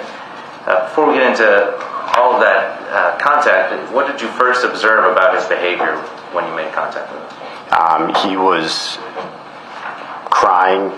There was mucus coming from his nose and mouth area, and he was kind of just in a downward position. It seemed as though he was praying. Where was he when you met him? He was in, I believe, Officer Morin's cruiser. In the backseat? Yes. Do you recall what side of the cruiser he was sitting on? The rear passenger side. Behind the driver? Behind the passenger. Okay. So you were looking at him from what would have been his right side? Correct.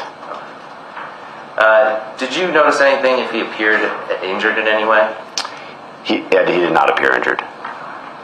Did you notice anything about his clothes, if they were torn or damaged?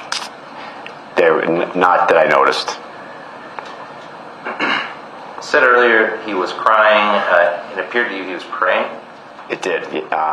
He was mumbling some words. The only thing I could make out was the word Jesus, and at some point I believe something along the lines of, "Let Jesus tell the truth." What did you do after you first observed the defendant in the back of that cruiser?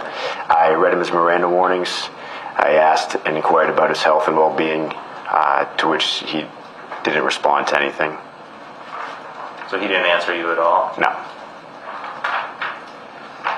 Had he changed his position at all while you were talking to him, or trying to talk to him? Not that I can recall. Can we approach Your Honor? Mr. May?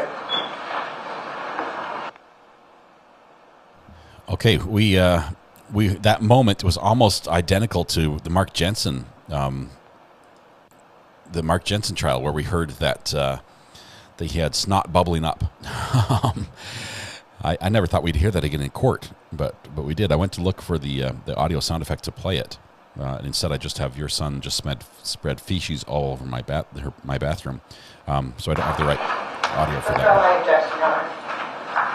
So I asked you if he had changed his position while you were talking to him, his physical position. Did he move at all?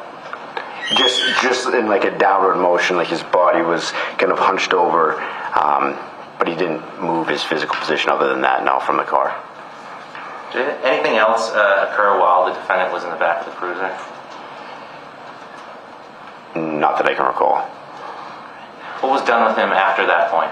He was transported back to the Londonderry Police Department, where he was then placed in the juvenile soft room for the duration of my involvement.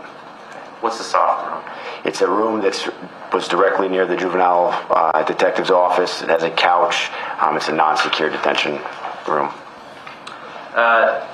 Was he still handcuffed while he was in that room? He was not. What else is in that room? A couch. There's, I believe, a desk with a phone. It's just nothing. Closet. Did you continue observing him while he was in that room? Yes, there's a camera in that room. The camera is linked to the feed at my desk, so I could monitor from my desk. And the room was the door to the room was within 8 feet probably of my desk. So if I was sitting at my desk, I could monitor him through the video camera. But multiple times I would get up and physically check on him to make sure he didn't need anything. What observations did you make while he was in that room? He continued to move from the couch to the floor, and again in like a prayer position. He continued to mumble what I made out to be a prayer. Audio keeps cutting out here. Anything that you heard that was what? Did he ever say anything that you heard that you wouldn't consider or have thought of as a prayer? No. Did you know anything about? Notice anything about his demeanor or his appearance? He was sweating pretty good, and he just seemed emotional. Your Honor, may we approach? Yes, you may. Man, lots of approaching.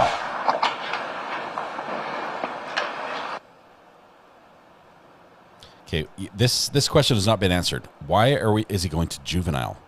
Why did he go straight to juvenile? I guess 21 is still juvenile. He's 28 now, right? This is 2019. I mean, it was done in 2019. He's 28 now. So what made them think he was a juvenile?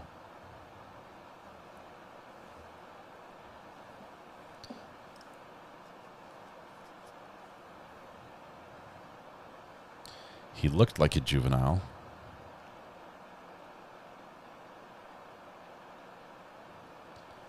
So it's possible, I mean, the family didn't tell him who he was, age, nothing. They just assumed he was juvenile.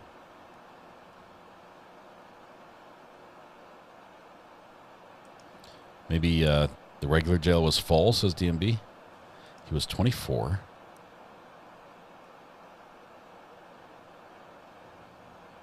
We do know that the juvenile room had video monitoring. The picture we have of him from his jail mugshot is he does look pretty young.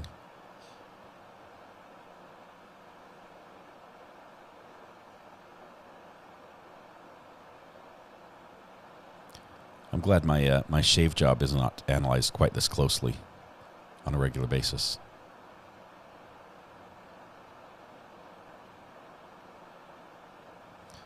The beard may need a comb. Just saying. Just between friends. Thank you, cameraman, for saving us from that shot. Wow. Near the house, he was 24, 25. Yeah, that's one of the times where you hope autofocus is not turned on, because then it would just be blurry on that sort of a close-up. Goodman Law, no, that is not a close-up of the calendar picture. That's not what you're looking at.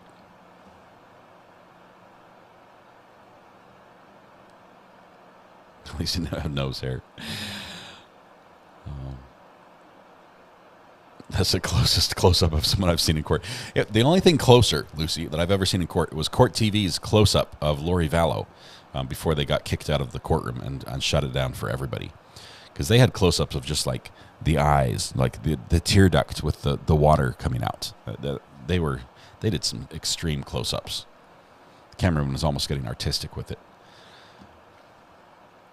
We didn't break for lunch. Yes and no. We put up a little splash screen saying that we were breaking for lunch, but then we're back again.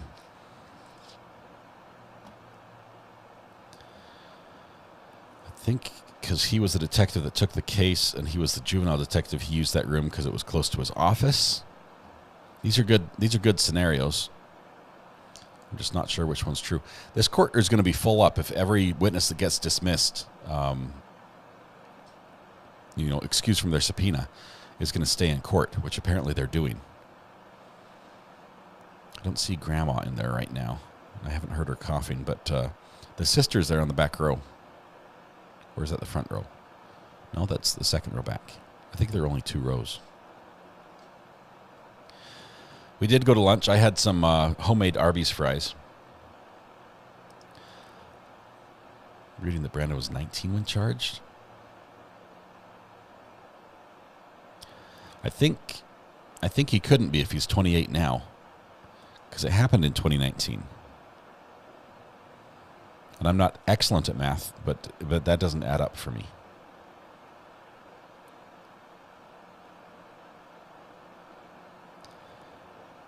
I have not checked the burner phone to see if we have a witness list. Let's see.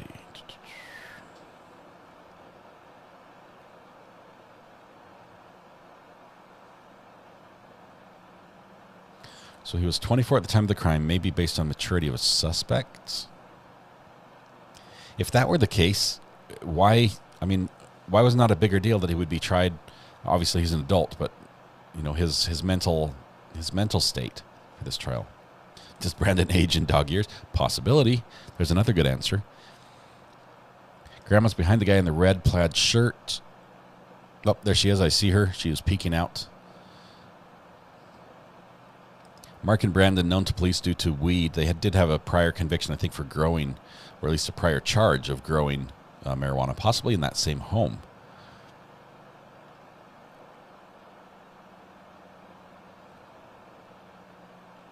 If you notice, the sister hasn't been sitting next to grandmother in the gallery. I did notice that. Don't know why. The 2 people on the front right bench were sitting on the other side of the courtroom earlier. They came in late this morning and sat behind the defendant, and now they've moved over to the state side. I think the gentleman in the very back, we've got a bailiff or an officer back there as well, on the back on the far left of your screen as you're looking at it. What if they suspected he might have a mental illness and put him there for his own safety?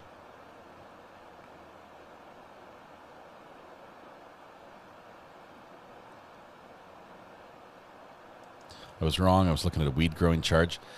I've heard, I haven't seen it. I heard that they were charged with something. The dad and the son were charged with something previously.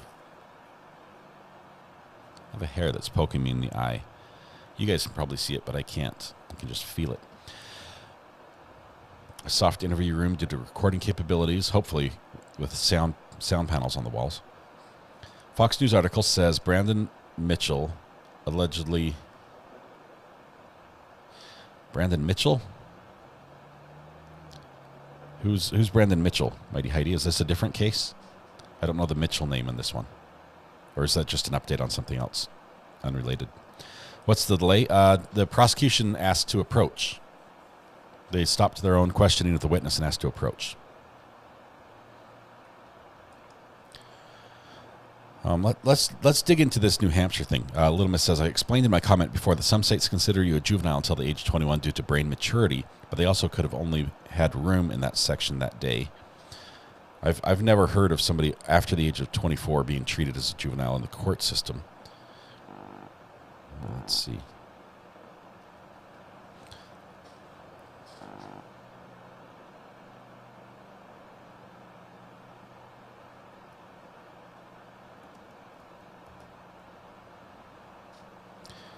Let's see. In New Hampshire, notwithstanding any provision of law to the contrary, the words adult, majority, age of majority, full age of legal age, full age or lawful age, and all other terms of referring to those persons who are considered to be who are to be considered adults shall mean those persons who have attained the age of 18 years. So 18 is the age of adulthood in New Hampshire. I don't get it. I wish they'd fill in the details here.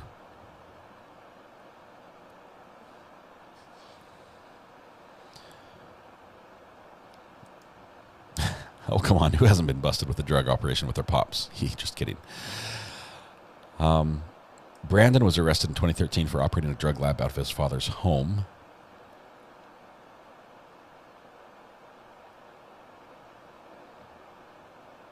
They're considered youth offender under the age of 26, but 18 is still adulthood. Okay, so let me look at this. New Hampshire youth offender.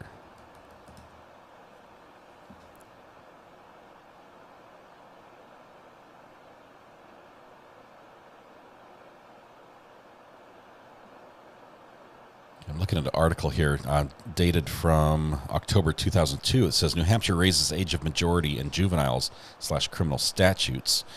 It says they were raising it to 18. It used to be 17.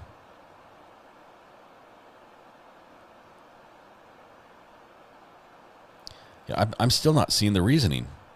The juvenile side, and it's come up so many different times where he was checked in, where he was intake at the jail, where he's held.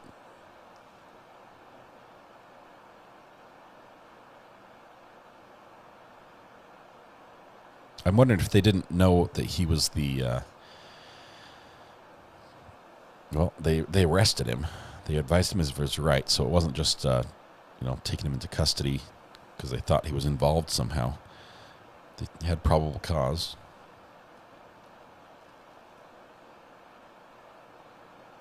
Man. It's nice for the courtroom to have that little clock running on the grounds there. Not on the ground, but the bottom of the screen next to me, so we can tell the video's still running.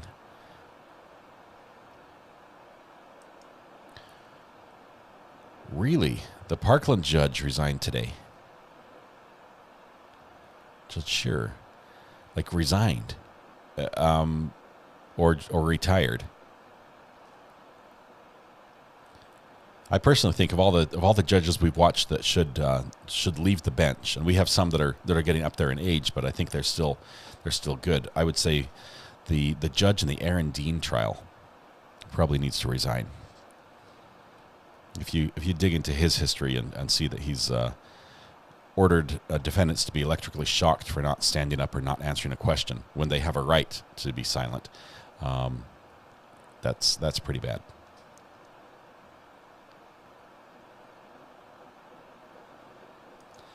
So prosecution and defense have arrested. Closing statements tomorrow for Lori.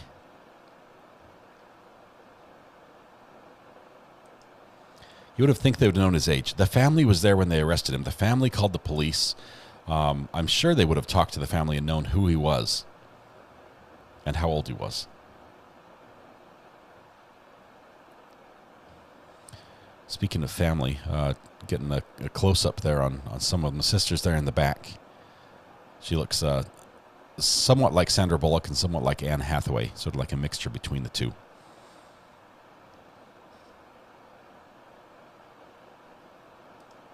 The detective was a juvenile detective. Yes, that was his assignment. We have had some young cops in this one. The detective on the stand was juvenile detective at the time of the crime was committed, and he also responded to other calls as needed, but he is now a training officer. So maybe this was just because he was a juvenile detective and he took him into custody. That was just because normally he handles juveniles. Just bring him to our side of the office and we'll hold him here. Just out of convenience. Lizzie Dog says, RA has me searching for interesting trials in my state, Oregon. Yes, if you have experience with the legal system, the justice system in your state, specifically information that can help us understand how we can have access to video from that state. I'd love to be in touch with you as we're looking for new options for new trials coming up. Sister looks like she's suffering the high pollen count like I am today. I've heard it's very bad up there right now. Springtime, just a ton of pollen. Don't know why they aren't sitting next to each other. They're, at least at one point, they were close enough that when the grandma couldn't get a hold of Garcia or something, she called the sister and had them, I mean, they drove over together or vice versa. Sister beat her to the house by about a minute. Grandma stayed out of the house and watched her the sister's kids while she went into the house. And then Grandma went in after. Thank you, Lizzie Dog, for doing the homework. One item I saw online said defense would not be calling any witnesses other than the ones called by prosecutors. Well, Kevin, that's a problem. That's a problem for the defense because the defense has released these witnesses from their subpoenas. So Grandma's not going to be called. A sister is not going to be called. The police officers are not going to be called. Everyone who has testified when they got up from the stand in this trial has been released from the subpoena. They're done testifying in this trial.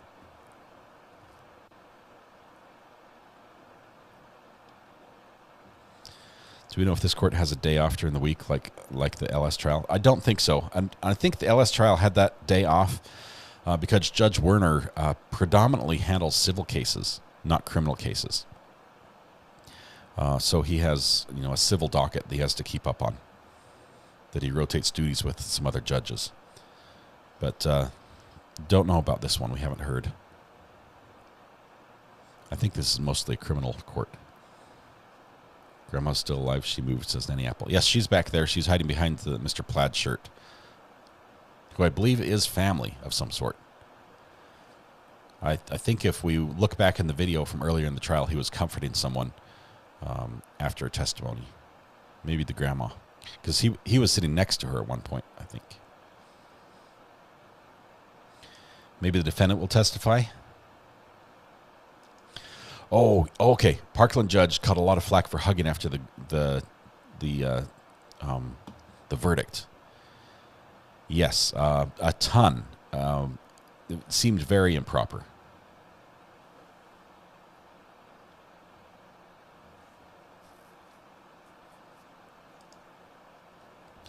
Handwritten request for bail review. Let me look at that, see if I can pull this up. Bail.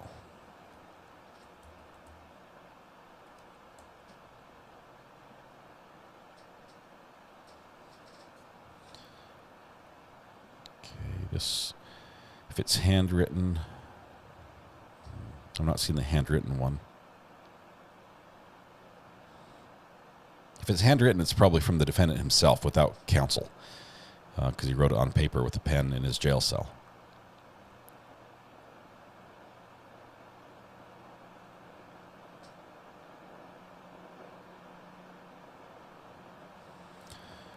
The one I'm reading that was filed with counsel, August of 2020, this is the motion requesting an evidentiary bail hearing. It's in support of this motion. Defense says that, let's see, that on December 2nd, 2019, the defense filed a motion to determine Brandon's competency.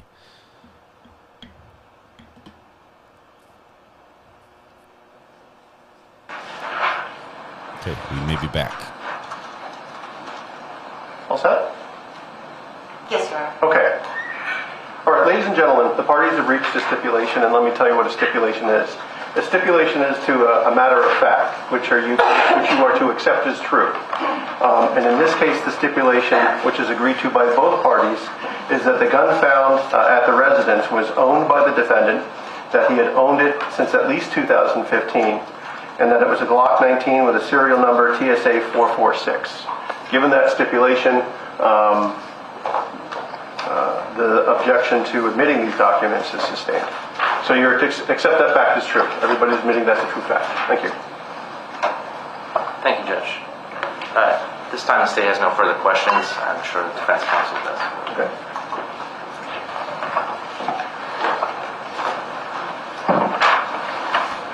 Robin, I'm going to give you a brief moment as a standard mod to post that link, if you can.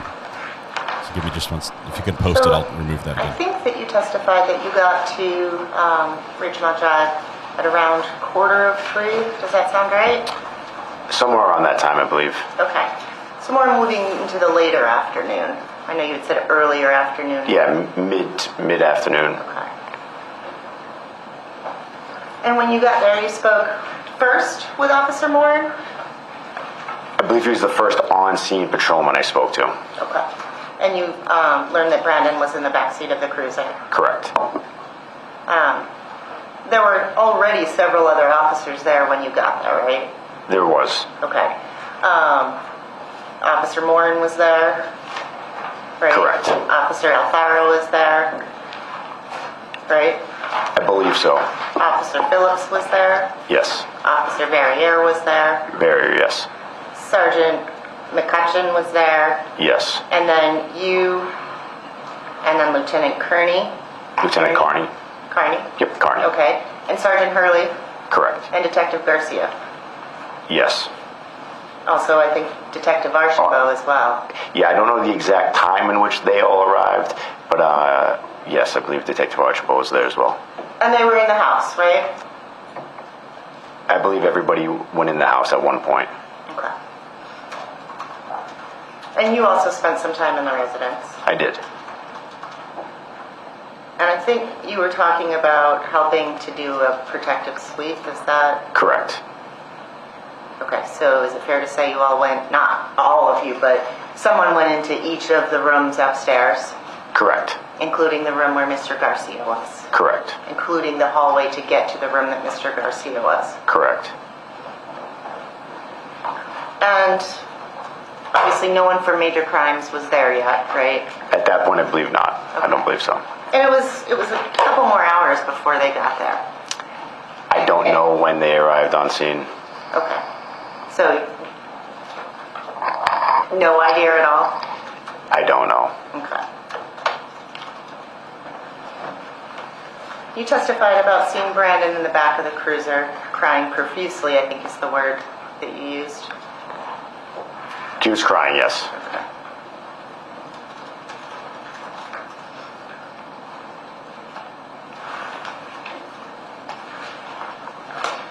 When he was in the cruiser and when he was brought into the juvenile room, he did not have any shoes on, correct? I don't recall. You don't remember? I don't remember. Okay. And you continued to observe him throughout the night, or at least for some period of time, going from the couch to the prayer position. Correct. And he would be in the prayer position for quite some time each time he would take it. I don't recall the exact number of times or how long he was in the position, but I just remember him going from the couch to his knees. And you were able to monitor that as something that certainly, let's put it this way, you were not looking at the screen constantly while this was going on, right? He was under direct, yes, he was. I was either watching him from my computer screen or I would get up and physically go see them, and I believe at one point there was another officer with me. Okay. You were asked some questions on direct about whether or not Brandon was handcuffed, right? Correct. And he was not handcuffed? In the juvenile soft room, he was not. Yes.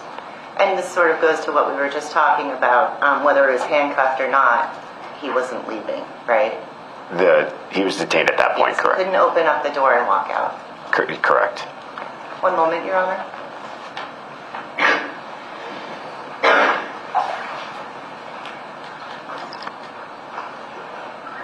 No further questions. No redirect on the statement. All right, may this witness be excused? Yes. Okay, thank you. Thank you.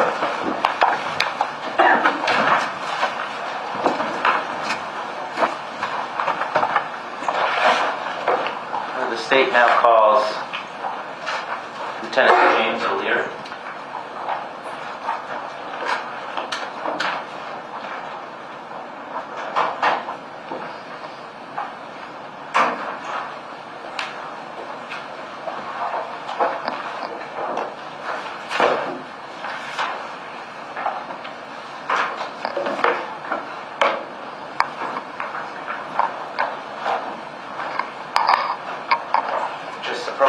stand. Remain standing.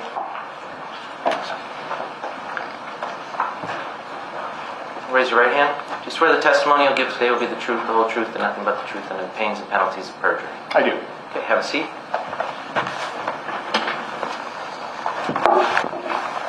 Apparently perjury And you is could painful. state your full name and spell your last for the record. Lieutenant James O'Leary, O''Leary. And how are you employed? I work for the Department of Safety, New Hampshire State Police. How long have you been doing that? I've been with the Department of Safety as a law enforcement officer since 2005. I was initially hired as Highway Patrol, which is now defunct. We merged with State Police in 2008, so in total, I'm finishing up my 18th year, or coming on my 18th year. They finally turned on his mic. Before that, did you have any law enforcement experience? Just the time with Highway Patrol. So you've worked kind of for State Police or in that realm for about 18 years? Correct. What's your current assignment? I am the commander of Troop G located in Concord. Before that, in October of 2019, how were you assigned? I was assigned as a detective to the Major Crime Unit. Tell us about the Major Crimes Unit. What kind of crimes do they investigate? They investigate suspicious deaths, homicides, officer-involved shootings, missing persons, a variety of different major cases. You said you were a detective? I was, yes. What were some of your duties and responsibilities at that time? It's kind of a twofold assignment in major crime. Sometimes you work on the crime scene side, so you would actually go and physically collect items from on the crime scene side. And then the other part is an investigatory assignment where you would work as a plainclothes detective and interview people. So it's both of those things is what I did. Did you have any specialized training that you received while you were in the Major Crimes Unit? Any of the training I received was essentially in-house and on-the-job training. Did you investigate homicides while you were part of the Major Crimes Unit? I did. Okay. About how many, best estimate, did you investigate? Within my time in major crime, I investigated probably over 50 cases. That's in total, and I venture to guess at least half of those were homicide or suspicious deaths. You were describing earlier there were kind of the two sides, crime scene and then investigatory or interviews, that sort of thing. On the crime scene side, were part of your duties to collect evidence? They are. That is one of the assignments. Can you tell us generally how you go about collecting evidence at a scene? Sure. As an evidence technician, it's your responsibility to oversee essentially the documentation of the evidence, meaning where it's located, and also collecting it from its location, preserving it, making sure that it's packaged properly, and then lastly ensuring that it remains in a secure location and a proper chain of custody. I want to draw your attention to October 1st of 2019. Were you working that day? I did work on this case, yes. Okay. And when you mean this case, do you mean the investigation into the shooting death of Luis Garcia? Yes, sir. How did you become involved in that investigation? I received a phone call from Lieutenant Sonia regarding my response to the address. Given my location of my residence, I live near where the major crime truck is, our secure facility, so oftentimes I would be tasked with essentially grabbing the truck and bringing it to the location, and that's what I did in this case. Okay. You say Lieutenant Sonia, who's he? He is the commander of the major crime unit. You said he contacted you about responding to a location or an address? Yes. What address was that? 15 Ridgemont Drive in Londonderry. And you said one of your first tasks, I would guess, would be to collect that truck, is what you said? Yes. Okay. Once you were on scene or involved in investigation, what was your role? So my role was evidence technician. And who gave you that assignment? So we work with a team of people. The lieutenant will basically assign a team to respond as the crime scene group, and that team, there's an assigned person who is referred to as the officer in charge. So essentially, they're the people that will kind of oversee the process and give out assignments. So in this case, Trooper First Class Tara Elsmiller was that officer in charge and provided me the assignment of evidence technician. Okay. So you work as a team. Who else was on that team that day? I recall Tara, and I believe Trooper Anderson was with us. I don't recall who else was there. What were their roles? You said Trooper First Class Elsmiller was the officer in charge. How about Anderson? I don't recall his role exactly. However, in general, the other roles do include taking photographs, sometimes videos, or sketching out diagrams. So he would have been made one of those, would have been given one of those assignments. And just to go back, your assignment was evidence technician. Correct. And that was to collect the evidence? Oversee the collection of the evidence, correct.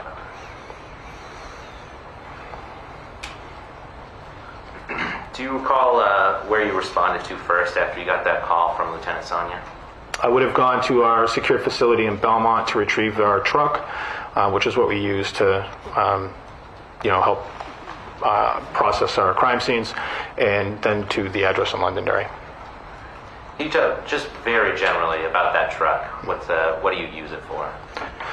So it's like a mobile office. It has all of our tools and items that we would need to help process a scene, all of the items that we use to document a scene. So it's basically used as a mobile office.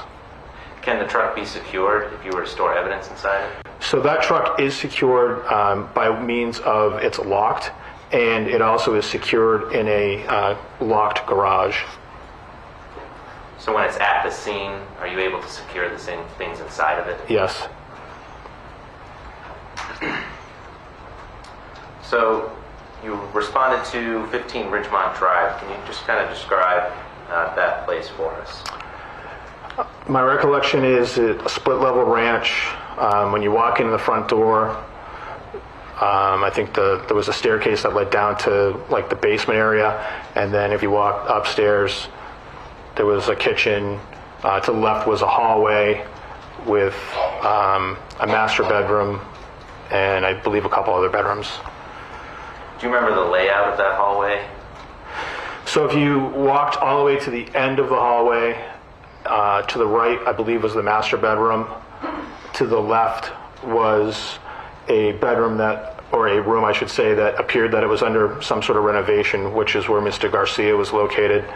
And then there was a bedroom just before that room on the left. So the room where Mr. Garcia was located, you said that there was another room next to it? Yes. Did you know at the time whose room that was? Not initially. How about at some point during that day, did you become aware of whose room that was? Yes. And whose room was it? Brandon's. When you say Brandon, who do you mean? Castiglione.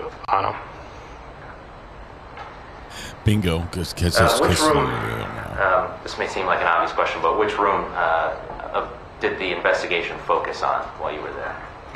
It would have been the bedroom that was all the way at the end of the hallway on the left, or sorry, I say bedroom. It's a room. I don't know it was a bedroom.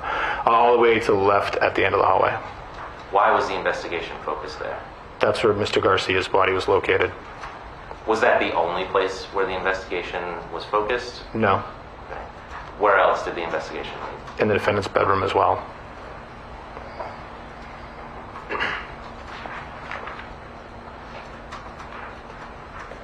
So, as evidence technician, can you kind of just take us through the steps you use to physically collect the evidence that you find? Sure. So we work together searching the different areas of a residence. We identify items that we believe could be related to the reason we're there, and we photograph it. It then becomes photographed. We then place a placard, like what you see on TV, that little tent, a placard next to the item. That placard has on it an identifying unique number that's issued to an item. Once photographs are taken of that, the item is then collected. In some cases, If the item needs to be further, or some additional photographs need to be taken for more close-up or better lighting, what have you, it would be photographed on the truck, and then it's packaged, sealed, and secured. Do you wear gloves while you're handling? We do. You mentioned a unique evidence number is assigned. What's the format of that number? So the format for our evidence number consists of the initials of the individual that's collecting the evidence. So in my case, my initials are JGO, so everything would begin with JGO, and then a number would be assigned after that. I want to talk about some of the pieces of evidence that you collected on October 1st, 2019. May I approach, Your Honor? Yes, you may.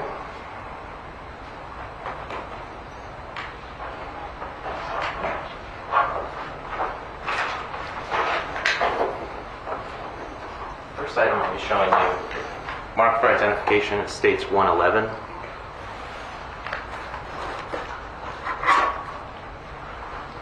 Do you recognize this box? I do. Okay, and what do you recognize it as? I recognize it as the box containing a Glock pistol that was recovered from the scene. Okay, and how do you recognize it as the box containing the pistol? I recognize my unique identifying number that's on it, as well as my handwriting with the corresponding information. Was there evidence, was there tape securing this box after the firearm was placed inside it? Yes, there was. The white tape is the tape that we use to secure the box, and then there's green tamper-proof labels that go over that white tape. Once those tamper-proof labels are attached to the item, we then use a Sharpie marker to put our initials over that tamper-proof tape as well, which I can see is on here. Do you see any other tape present on the box? The red evidence labels. And what are those? So those are placed on by the forensic lab. Okay. When was the last time you had seen this box? Would have been earlier today. And did you open the box at that time? I did. Okay. Did you break any of the tape when you opened it? I did. I broke the tamper-proof seals. Which seals were those? These red and green seals, or the red seals. Okay. Did you, were you the one that placed the red seals on? I was not. Okay. Do you know where those were placed on? The forensic lab. Okay. And when you opened the box earlier today, did it still contain what you recognized was the firearm that was collected at the scene, 15 Ridgemont Drive? It did. Did it appear to be in the same or substantially the same condition as when you had last seen it before that? It did. Move to strike the ID and enter 111 as a full exhibit. Okay. Okay, submitted. Lieutenant, if you could open the box.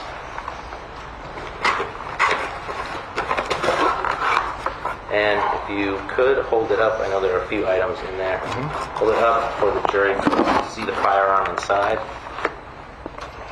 And again, is that the firearm that was collected at 15 Ridgemont Drive? It is. Okay. Can you tell from the firearm itself what the serial number of the firearm is? Yes. And what is it? TSA. I didn't bring my reading glasses, so 44, and I just can't read the last two digits, but they are there. Okay. Sorry. Would TSA 446 sound familiar to you? Yes. In your investigation?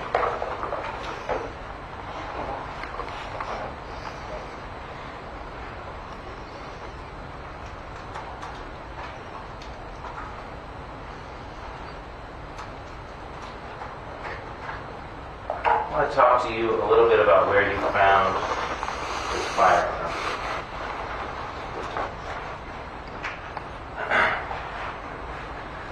I'll show you now.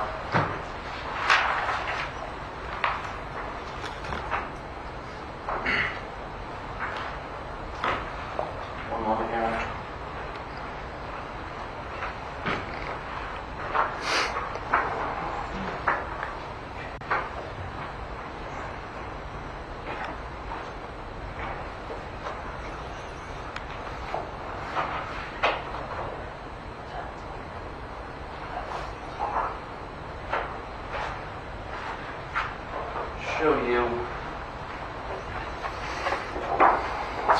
identification as States 24, States 25,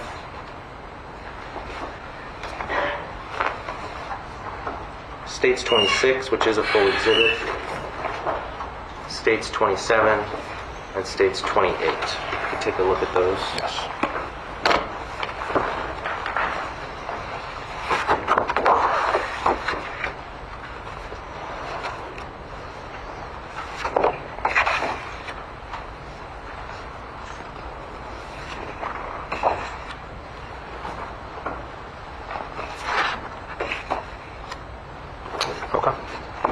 And do these photographs in general depict the area where you collected JG01 from? They do. Okay, and that's the firearm at the scene, right? That's correct. Okay, and where was that located? That was located near the end of the hallway on the right-hand side, on top of some plastic storage containers. Okay, specifically referring to IDs 24 and 25. Do those photographs fairly inaccurately represent where the gun was located at the time? They do. Okay. Move to strike the ID on 24 and 25, Your Honor. I'd just like to see that Sure. real quick, please. Why don't you bring him here so we can look at it at the same time? I actually wanted to see him too.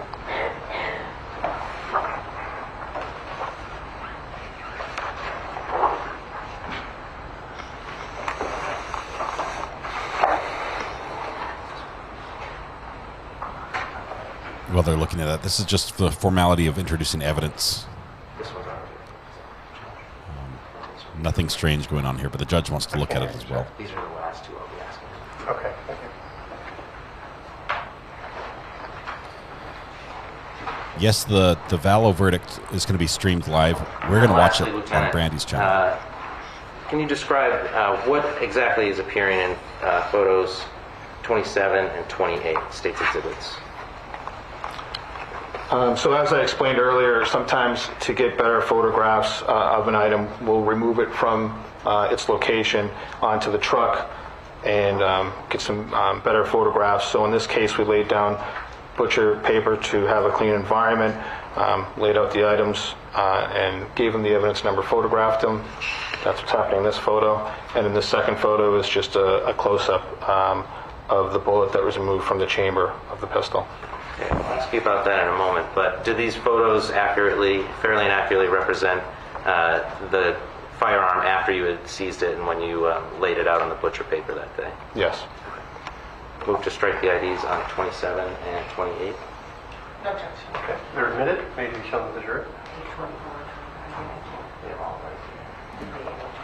Yes.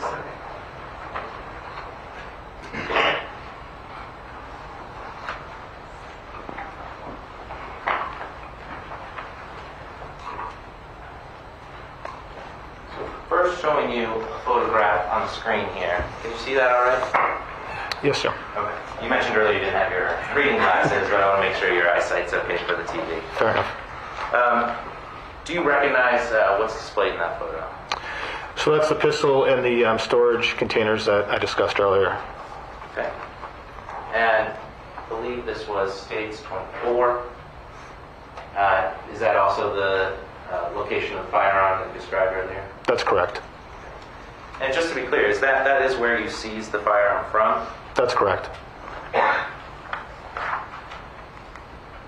And just another photo, I believe that's 25.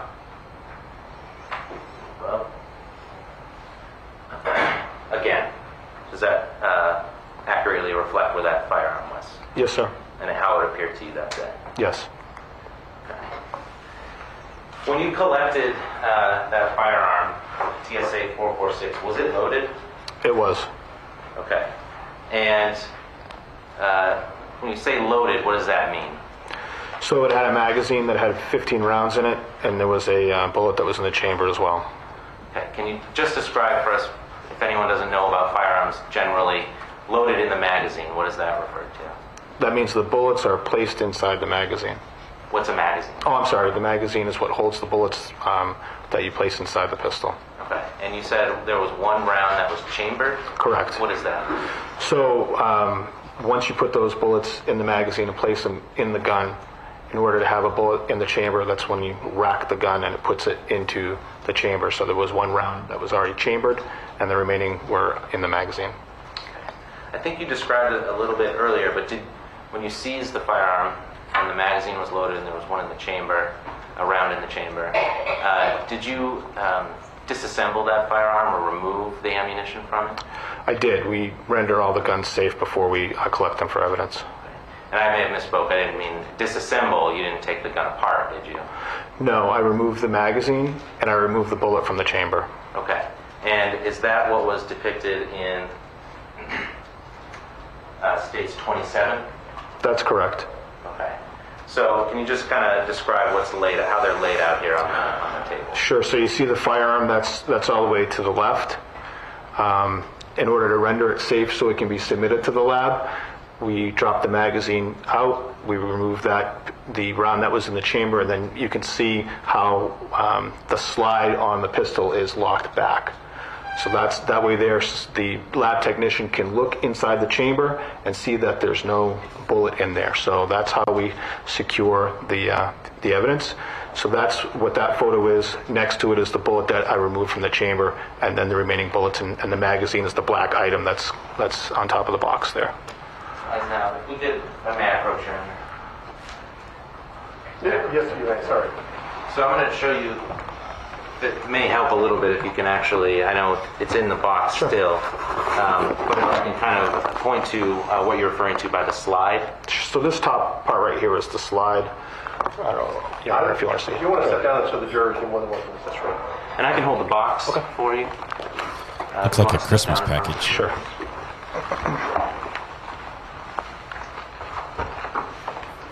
Just for information, New Hampshire does not have a maximum capacity law limiting handgun to 10 rounds in a magazine. Can everybody see? So 15 rounds is legal. The magazine legal. gets inserted to the pistol grip right here, and that's where the bullets are all lined up, right? So that's where they sit until that slide action comes back. When that slide comes back and you let it go, that's what feeds the bullet into the chamber. That's the chamber up here. So what I needed to do was remove the magazine out. That still leaves the bullet in the chamber. Then you activate the slide into the rear pocket, and you can remove the bullet from the chamber, and that's rendered safe. I see there's an object that's kind of been run through the pistol here, JG01. What is that object? This is right here is a gun lock. Okay. And that gun lock makes it so that that slide cannot be activated. So therefore, you can't place a magazine in there because this item's in there, nor can you feed a bullet into the chamber. So it makes the pistol safe. So this is inoperable in this state? That's correct. You can have a seat. Thank you.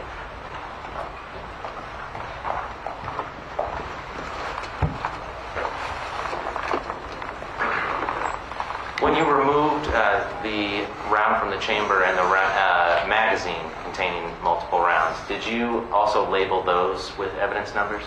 Yes. So as depicted in this photo, the round that was removed from the pistol is given the JGO-1A designation, and then the rounds that are on the box are from the magazine, which was given the JGO-1B evidence number. And so the round that was taken, you said, out of the chamber was JGO-1A. I'm showing you a slide that states 28. Is that the round that was taken from the chamber? Yes, sir. Okay. And from there, I don't know if you're able to read the markings that are on. I'm not. Sorry. Okay. If I could bring up states 28 for you.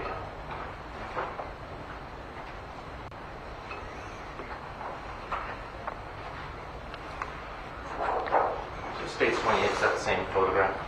Yes, sir. Okay. And from here, are you able to read the markings? Yeah, so it contains the wording 9mm Luger. Okay. And if you were to rotate, are there any more markings on the other side? I believe it says BFL. Okay.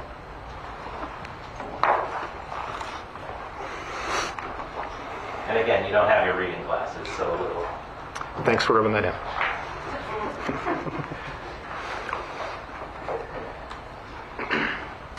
Okay. I want to talk to you now about another piece. May I approach you?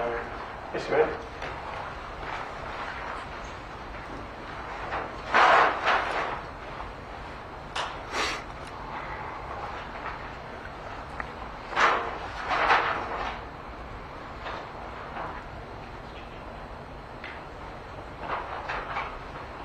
Showing you what's marked for identification as States 112. Do you recognize this package? I do. Okay, and what do you recognize it as? So this is another piece of evidence that I collected, gave it its unique identifying number, and packaged accordingly, like in the way that I spoke about before. Okay. Is the package still sealed? It is. Okay. And when's the last time you saw this package? This morning when I brought it here. Okay. Where did you retrieve the package from? The New Hampshire State Police Forensic Lab. Okay. And I think you stated earlier that they placed their own tape on the packaging? That would be the red tamper-proof labels. Okay. Have you opened this package? I have not. Okay. Can I have one moment, Your Honor? Yes, ma'am.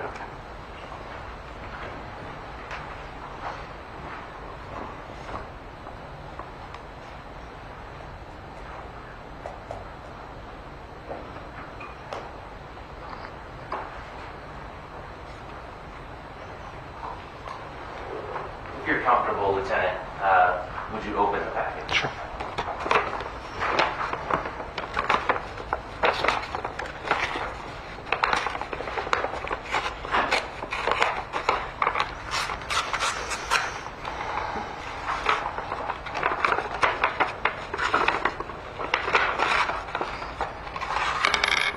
And looking at the object that just came out, do you recognize that object? I do. Okay, and what is that object? And that is a casing, bullet casing that was collected from the area in which Mr. Garcia's body was located. Okay. And I believe you said the label that you had put on that package was JGO2? That's correct. Okay. Is that bullet casing the evidence item that you collected and labeled JGO2? It is. Okay. You can put those gloves on. Thanks.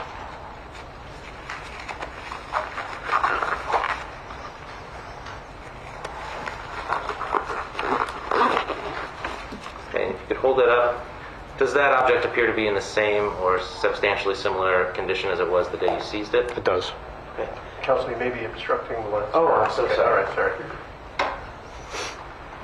And so at this point, I move to strike the ID, Your Honor, on 112. No objection. Okay, and the ID is stricken. It's a full exhibit. Could you place that back inside? Did you ask to see it, Judge? No, someone sneezed and I said, bless you. Okay, so that was the casing that you had seized as labeled JGO2. Yes, sir. I want to go through where you located JGO2 inside the house.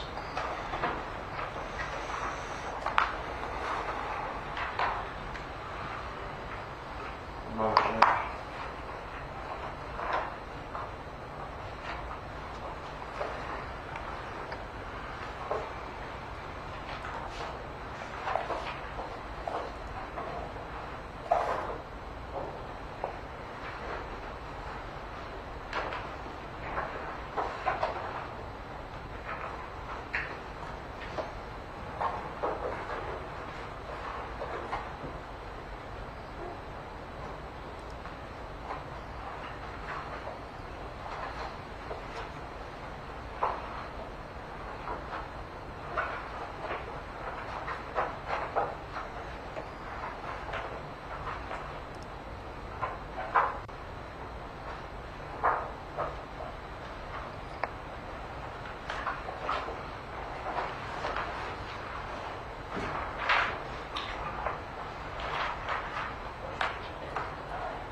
Not sure what we're waiting for here. First showing you States 109. It's a full exhibit. Does this photograph depict the location of the casing JGO2 that you that was just entered into evidence? Yes, sir. Okay. And if you could hold it up and just kind of point generally where the area is for the jury. So the area of JGO2 is right here.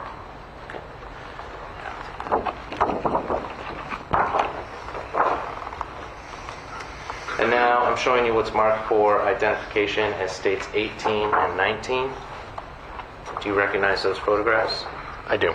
And what's depicted in those photographs? So this is the casing that we're discussing with the JGO2 evidence 10.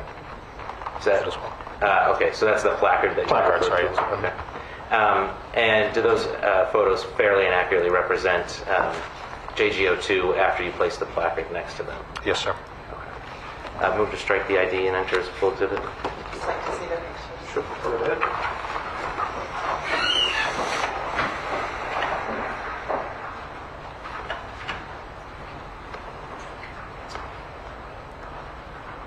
No objection. Okay. ID stricken, they're admitted. And I'm now showing you what's marked for identification as States 20. Do you recognize this photograph? Yes, sir. Okay, and what is it? So this is that same casing. It's just a closer photograph of it. Okay, is it positioned in any certain way? It is positioned for two reasons. One, to be able to read the lettering on the back of it, and also a point of reference with a measuring scale. And does this photo fairly and accurately represent that casing the day that you had seized it? Yes, sir.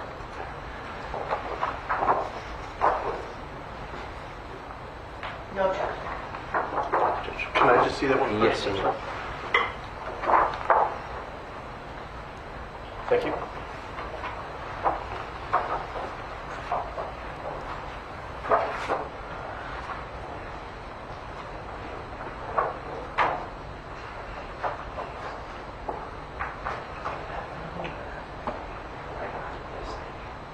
I'm actually going to leave this one up here just for your reference.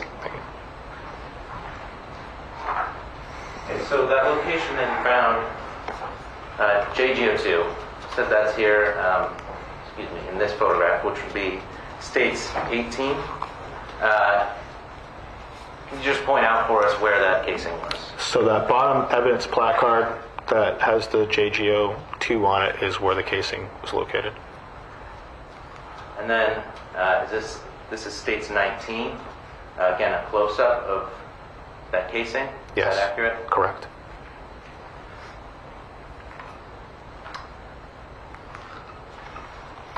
Lastly, States 20 that you had described.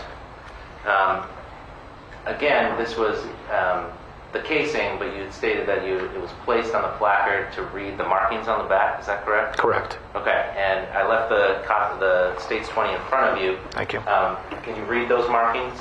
It's 9mm Luger, and looks like it's GFL. Okay. And again, forgiving not having your glasses today. Yep, so hopefully I got that right. Thanks.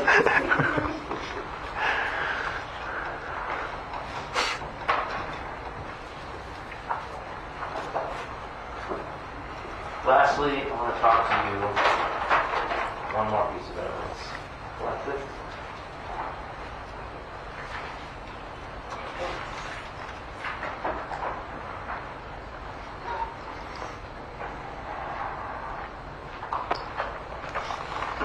Now showing you what's marked for identification as States 113. Do you recognize this package? I do. And what is this? So this is another item of evidence that was recovered from that room, and it's the bullet. And how do you know that's what it is? It contains the unique evidence number that was provided to it, and it's still in its package. And what unique evidence number was that? This is JGO3. Okay. And without tearing the exhibit label there, could you please open the package?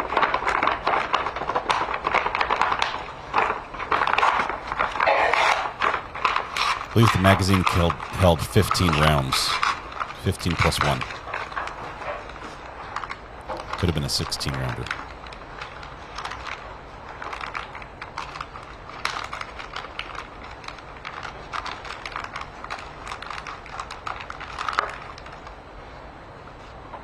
And I see, without holding it up yet, I see you pulled out an object from the envelope. It was inside of another package, is that right? Yes. Had you placed it inside that second package? I did not. Okay. But you've taken the object out of there. Does that object, do you recognize that? Yes. Okay, and what do you recognize it as? The bullet that was recovered. And is that in the same or substantially similar condition as it was when you seized it? It is. Okay. Move to strike the ID on States 113. May I just see it real quickly? Yeah. I have my glasses on and I'm still Fair smiling. enough. Fair enough. No objection. And now, if you want, He is stricken. thank you, Judge. And if you want, you can hold it up for the jury.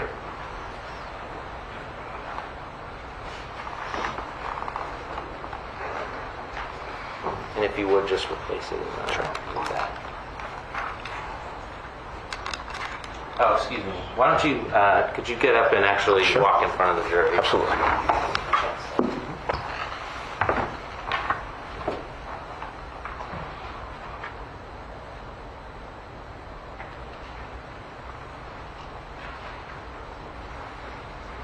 Gun residue stays on until it's rubbed off. So in a protected environment, it could stay on for years on clothing or a surface. If you wash your hands, it could be gone moments later.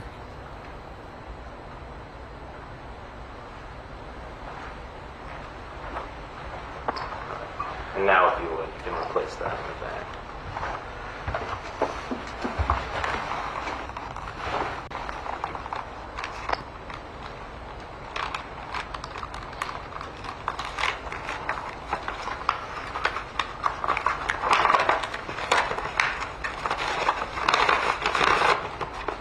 I don't think you'll be using the gloves any longer. You'll keep them on if you want. I want to talk to you about where exactly you found that bullet, JG03. So let's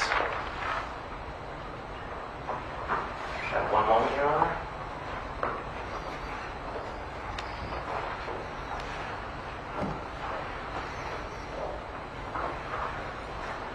Showing you what's marked for identification as states 21, 22, and 23.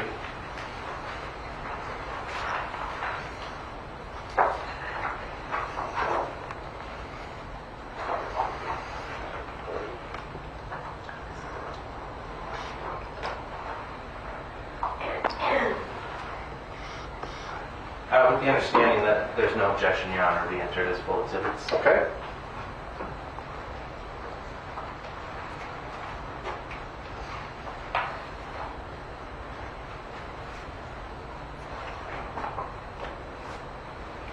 Alright, so if you take a look at these photographs, and do you recognize what's in these photos? I do. Do they depict where JG03, that bullet that was just entered into evidence, was located at the time you seized it? It does. Okay. And this final photograph, what does that depict? So that's, again, just a close-up of it on a scale. Okay. On the same placard that you would use Yes. prior?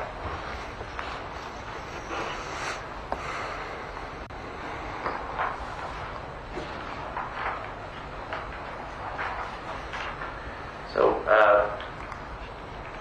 JG03 here in, I believe that states 21.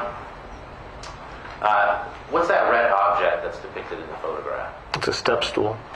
Okay, and in relation to where Mr. Garcia was found in that room, how close was this object? Like within a foot or two.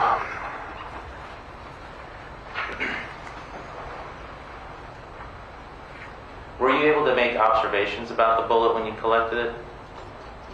Yes. And what were your observations? That it's a spent bullet that had been projected from a gun, had been fired. Is that based on your experience, your training? Yes.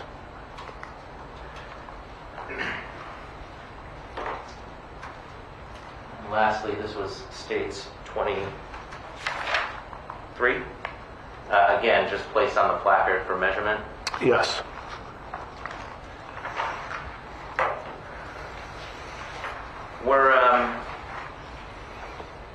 Were states 111, 112, and 113, so that's the firearm, the casing, and the bullet that you collected, were they taken to the New Hampshire State Laboratory in your course of your investigation? They were.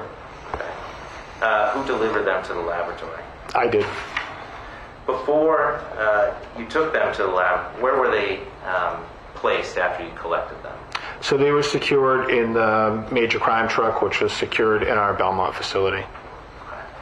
And so you say secured, they were all locked up? Correct. The truck is locked, and then the garage in which the truck is kept in is locked. And so did anybody have access to those objects before they were transported to the New Hampshire State Lab? Nobody outside of major crime. When did you take them to the lab? I believe it was the next day.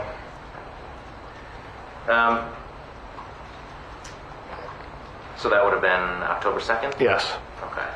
And you said you deliver them personally. What happens when you are delivering evidence to the New Hampshire State Lab? How is it delivered? So we drive the major crime truck from the Belmont facility so that all the evidence stays on board, remains secured. We drive it down to the state lab, which is at our place in Concord. Once we remove the evidence from it's like storage shelves that are in the truck, once they're removed from there, we'll systematically go through and check on our property form that all of the evidence numbers that are listed on that form are physically located on the truck still. That's then gathered, and then it's brought up to the lab for submission. Okay.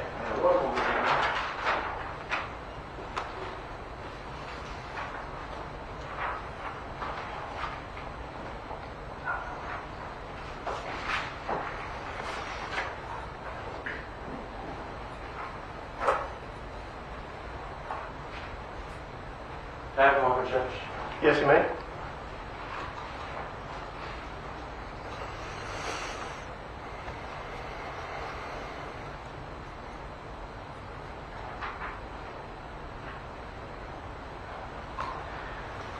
So you mentioned that there's a property form that you fill out with them. Did you do that day? I did. Okay.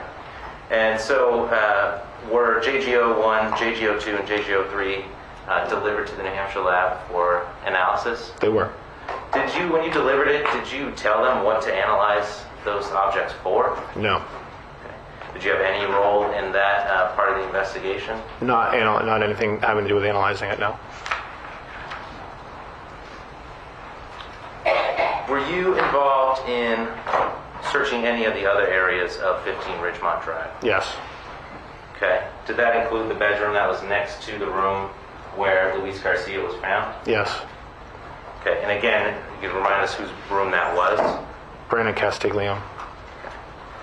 Did the investigators find any gun-related items inside that room? They did. And what items were those? There was a box belonging to it was labeled Glock on the top of it. So you said it was a box. Was it like a locking box of any kind, or? Yes, like a plastic box that you would get when purchasing a firearm. Okay. One moment, Judge.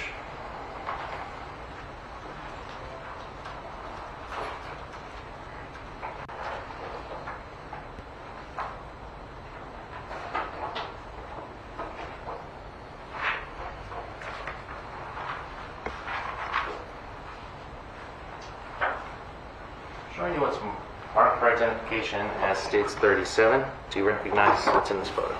Yes. And what is it? That's the box that we're discussing in the case. Okay. And you said it states Glock on it? Yes. Okay.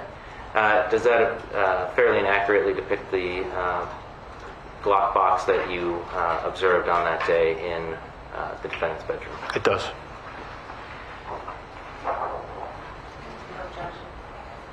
Struck the ID, Judge. Submit it.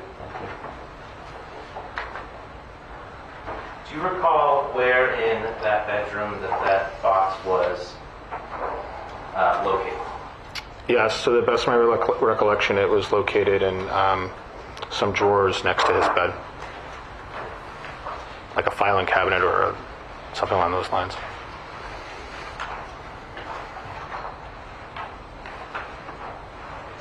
I'll show you now what's marked for identification as 31, 34, 36.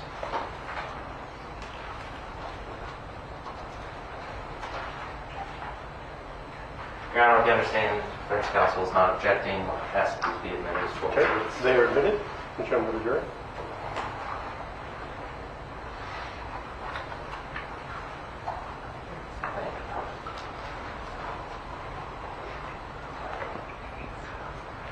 showing a slide now. It states 31. Can you tell us what we're looking at in this photo? That's the cabinet that I was referring to next to the bed.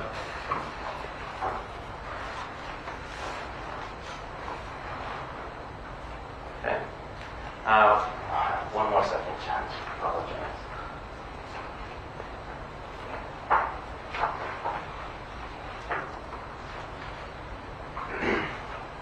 And again, that was the defendant's bedroom. Yes. Do you recall which drawer exactly that box was found in? I believe. Okay. Sorry, I believe it was the bottom drawer. States 34. Is this the drawer that the box was located in? Yes, sir.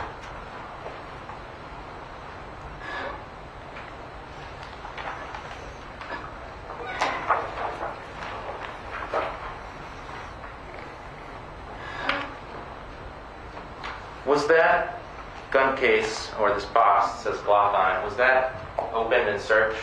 It was. Excuse me. Approach, Judge. All right.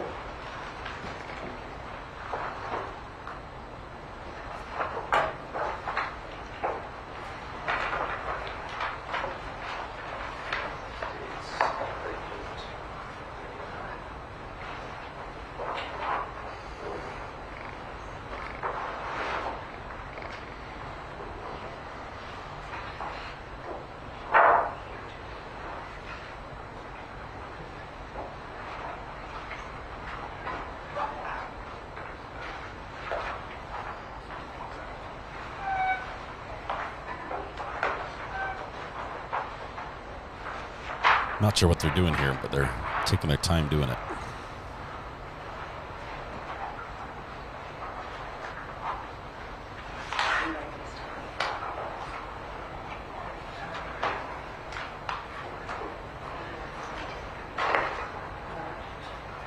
Your Honor, with the understanding the defense counsel is not objecting, the state will move to admit as full exhibits. States 38. They're admitted? 39, 40, 41, and 42. Thank you, Judge. They're still admitted. 42.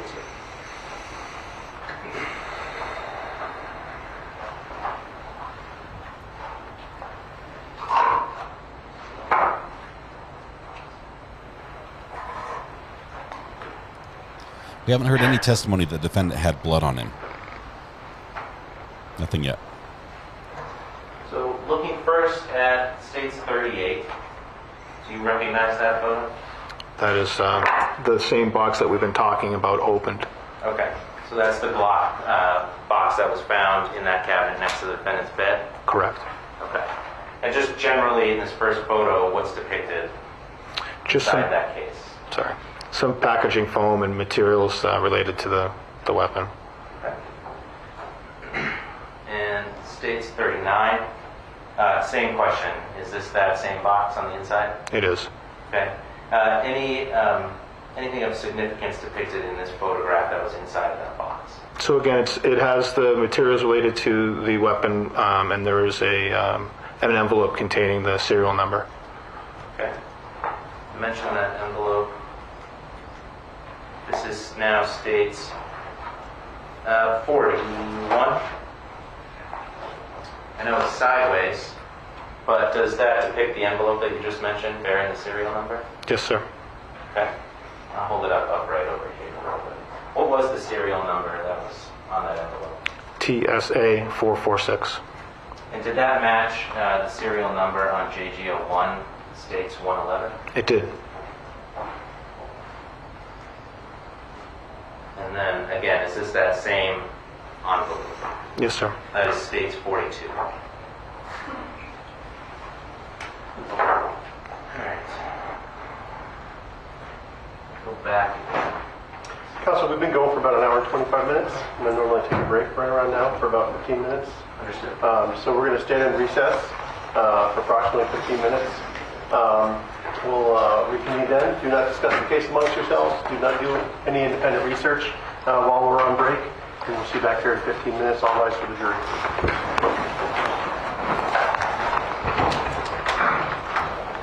All right. 15-minute break.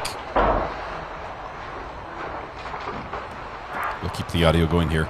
As the audio is better, I'm going to turn off the. Sorry, I'm going to turn off the chat. Just 1 second. Close captioning.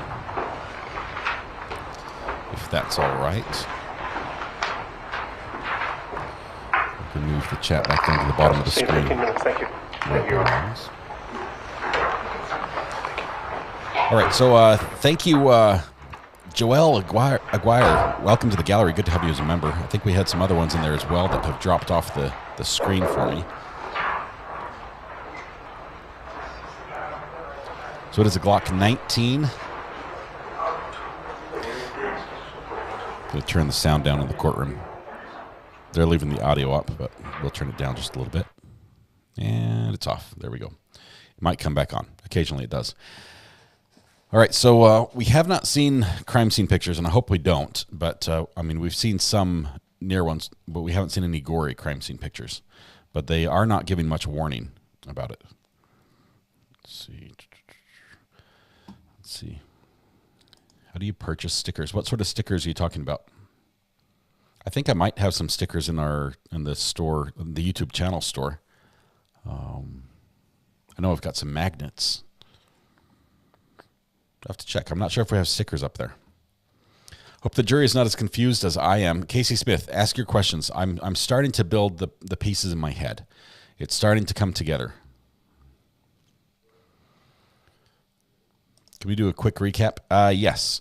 So this is a new case. This is the first full day of testimony. We actually began testimony yesterday with opening statements from both the prosecution and defense. The prosecution says this is an open and shut case where the defendant, Brandon Castiglione, has shot and killed the victim, who was Luis Garcia. Luis Garcia was a minister at the church that Brandon attended. Brandon attended that church with his grandmother and his sister, as well as possibly some other family members. And the minister, Luis, Mr. Garcia, had agreed to help paint a room in Brandon's dad's house. Brandon still lived with his dad. No one else was home at the time. The dad was gone. Brandon was there. Luis Garcia was there painting, and something happened, and Luis got shot and killed. Brandon assumed the fetal position, which is how he prays, and he may have stayed in that position for a considerable time, a very long time. And he was still in that position when he was discovered by his family, who had called to check on them and had gained access using a hidden key that was under the doormat into the house, and found him still praying or huddled in that position, and then found Mr. Garcia dead as well. This all happened. They call the police. The police show up. He's still in that position. They stand him up. They cuff him, and they take him out. They take him to jail within about 5 minutes of arriving. They believe it's an open and shut case. The gun sitting in the hallway right outside the door is sitting on top of a bookshelf. It belongs to him. It's his gun. It has his ammo in it. On the floor is a single round, a single casing that appears to be fired. 90mm casing appears to be fired from that Glock 19. And then you have one bullet hole in the victim, who is deceased on the floor there in the room on the tarp. Seems open and shut. 12 days later, and this isn't going to come out in this trial, but you should know this. 12 days later, the victim's stepson walks into church, I believe the same church that they all attended, walks into church and shoots up a wedding of the defendant's father. So the defendant's father was getting married to his fiancée, and shoots up the wedding, shoots the groom, the bride, and the preacher. All three survive and recover. That may have been a revenge shooting, but the defense seems to be saying he actually may be the one who did the shooting in the first place. So yeah, what did I leave out? What's the defense's theory? Sandy, all we've heard so far from the defense is that they think, look at all the things the police did not test. Look at all the way the place's DNA could be that could have pointed to someone else that the police did not pursue. They say they jumped to a conclusion as soon as you saw data that said it could be the defendant that did it. You just said, that's all we need, and we're going to go with that. So that's their defense right now. Very similar to the Murdaugh trial. This trial is looking really short. I don't think it'll be much more than 2 to 3 weeks. They've only slated it for 2 weeks, so it may be even less than that. We could have a week to a week and a half.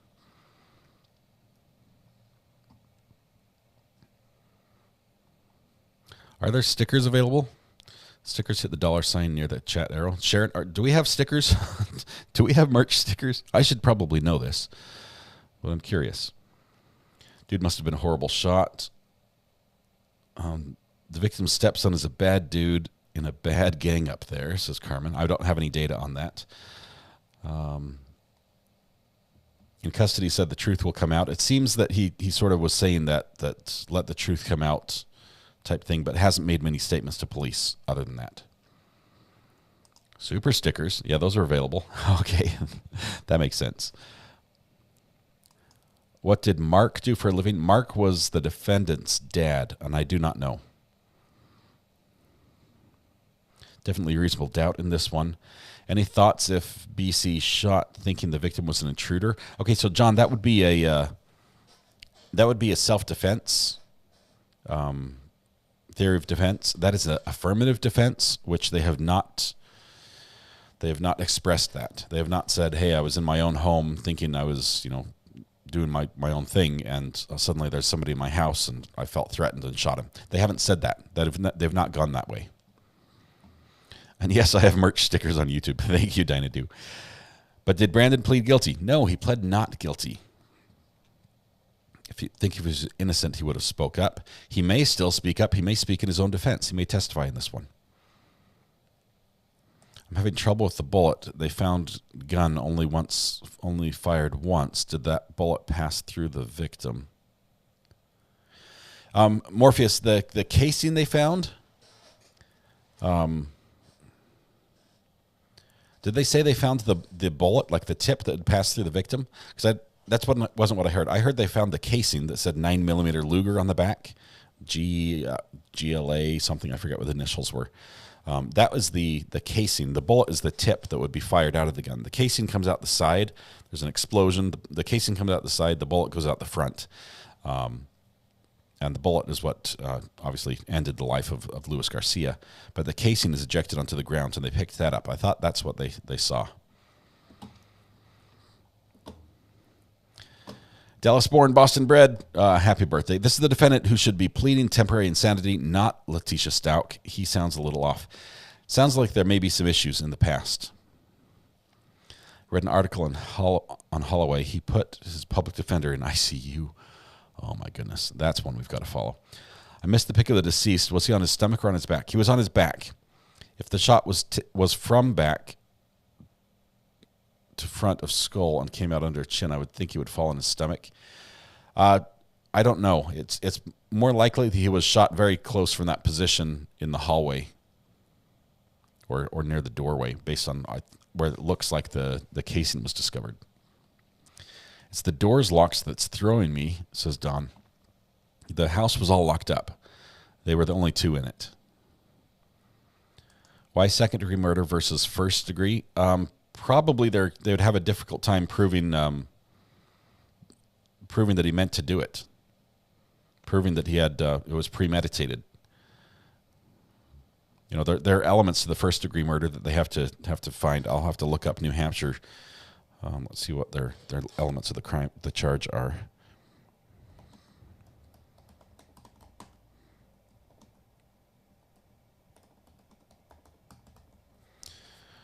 Let's see, first-degree murder in New Hampshire. A person is guilty of murder in the first degree if he purposefully causes the death of another or knowingly causes the death of another before, after, while engaged in the commission of, or while attempting to commit felonious assault, SA, another, or knowingly causes the death of another while engaged in the commission of or while attempting to commit robbery or burglary. So that wasn't the case. He was in his own home. Knowingly causes the death of another in perpetrating or attempting to perpetrate arson. That wasn't the case. Or knowingly causes the death of another the president or president-elect or vice president-elect of the United States, the governor or governor-elect of New Hampshire, or any state or any member of member-elect Congress. So he didn't meet those standards. That's first-degree murder. Let's go over and check second degree in New Hampshire. Elements of second.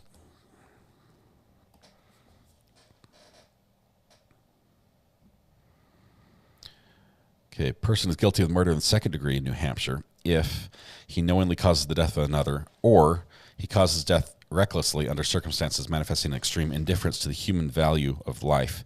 Such recklessness and indifference are presumed if the actor causes the death by the use of a deadly weapon in the commission of or an attempt to commit, or in the immediate flight after committing or attempting to commit any Class A felony.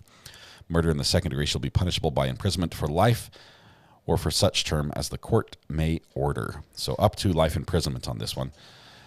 But yes, so just knowingly causing the death of another is enough to get second degree, but it doesn't have those added factors that would have made first degree an option. He wasn't committing another felony at the time. He wasn't, and it wasn't an elected official. They need to put the gun in his hand by motive. They don't have to prove motive. As much as we would like to know what it is, they do not have to prove it. Defense missed a big opportunity to ask the victim's wife about potential issues with other people. That would help their alternative suspect theory, but I didn't hear those questions. They're saying, yes, they did find the bullet.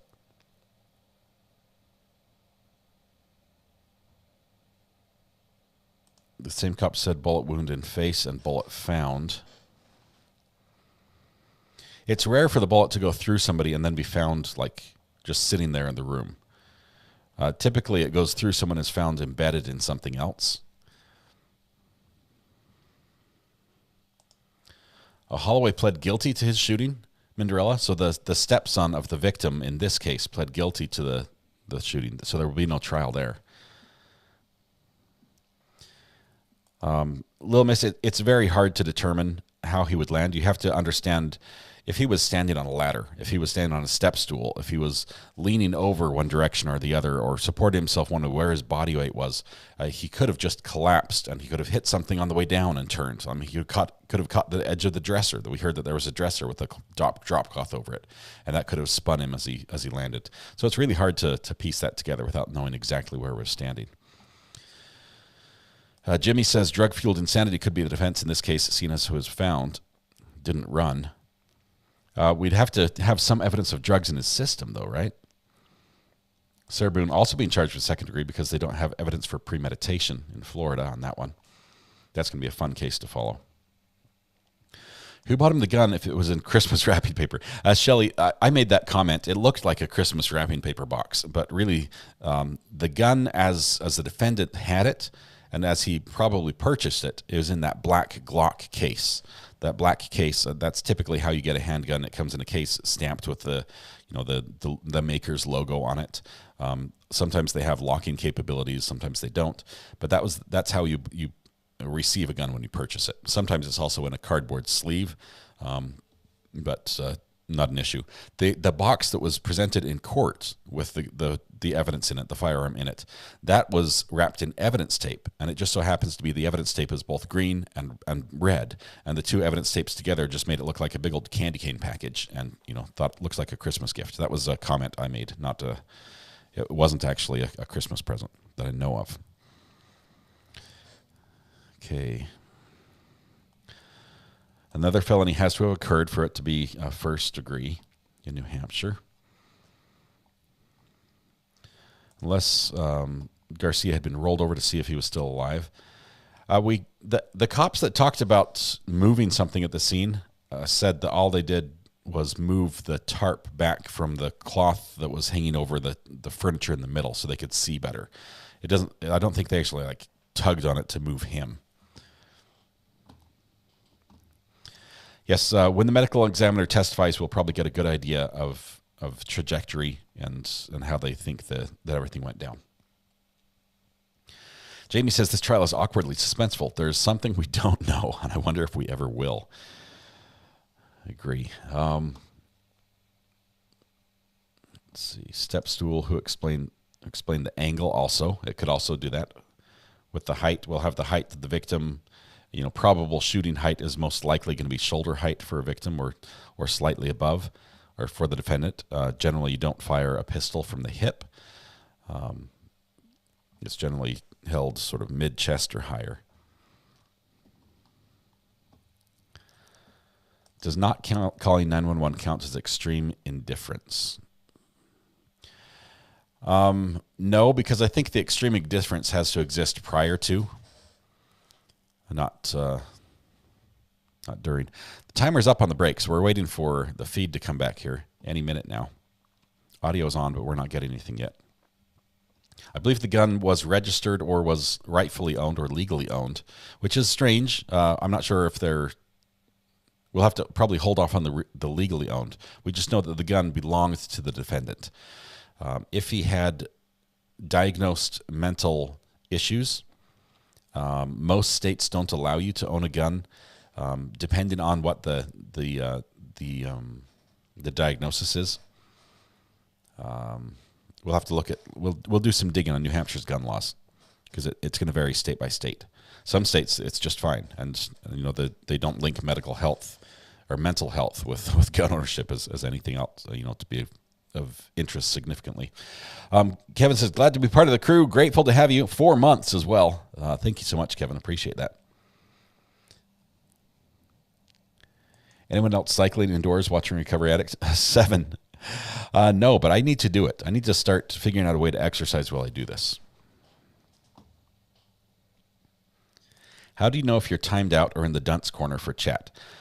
Canned Laughter, if you post something and then shortly thereafter it says that it was deleted by a mod, that could mean you might be timed out. Usually they might delete something if it's inappropriate. If you keep posting something along the same lines, you might get a brief timeout.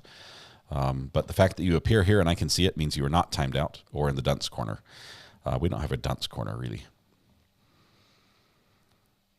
You can lie to get a handgun like Hunter. Well, Jay Thomas, careful. Keep it non-political. I thought you were talking about a hunter, like deer hunter. Judge should advise that statements made by recovery addict are not evidence. Perry Mason, thank you for that. Was defendant losing his housing since dad was getting married? Don't know. Hopefully they'll give us some information there. Lindsay says, Recovery Addict, you got me stuck to these streams now after our past weeks together with Letitia.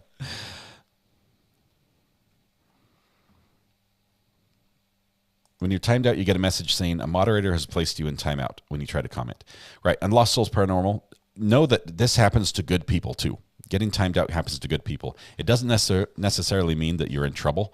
Very few people get in trouble on this channel. Occasionally people get timed out on accident. Sometimes something you said you think might be harmless, but the mods might see, violates a rule or triggers something in chat that would violate a rule, and so they might do a timeout for that. If you do get timed out, the best thing to do is just reflect briefly on what the last thing you chatted was, and maybe take a step back from it. Wait a few minutes, and your timeout will end, and then continue. Cash Cow's on the way, says Jenna W. That's awesome. Let's see. Milky Way, I'm going to hide this comment. Is that cool? Let's hide that. Just remove that comment. It's Milky Way.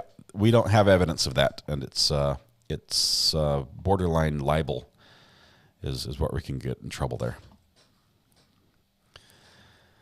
I read the indictment again. Privacy and security log would help with that? Sure. Okay. They just started mid-testimony.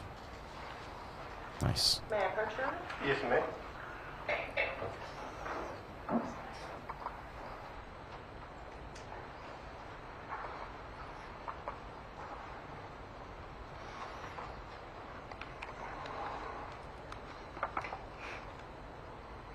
So, looks like I'm on the top and signed in at 6 p.m. Okay. You're the very first person on the log? Yes, ma'am. Okay. So 6 o'clock is when you entered the house? It would have been, not necessarily when I entered the house, it would have been when I entered the perimeter. So initially what will happen is there'll be, like what you see, crime scene tapes set up around the residence, and that's the secure location. Once we break in or come into that portion is when we sign into the crime scene. So not necessarily when I enter the residence, but when I enter the property. Okay. And you just talked about the crime scene tape around the residence. Right. Who sets that perimeter? So oftentimes it's done by the responding police department. Once it's determined that they're going to lock the scene down, they'll set up that tape, typically. Okay. How do you know if there's a scene that extends past, the perimeter of the house at that early in the stages? So can you give me an example? Sure. If there was evidence dropped out in the woods, or there were people found further out. I'm with you. Yeah. So they'll do an initial, or whoever the responding agency is, will do an initial lockdown in that area. They'll put the tape around in that area. And then through the course of the investigation, if it's found through either search or through witness statements or investigatory leads that there's an issue or potential evidence that's beyond the scope of that, we would then extend that perimeter. Okay. But in the meantime of extending the perimeter, it is unprotected. Correct. Okay. Other than there being an officer that's on scene, that their job is to make sure that the perimeter is locked down.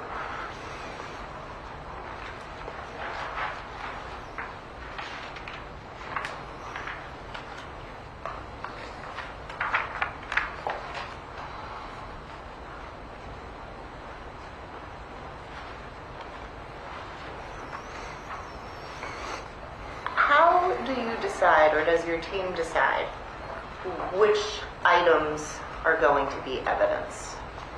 So the OIC, the officer in charge, the one that is in charge of the crime scene, throughout discussions of the team, reviewing the search warrant and determining what can be taken through the search warrant, and essentially just identifying what potentially could be related or potential evidence. Okay.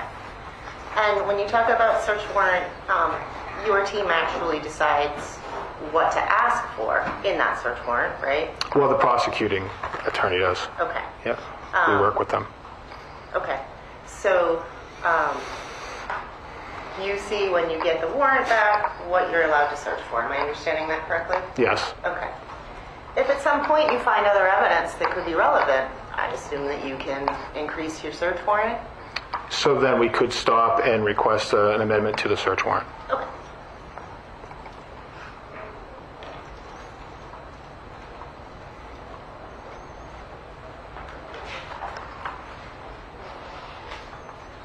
I just want to talk about a few other items that you actually took as evidence that we haven't already talked about. Also, with respect to what you'd asked to search for and what was granted for you to search for.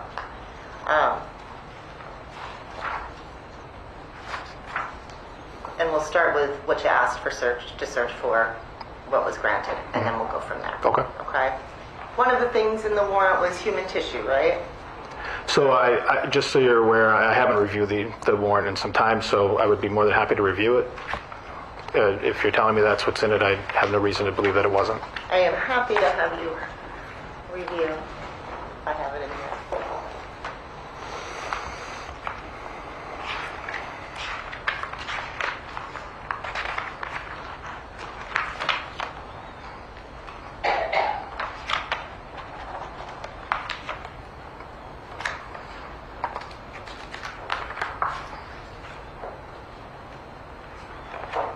Human tissue is what Letitia was doing when she was wiping her nose with her hand. I have the complete one here for you. I don't know if you want the whole Thank thing. you. Look at what you wish.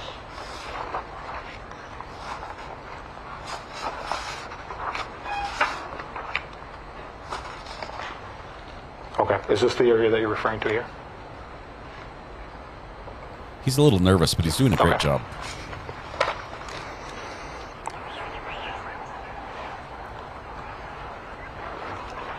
Okay. He's a fast reader, too.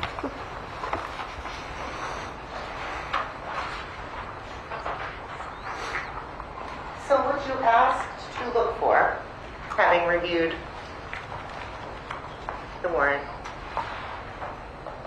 You asked to look for bodily fluids, right? Yeah, and just as a point of clarification, I did not ask for that. I just want to make it clear that that was done by the detective sergeant that filled out the application. One of the other, well, let's do it this way then. This is what you're able to search for. How Yes, about yes, that? yes. Okay. Fair enough. Bodily fluids, right? Yes, Trace evidence, yes, RBS, which is red brownish stains, yes, which could be indicative of blood. correct.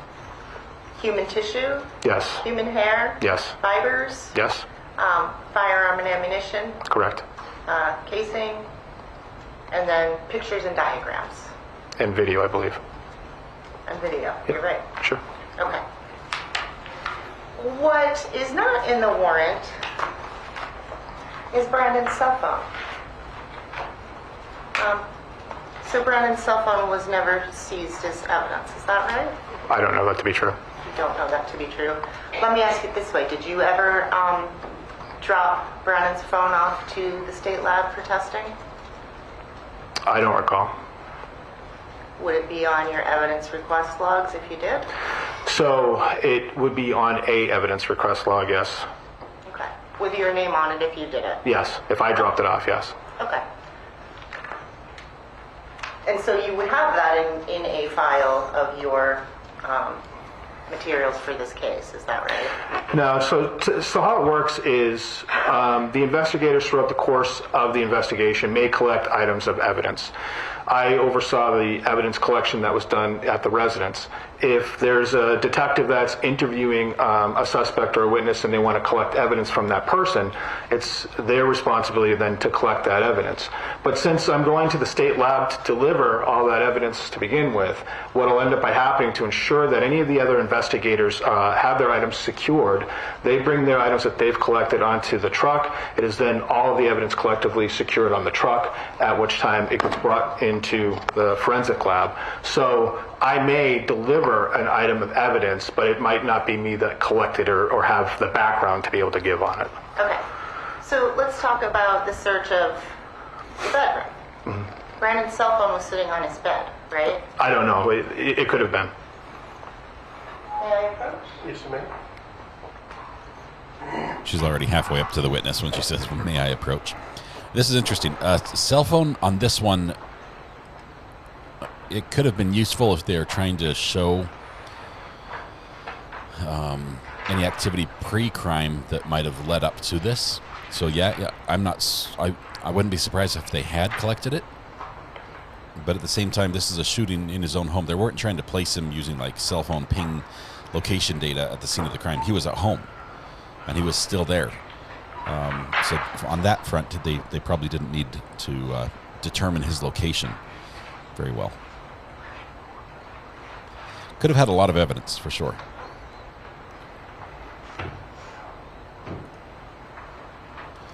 Definitely search history. That's become very important. We saw what Letitia searched, and that was very telling.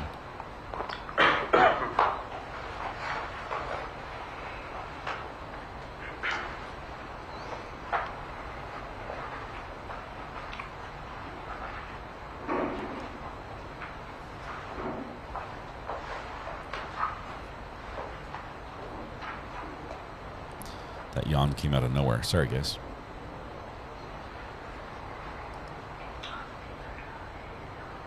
This is a possibility, Jamie. Who's gone at the time of the death, found the body, and dropped down in prayer.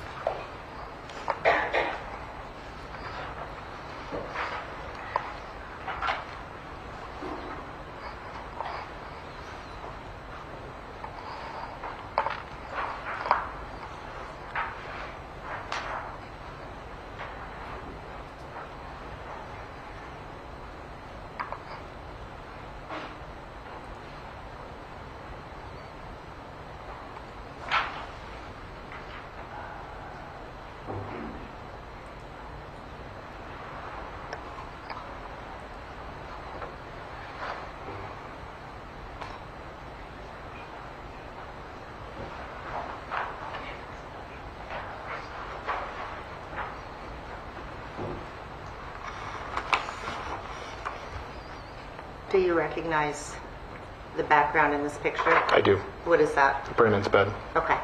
And how about the telephone? Did you look at the phone at all? Counsel, what exhibit are you showing? I'm showing him LA. Thank you. You're welcome. I'm sorry, what was the question? Do I recognize the phone? Is that what you said? Mm-hmm. Not off the top of my head. Okay. Does this one, which is LB, help you recognize the phone? It doesn't. Okay. Sorry. Oh, you don't have to be sorry. Can I get him? Oh, sure.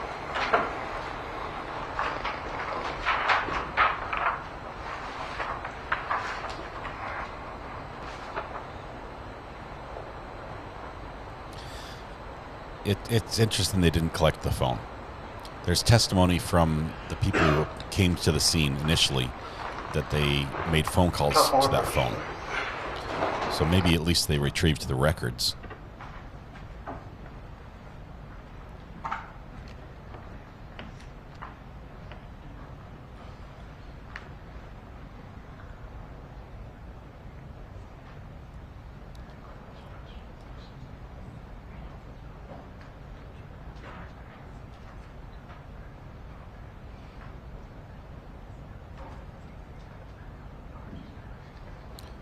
Are we doing a sidebar right now? Did he say to approach? I was talking, sorry, I missed it.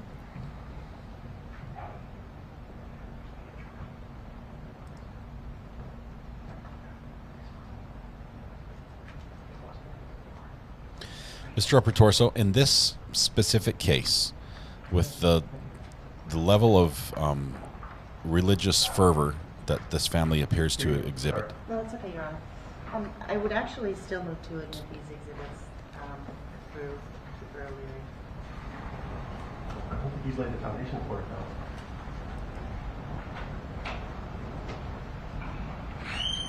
I just want to be clear, you do recognize this bed as Brandon Castiglione's, right? I recognize the color of the sheet matching the one that I saw earlier, yes. That's not enough foundation. The sheet color matches one you saw previously. But you don't remember if you took your suspect's cell phone into be processed. Is that what you're telling me? Yeah, I don't remember. Okay. You would agree that cell phones contain some pretty important information, right? So just to be clear, it's at the time in which these events occur, we don't, going into it, necessarily know. I don't think that's responsive to my question, Your Honor. The question was you would agree cell phones contain pretty important information. Answer that question. They do. They can sometimes tell you where the location of a person is, right? Correct. They can contain information in emails. This is so bad.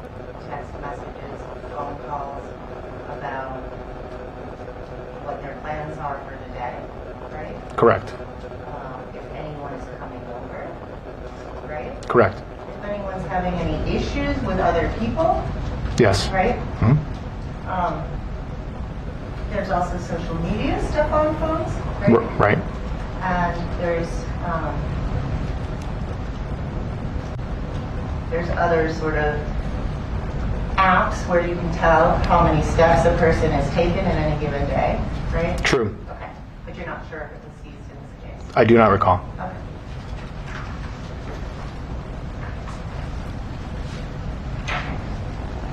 So you also seized some tissues that were in the kitchen trash, is that right?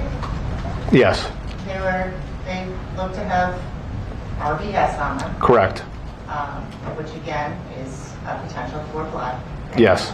And you transported those. Well, let's back up. What do you do to preserve those tissues? So the tissues would then get put into a brown paper bag, just like a regular shopping bag that you would see, properly sealed, labeled, and submitted to the lab. Okay. And I think you testified you don't have control over what happens once they get to the lab, right? Yes, everything we deliver is just for them to hold. Well, when you say it's just for them to hold, the state lab has the capabilities of testing things, right? Yes, I'm saying from my perspective, You had said when I delivered it. So when I deliver it, I don't ask them to do anything as far as testing. I just have them to hold it. They do have the capabilities to do that. And who does have the authority to tell the lab what to test in when you've submitted evidence? So that would be the investigatory team. Which you're part of? Well, not in this case. I was on the crime scene part of it. The investigatory team is like the Suits. The Suits? Yeah. Okay. Understood. I've seen that show. And do you recall who was on the investigative team in this case? I don't. I mean, I just know that Sergeant Rowe was the affiant on the warrant that you just showed me, but I just don't recall who was assigned that day. Okay. So you don't know if those were tested or have gone any further than you dropping them off at the lab? I have no knowledge of that. They're messing with the audio constantly. And when you were collecting evidence, you did not, well, let me ask you this. Do you or the mobile crime lab or anybody on your team have the capability on your own to do impressions for fingerprints? We can collect fingerprints. Like, we can try to dust for them and lift them. Okay. And that is not something that you gathered into evidence in this case, right? Any fingerprints? No. Do you have the ability to take castings or otherwise lift footprints or shoe impressions off of floors? Floors can be challenging, but we do have the ability to recover footwear impressions. Okay. And how about carpets that have the potential to leave foot impressions or shoe impressions? Potentially, yes. Okay. You do not do any of that in this case? Correct.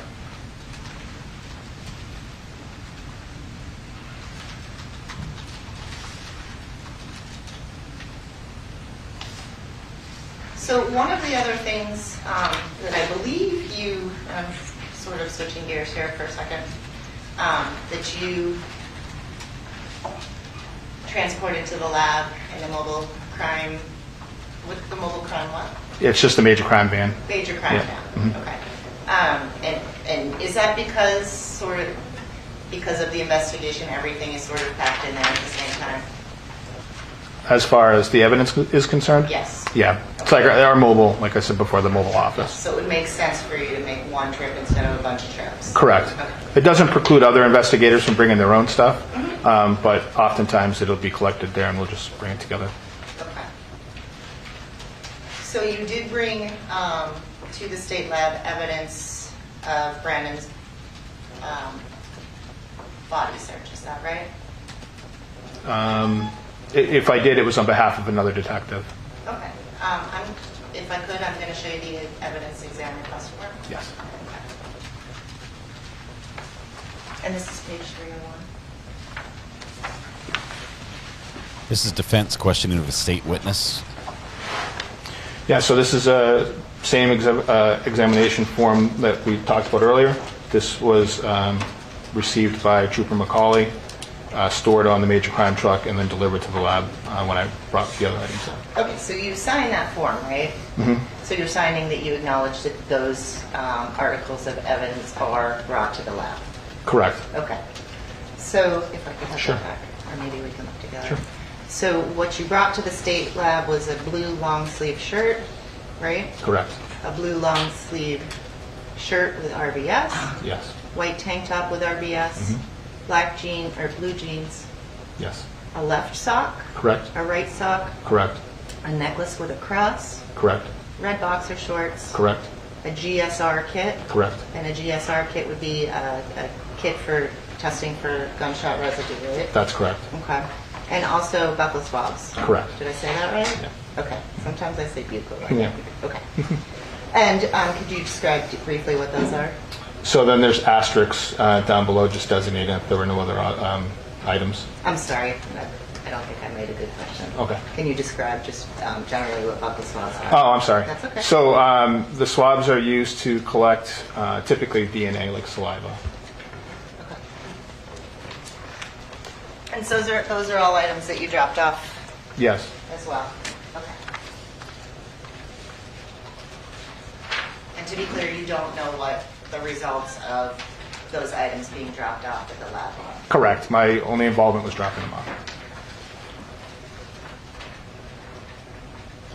You testified to some pictures with respect to where the gun was when Yes. you found it. I just want to clarify a few things. That's where you found it, is that right? That's correct. That's not necessarily where it started out before you got to it. That's true. Okay. Same with the shell casing. It's where you found it when you came into the room. Correct. Okay. And same with the spent bullet underneath the painter's stool, or underneath the stool. Yes. You don't know if that's where they started out, right? Correct. It's only when you were there. Correct. Okay. Yep. Can I have a moment, Your Honor? Yes, you may.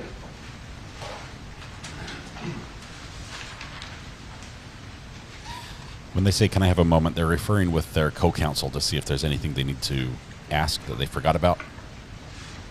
Generally means they're done with the questioning or very close to the end.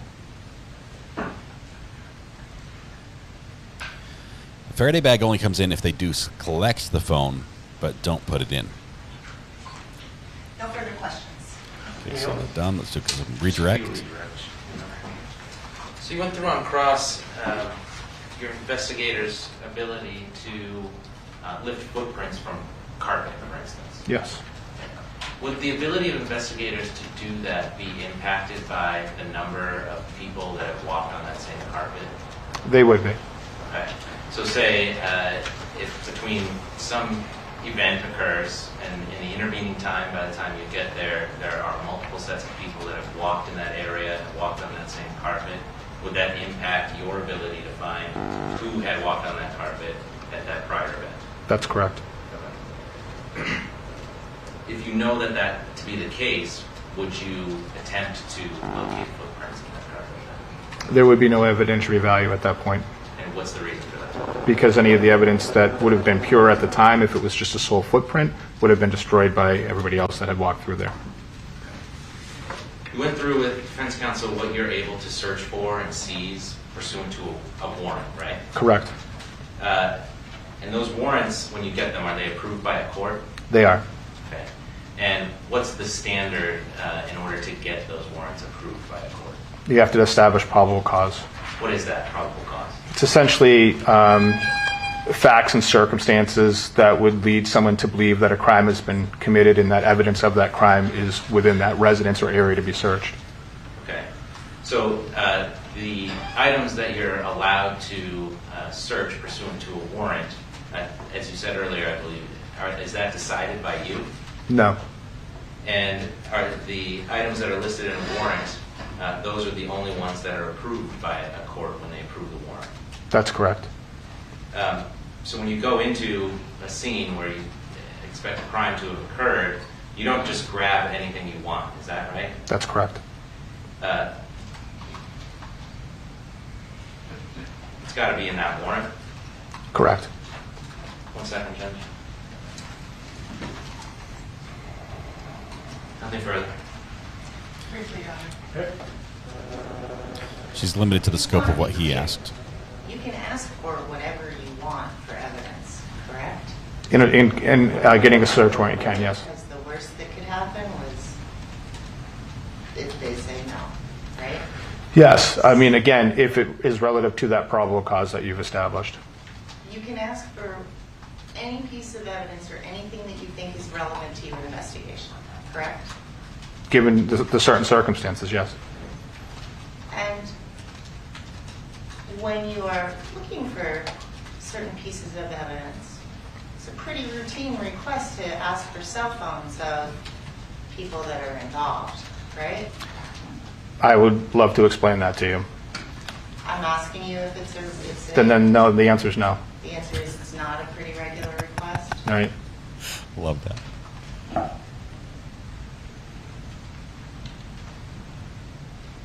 So I just want to be clear, because what we talked about this afternoon is the gun, right? There comes an objection. That belongs to Brenda. Outside right? of scope. Correct. We talked about a bullet, right? And we talked about a shell casing. And we talked about other evidence that you've collected, right? Yes. That you are not sure what happened with it after it went to the state lab, whether it was ever tested or not. Right. Correct. So the evidence that you are sure was tested is the evidence that points to Brandon, right? I don't know any of the evidence that was tested. I know what was submitted and what we've talked about today, but as far as testing of any of those items, I don't know what was tested or what the results were. Boom. Okay.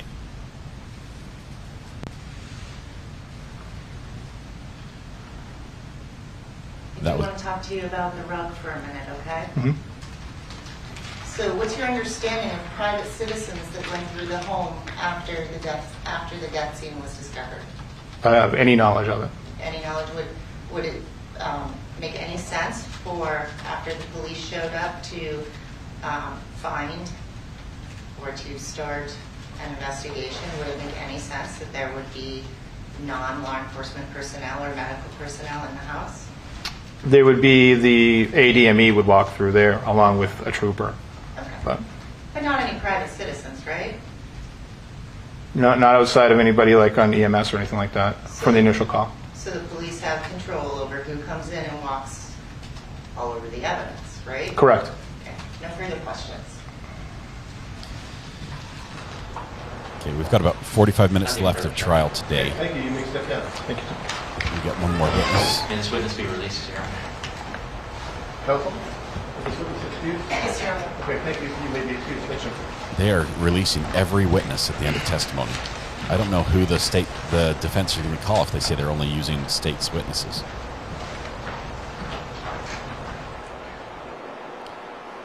This audio is awful. The state now calls Jill Terrio. And it just got worse.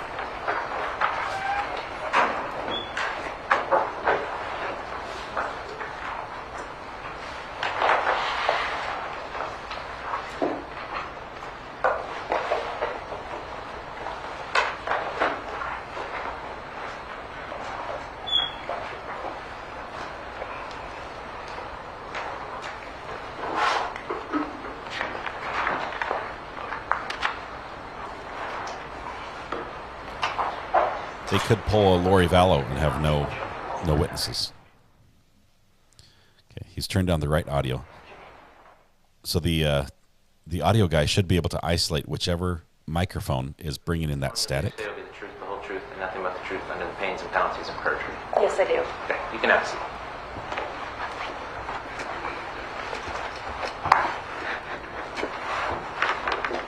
And if you could state your full name and spell your last name for the court. Yes, my name is Jill Terrio, last name spelled T as in Tom, Herriault. And how are you employed? I'm employed with the New Hampshire State Police Forensic Laboratory. How long have you been employed there? Just over 3 years now. Okay, and what's your job? Within the forensic lab, I am a criminalist, and more specifically, I work in the pattern evidence unit where I'm a firearm and tool mark examiner, where I examine bullets and cartridge cases and firearms to determine whether or not they were fired from a particular firearm. Do you have an official title? Criminalist 2. And you said you work in the patterns division or unit? The pattern evidence unit, yes. Okay. But that includes examining firearms? It does, yes. Yeah, the pattern evidence unit consists of firearm and tool mark examiners and latent fingerprint examiners as well. Do you look at the different components of ammunition in that role? I do, yes. Can you tell us a little bit about your education and background? Yes, in 2001, I received my Bachelor of Science degree from Rutgers University. As far as job training, after I received my degree in 2004, I began working for the Miami-Dade Police Department Forensic Laboratory down in Miami, Florida. And there I was employed as a brand new firearm and tool mark examiner, and my training consisted of learning about firearms, how they operate, experiments within the laboratory, reading assignments and writing assignments, and all this was conducted under the supervision of a senior firearms examiner. So someone in the lab who's been there for quite a while was my trainer. In 2000, excuse me. Before we get through all that experience, what was your degree in? Oh, in animal science. Okay. So quite a shift from animal science to firearms examination. Yes, it is. Okay. And kind of take us through that, how you wound up in firearms examination.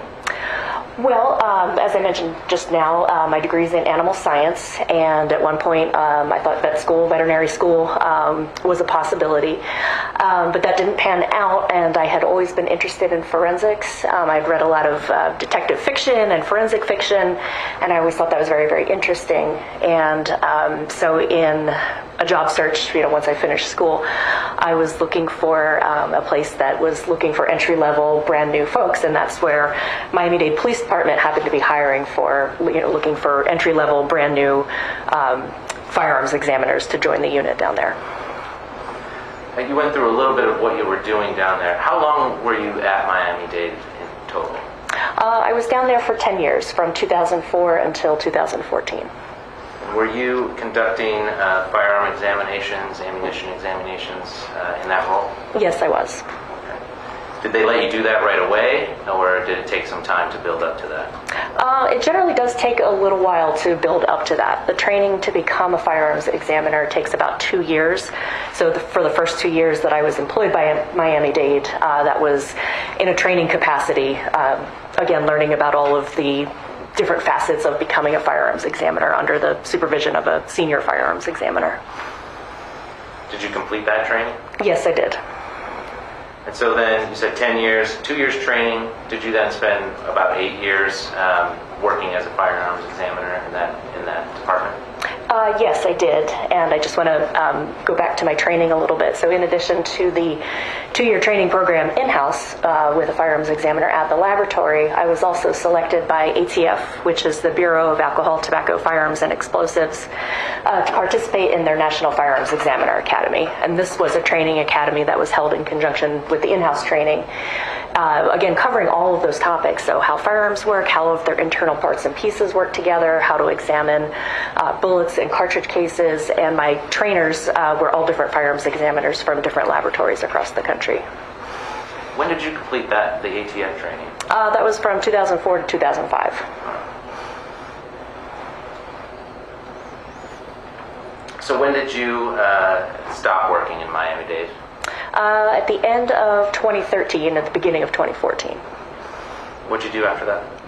At that point, I had applied to a firearm and tool mark position with the State of Connecticut Forensic Laboratory in an attempt to try to move a little closer to home. My family's up in the New England Northeast area. So I applied and was accepted as a criminalist too, or a forensic science examiner too, with the Connecticut State Laboratory, doing the same work. So firearms examination, tool marks, all of the type of forensic testing that a firearms examiner would do, and at that point I was also the supervisor of that unit as well.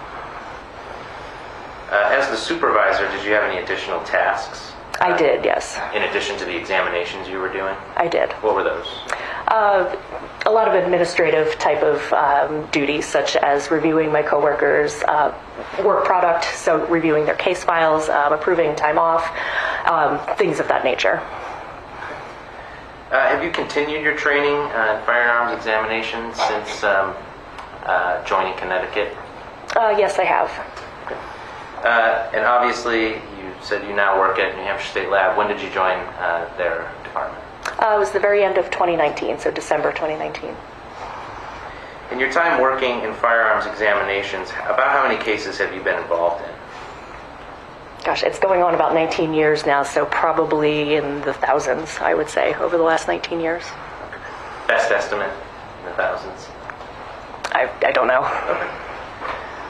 And all of those cases, or all of those examinations, do they entail comparisons?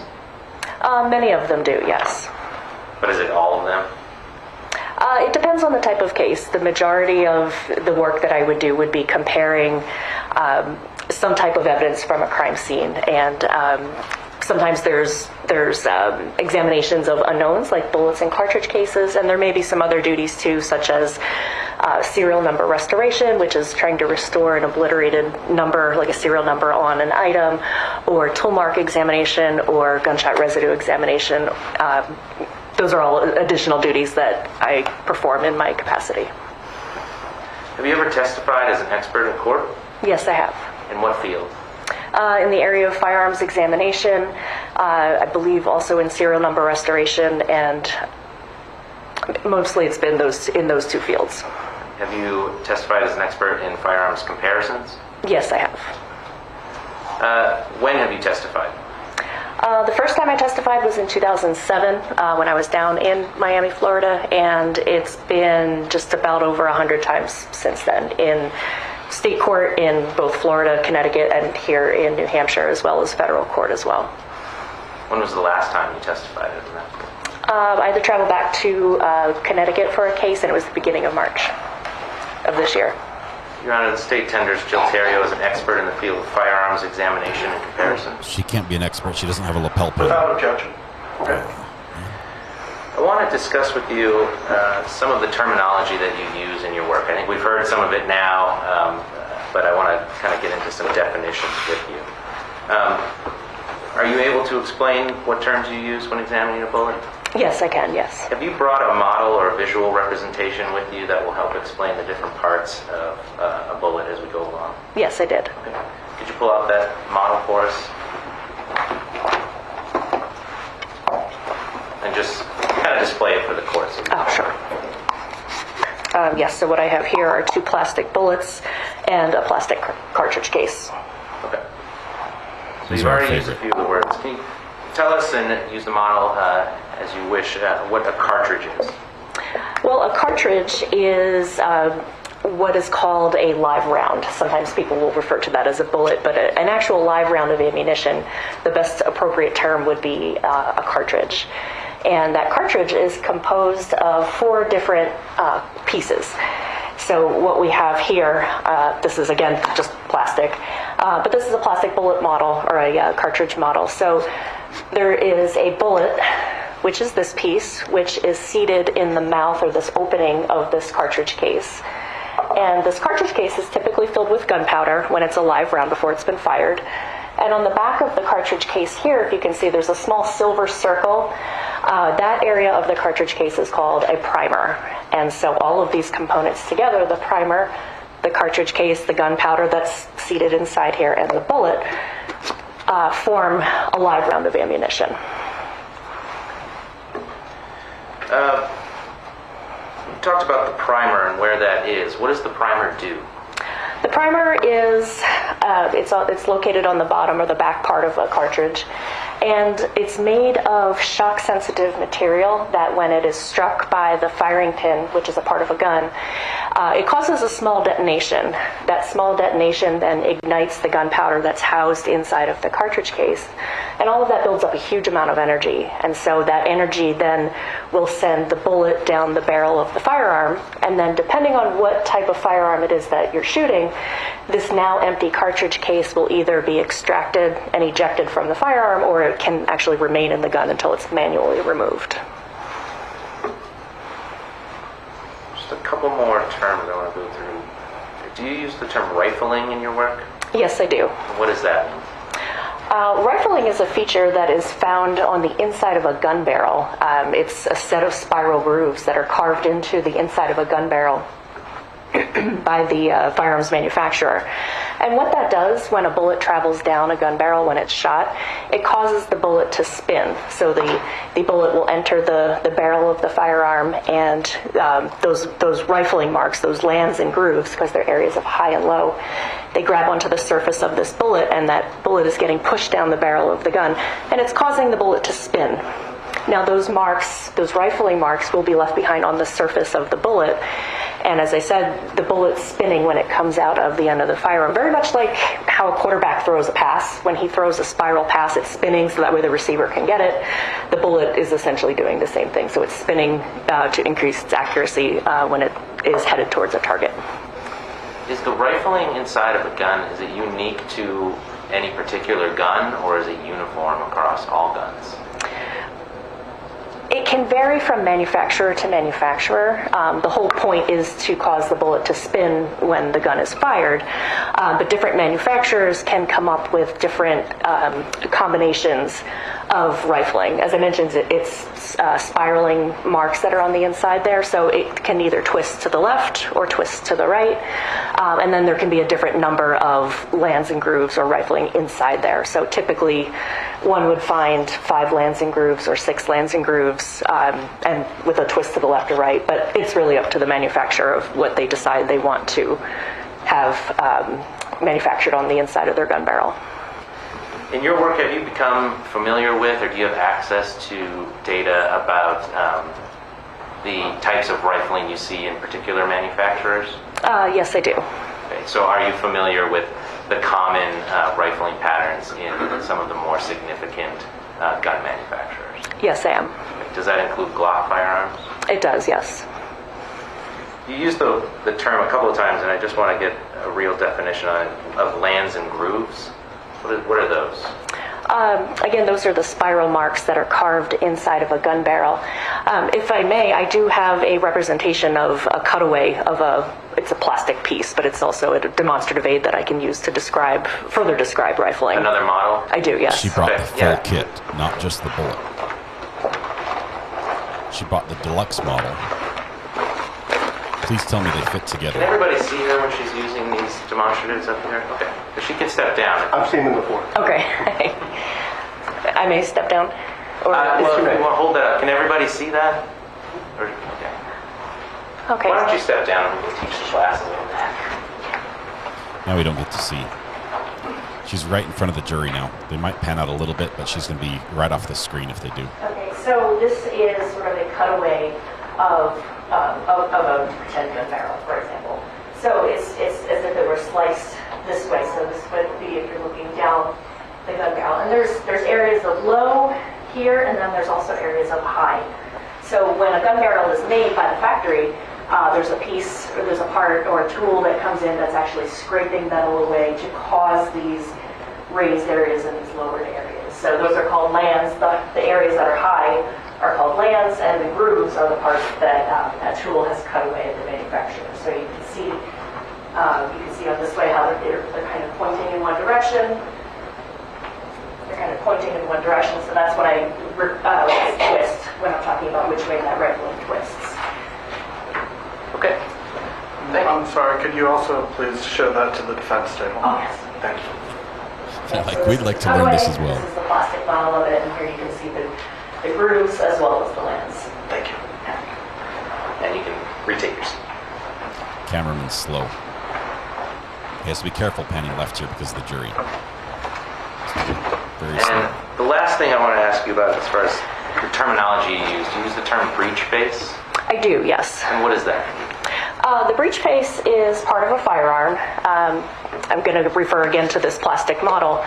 When this cartridge or this cartridge case is in a gun and it's been fired, the part of the gun that is supporting the back part of this cartridge when it's in the gun is called the breech. There's usually a hole in the breech where the firing pin will protrude from, but the breech of the gun is typically supporting the back part of this cartridge case.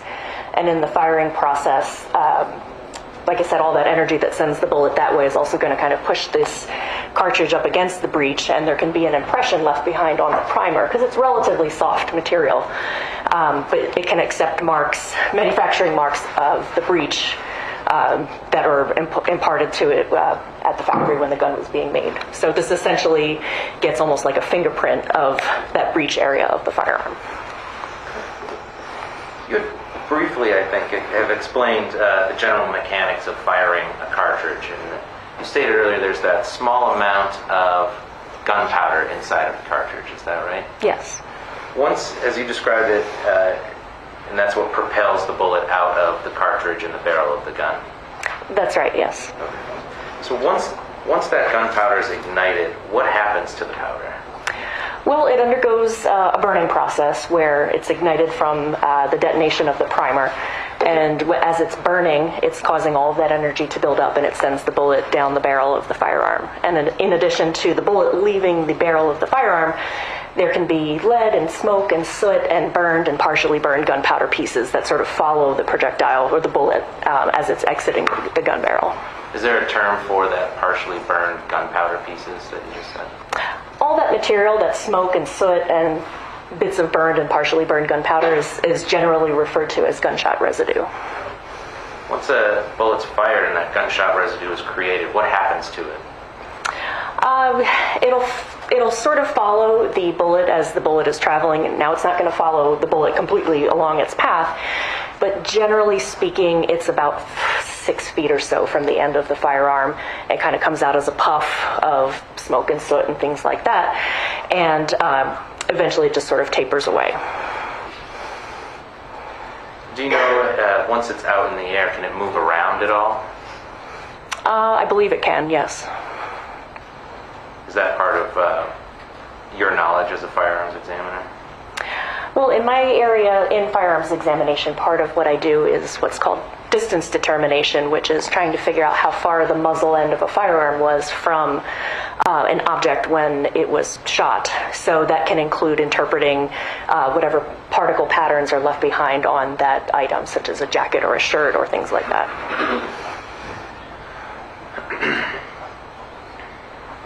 We have one moment, Your Honor. Yes, ma'am.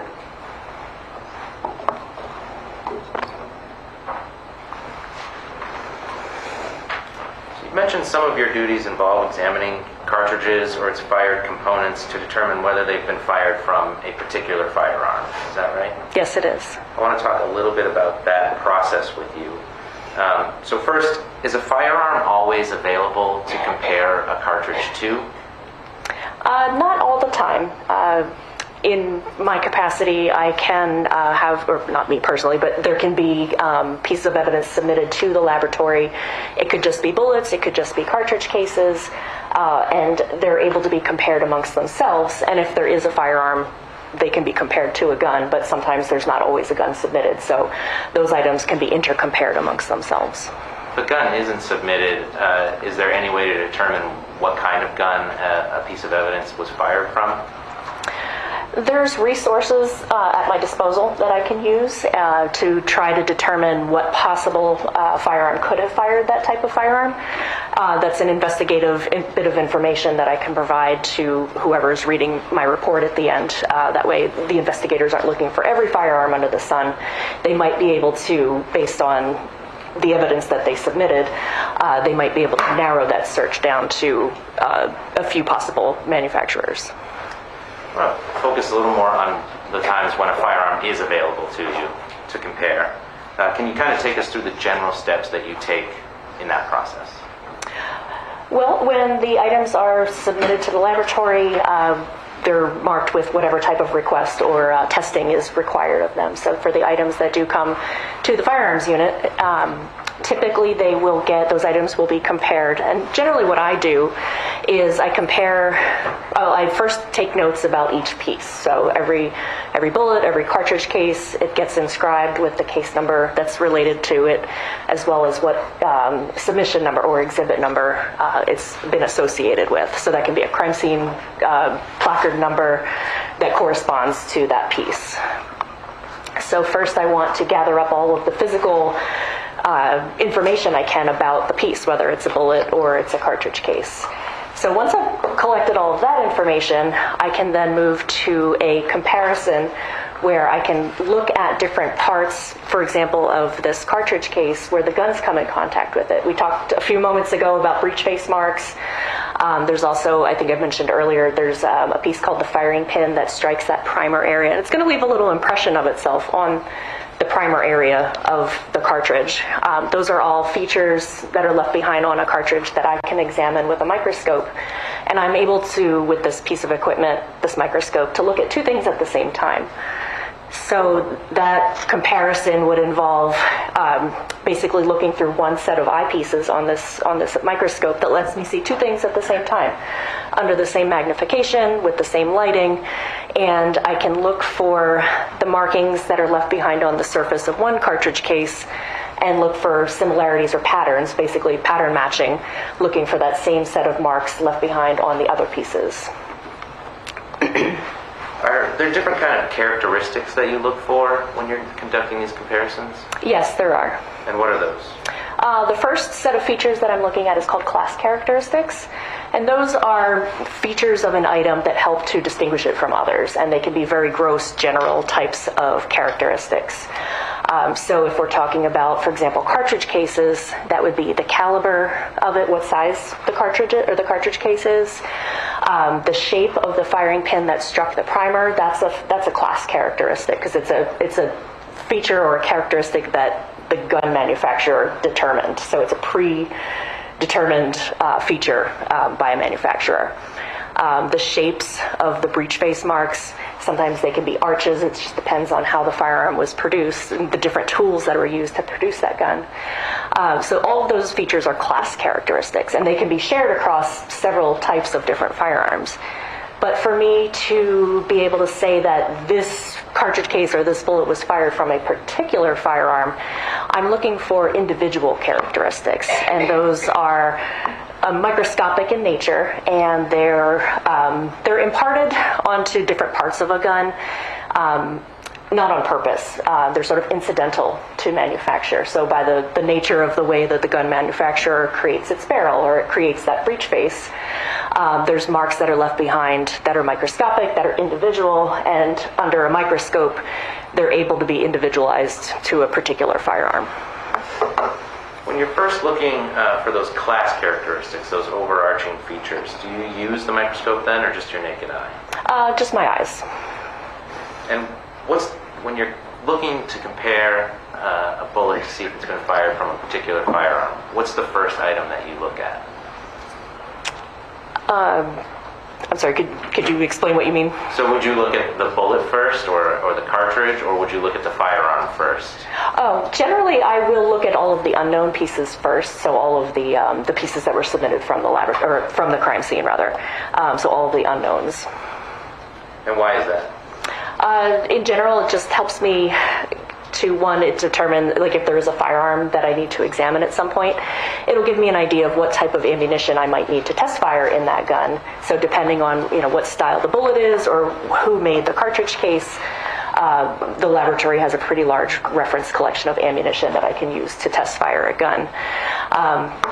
That way I'm comparing all of my unknowns first. I might have an idea as to what I might need to test fire in the gun, and then when it's time for me to work on the actual firearm, if there was one that was submitted, I can choose the same type or similar type to what it is that I'm looking at under the microscope. Are firearms ever submitted to you with ammunition that was found inside of the firearm? Yes. Okay.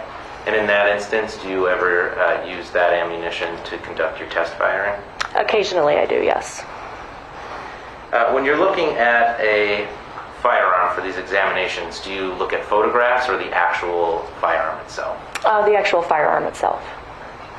Can you take us through those steps, what you do when you first get the firearm and examine it? So when I have a firearm to examine, one that's been submitted, it's been collected from somewhere, it's been brought to the laboratory, essentially I have a worksheet that I fill out that follows, that allows me to follow through the firearm from top to bottom. So the make, who makes it, the model, what model it is, the serial number, the safety features that are present on the firearm, how it operates. There's different types of ways that different firearms can operate. I'll look down the barrel to see the number of lands and grooves and which direction they twist. There's a test called a trigger pull test, which tests how many pounds of pressure it takes to pull the trigger. Another test called a jar-off test, which determines whether or not it's susceptible to accidentally going off if it were to be dropped. Once I've gone through all of that, I determine that the gun is safe for me to test fire. I will then select, based on what type of evidence was submitted in the case, what type of ammunition I need to shoot from that firearm to collect test-fired bullets and test-fired cartridge cases to do my comparisons. You said you do a couple of tests on it. First was the trigger pull test? Yes. What is that about? That's a test where I determine approximately how many pounds of pressure it takes to pull the trigger. So it's essentially, it's called a spring gauge, which looks a whole lot like if you've ever traveled to the airport and you have that little device that, like, you can pick up your suitcase to see how heavy it is.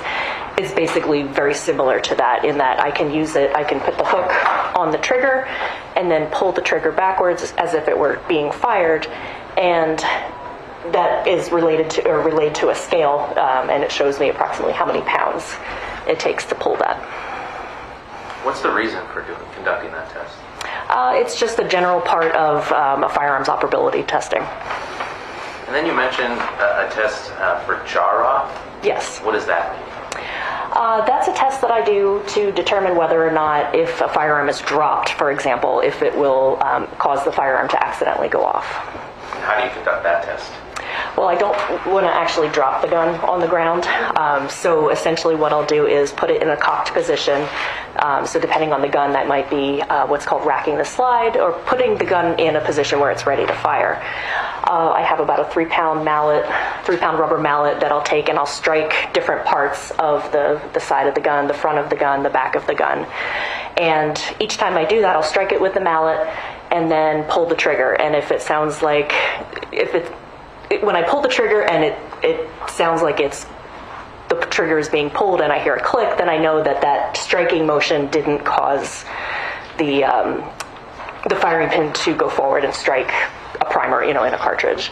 And I'll do that 3 times. So I hit the back of the gun, the side of the gun, and the front of the gun, pulling the trigger each time to listen to hear if it goes click or not.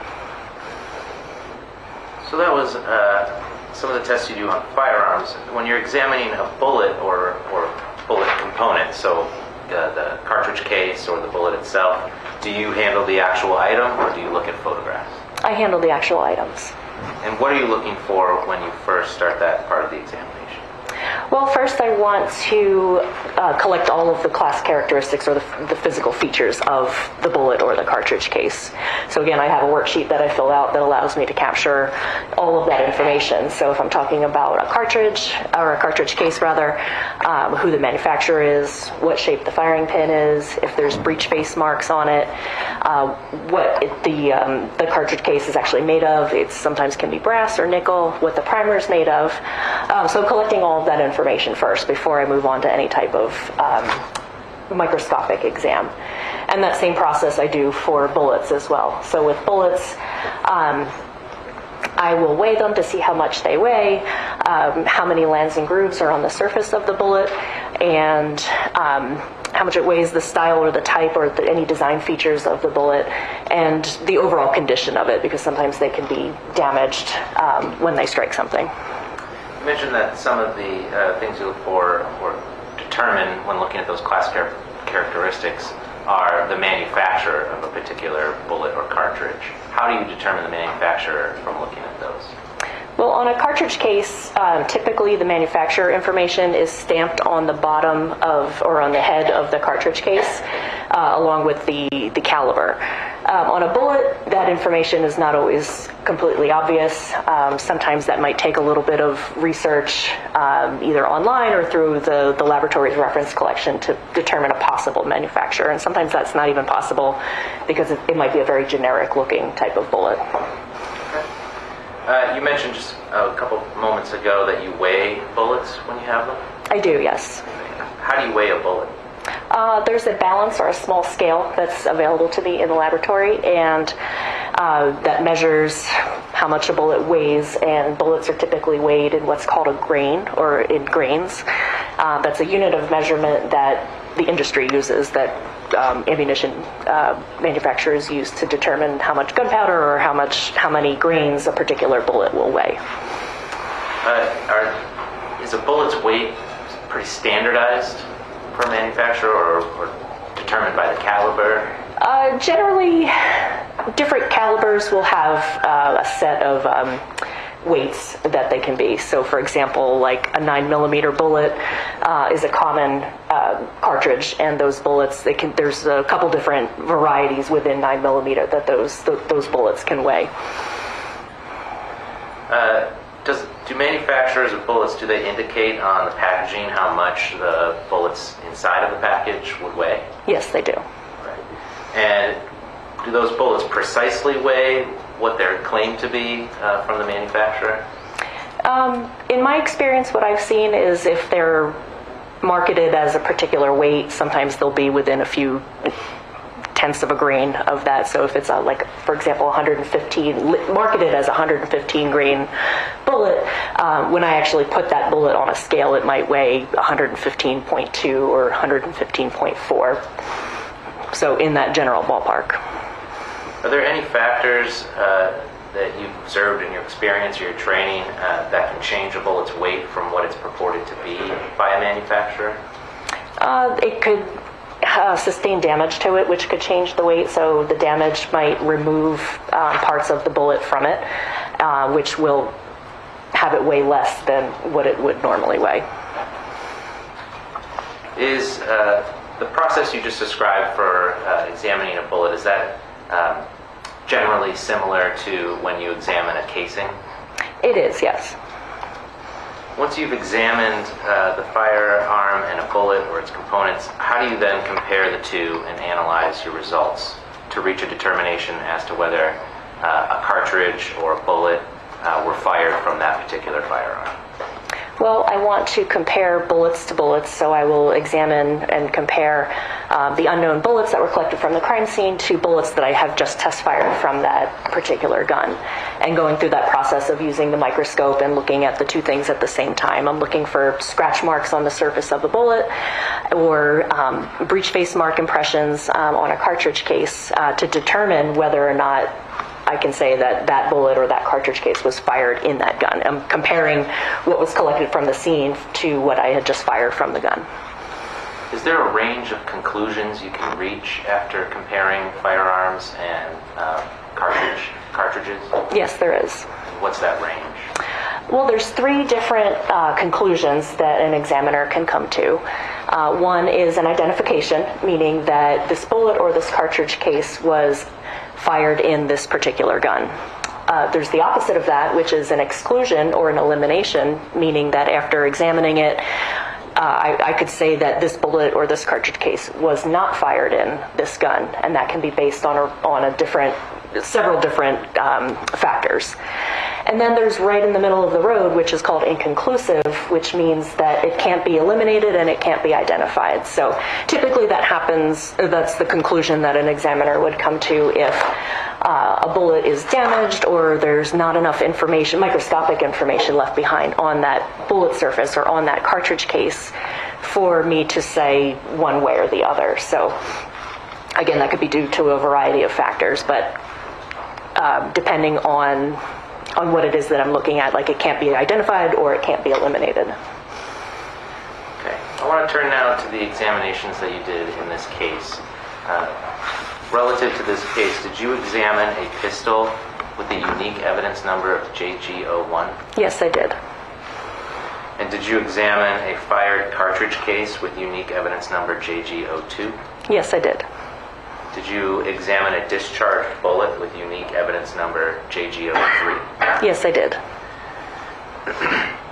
And the numbers I just went through, JG01, JG02, JG03, are those numbers assigned by the lab, or how do they get them? Those numbers are typically given to an item of evidence from the individual that collected them from the scene. Typically that's somebody's initials and then a number to differentiate it. As part of the examinations that you completed in this case, did you prepare a report outlining the work you performed and your conclusions? Yes, I did. May I approach, Your Honor? Yes, you may.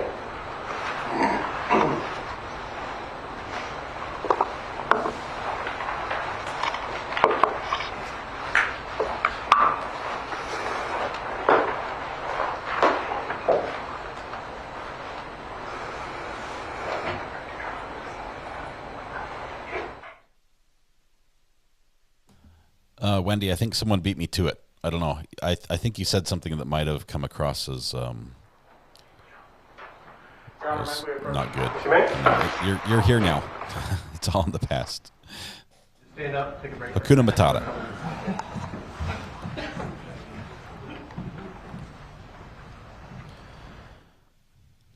She's going to have a little drink. I don't know why they have these little mini cups. It's like 2 swallows and it's gone. I've been searching frantically online for the exhibit that she has there. I believe it's plastic, the large diagram breakdown model of a 9mm firearm. or a 9mm cartridge, but I cannot find one online. If anyone can see one and knows where you can find these, I feel like I'm an expert witness now, and I probably need that. And I'll just carry it around with me wherever I go so I can explain it to people.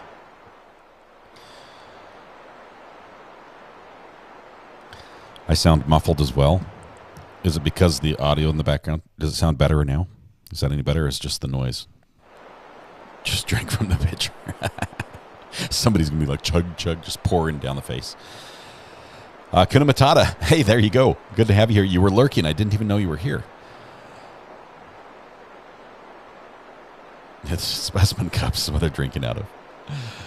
It's just a roll of toilet paper.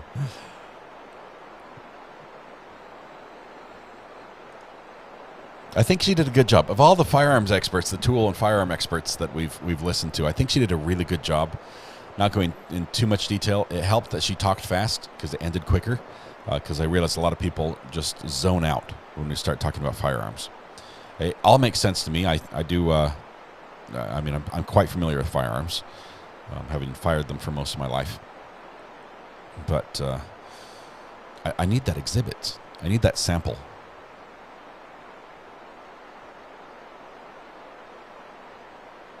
They'll say, "Here comes Scott with his exhibit." Run, yes, Judy, they will.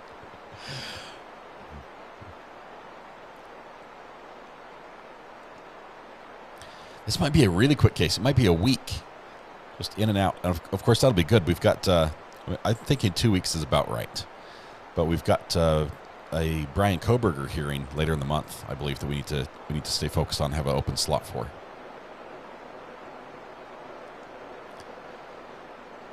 It does sound like a white noise machine.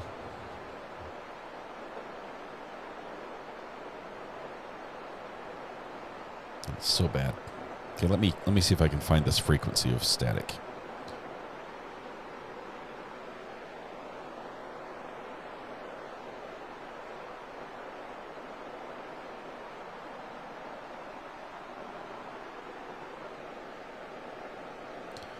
See if I can tune it out here.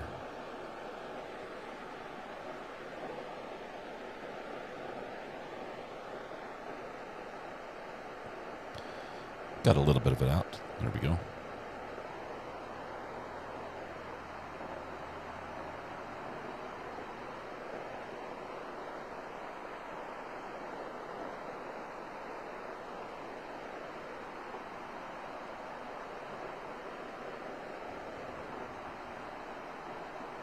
It's about the best I can do for finding the frequency.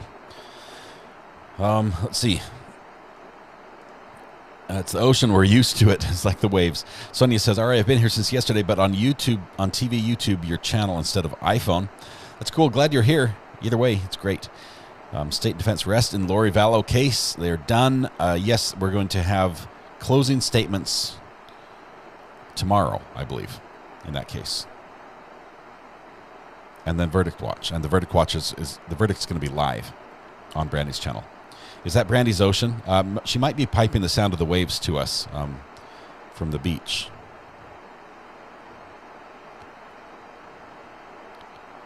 Okay, we should be hearing this audio and we're not getting anything. Audio guys frantically pushing buttons, trying to make it fixed. We'll hear in a second that she'll testify to what her work was and her opinion. Whether maybe we'll hear some of that tomorrow morning.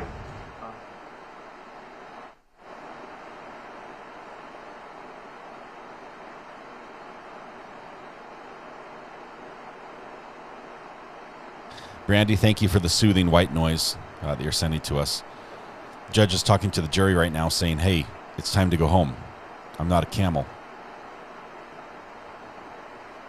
Don't talk to each other about the case. I'm going to make them go sit down. You stay right there. Stay here. Just sit down. Wait. Just a minute. It's his job. He's going to have to go first. Okay? Your recollection will recall what she said in court. Thank you. So for the record, that was States 108. States 108? Yes. Okay.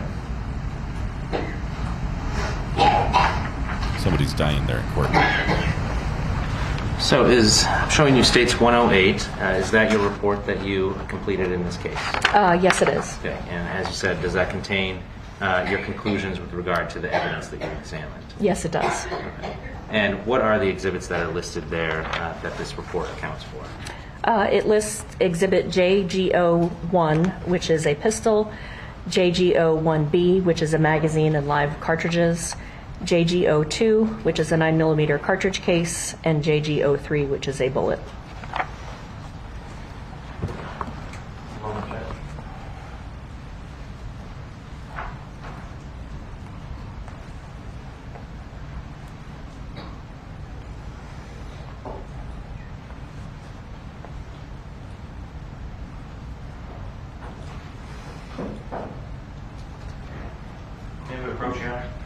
Well, why don't we break for the day, if that's going to happen? He's like, I don't want to talk to you anymore. So we're going to adjourn for the day, and you all know why. Do not discuss the case amongst yourselves. Do not do any independent research about anything you've heard here. You're not allowed to go online and look up gunshot residue or any of the things that we've heard about. No independent research at all. I'm not a camel. Start promptly tomorrow morning. Promptly, I say. Tomorrow morning at 9. So please get here when they tell you to be here so we can do so. Okay? All rise for the jury. Okay, so we are wrapping up for the day. We are going from here straight over to Brandy Churchwell's channel. Brandy is getting everything ready. Brandy, are you ready? You ready to click the button?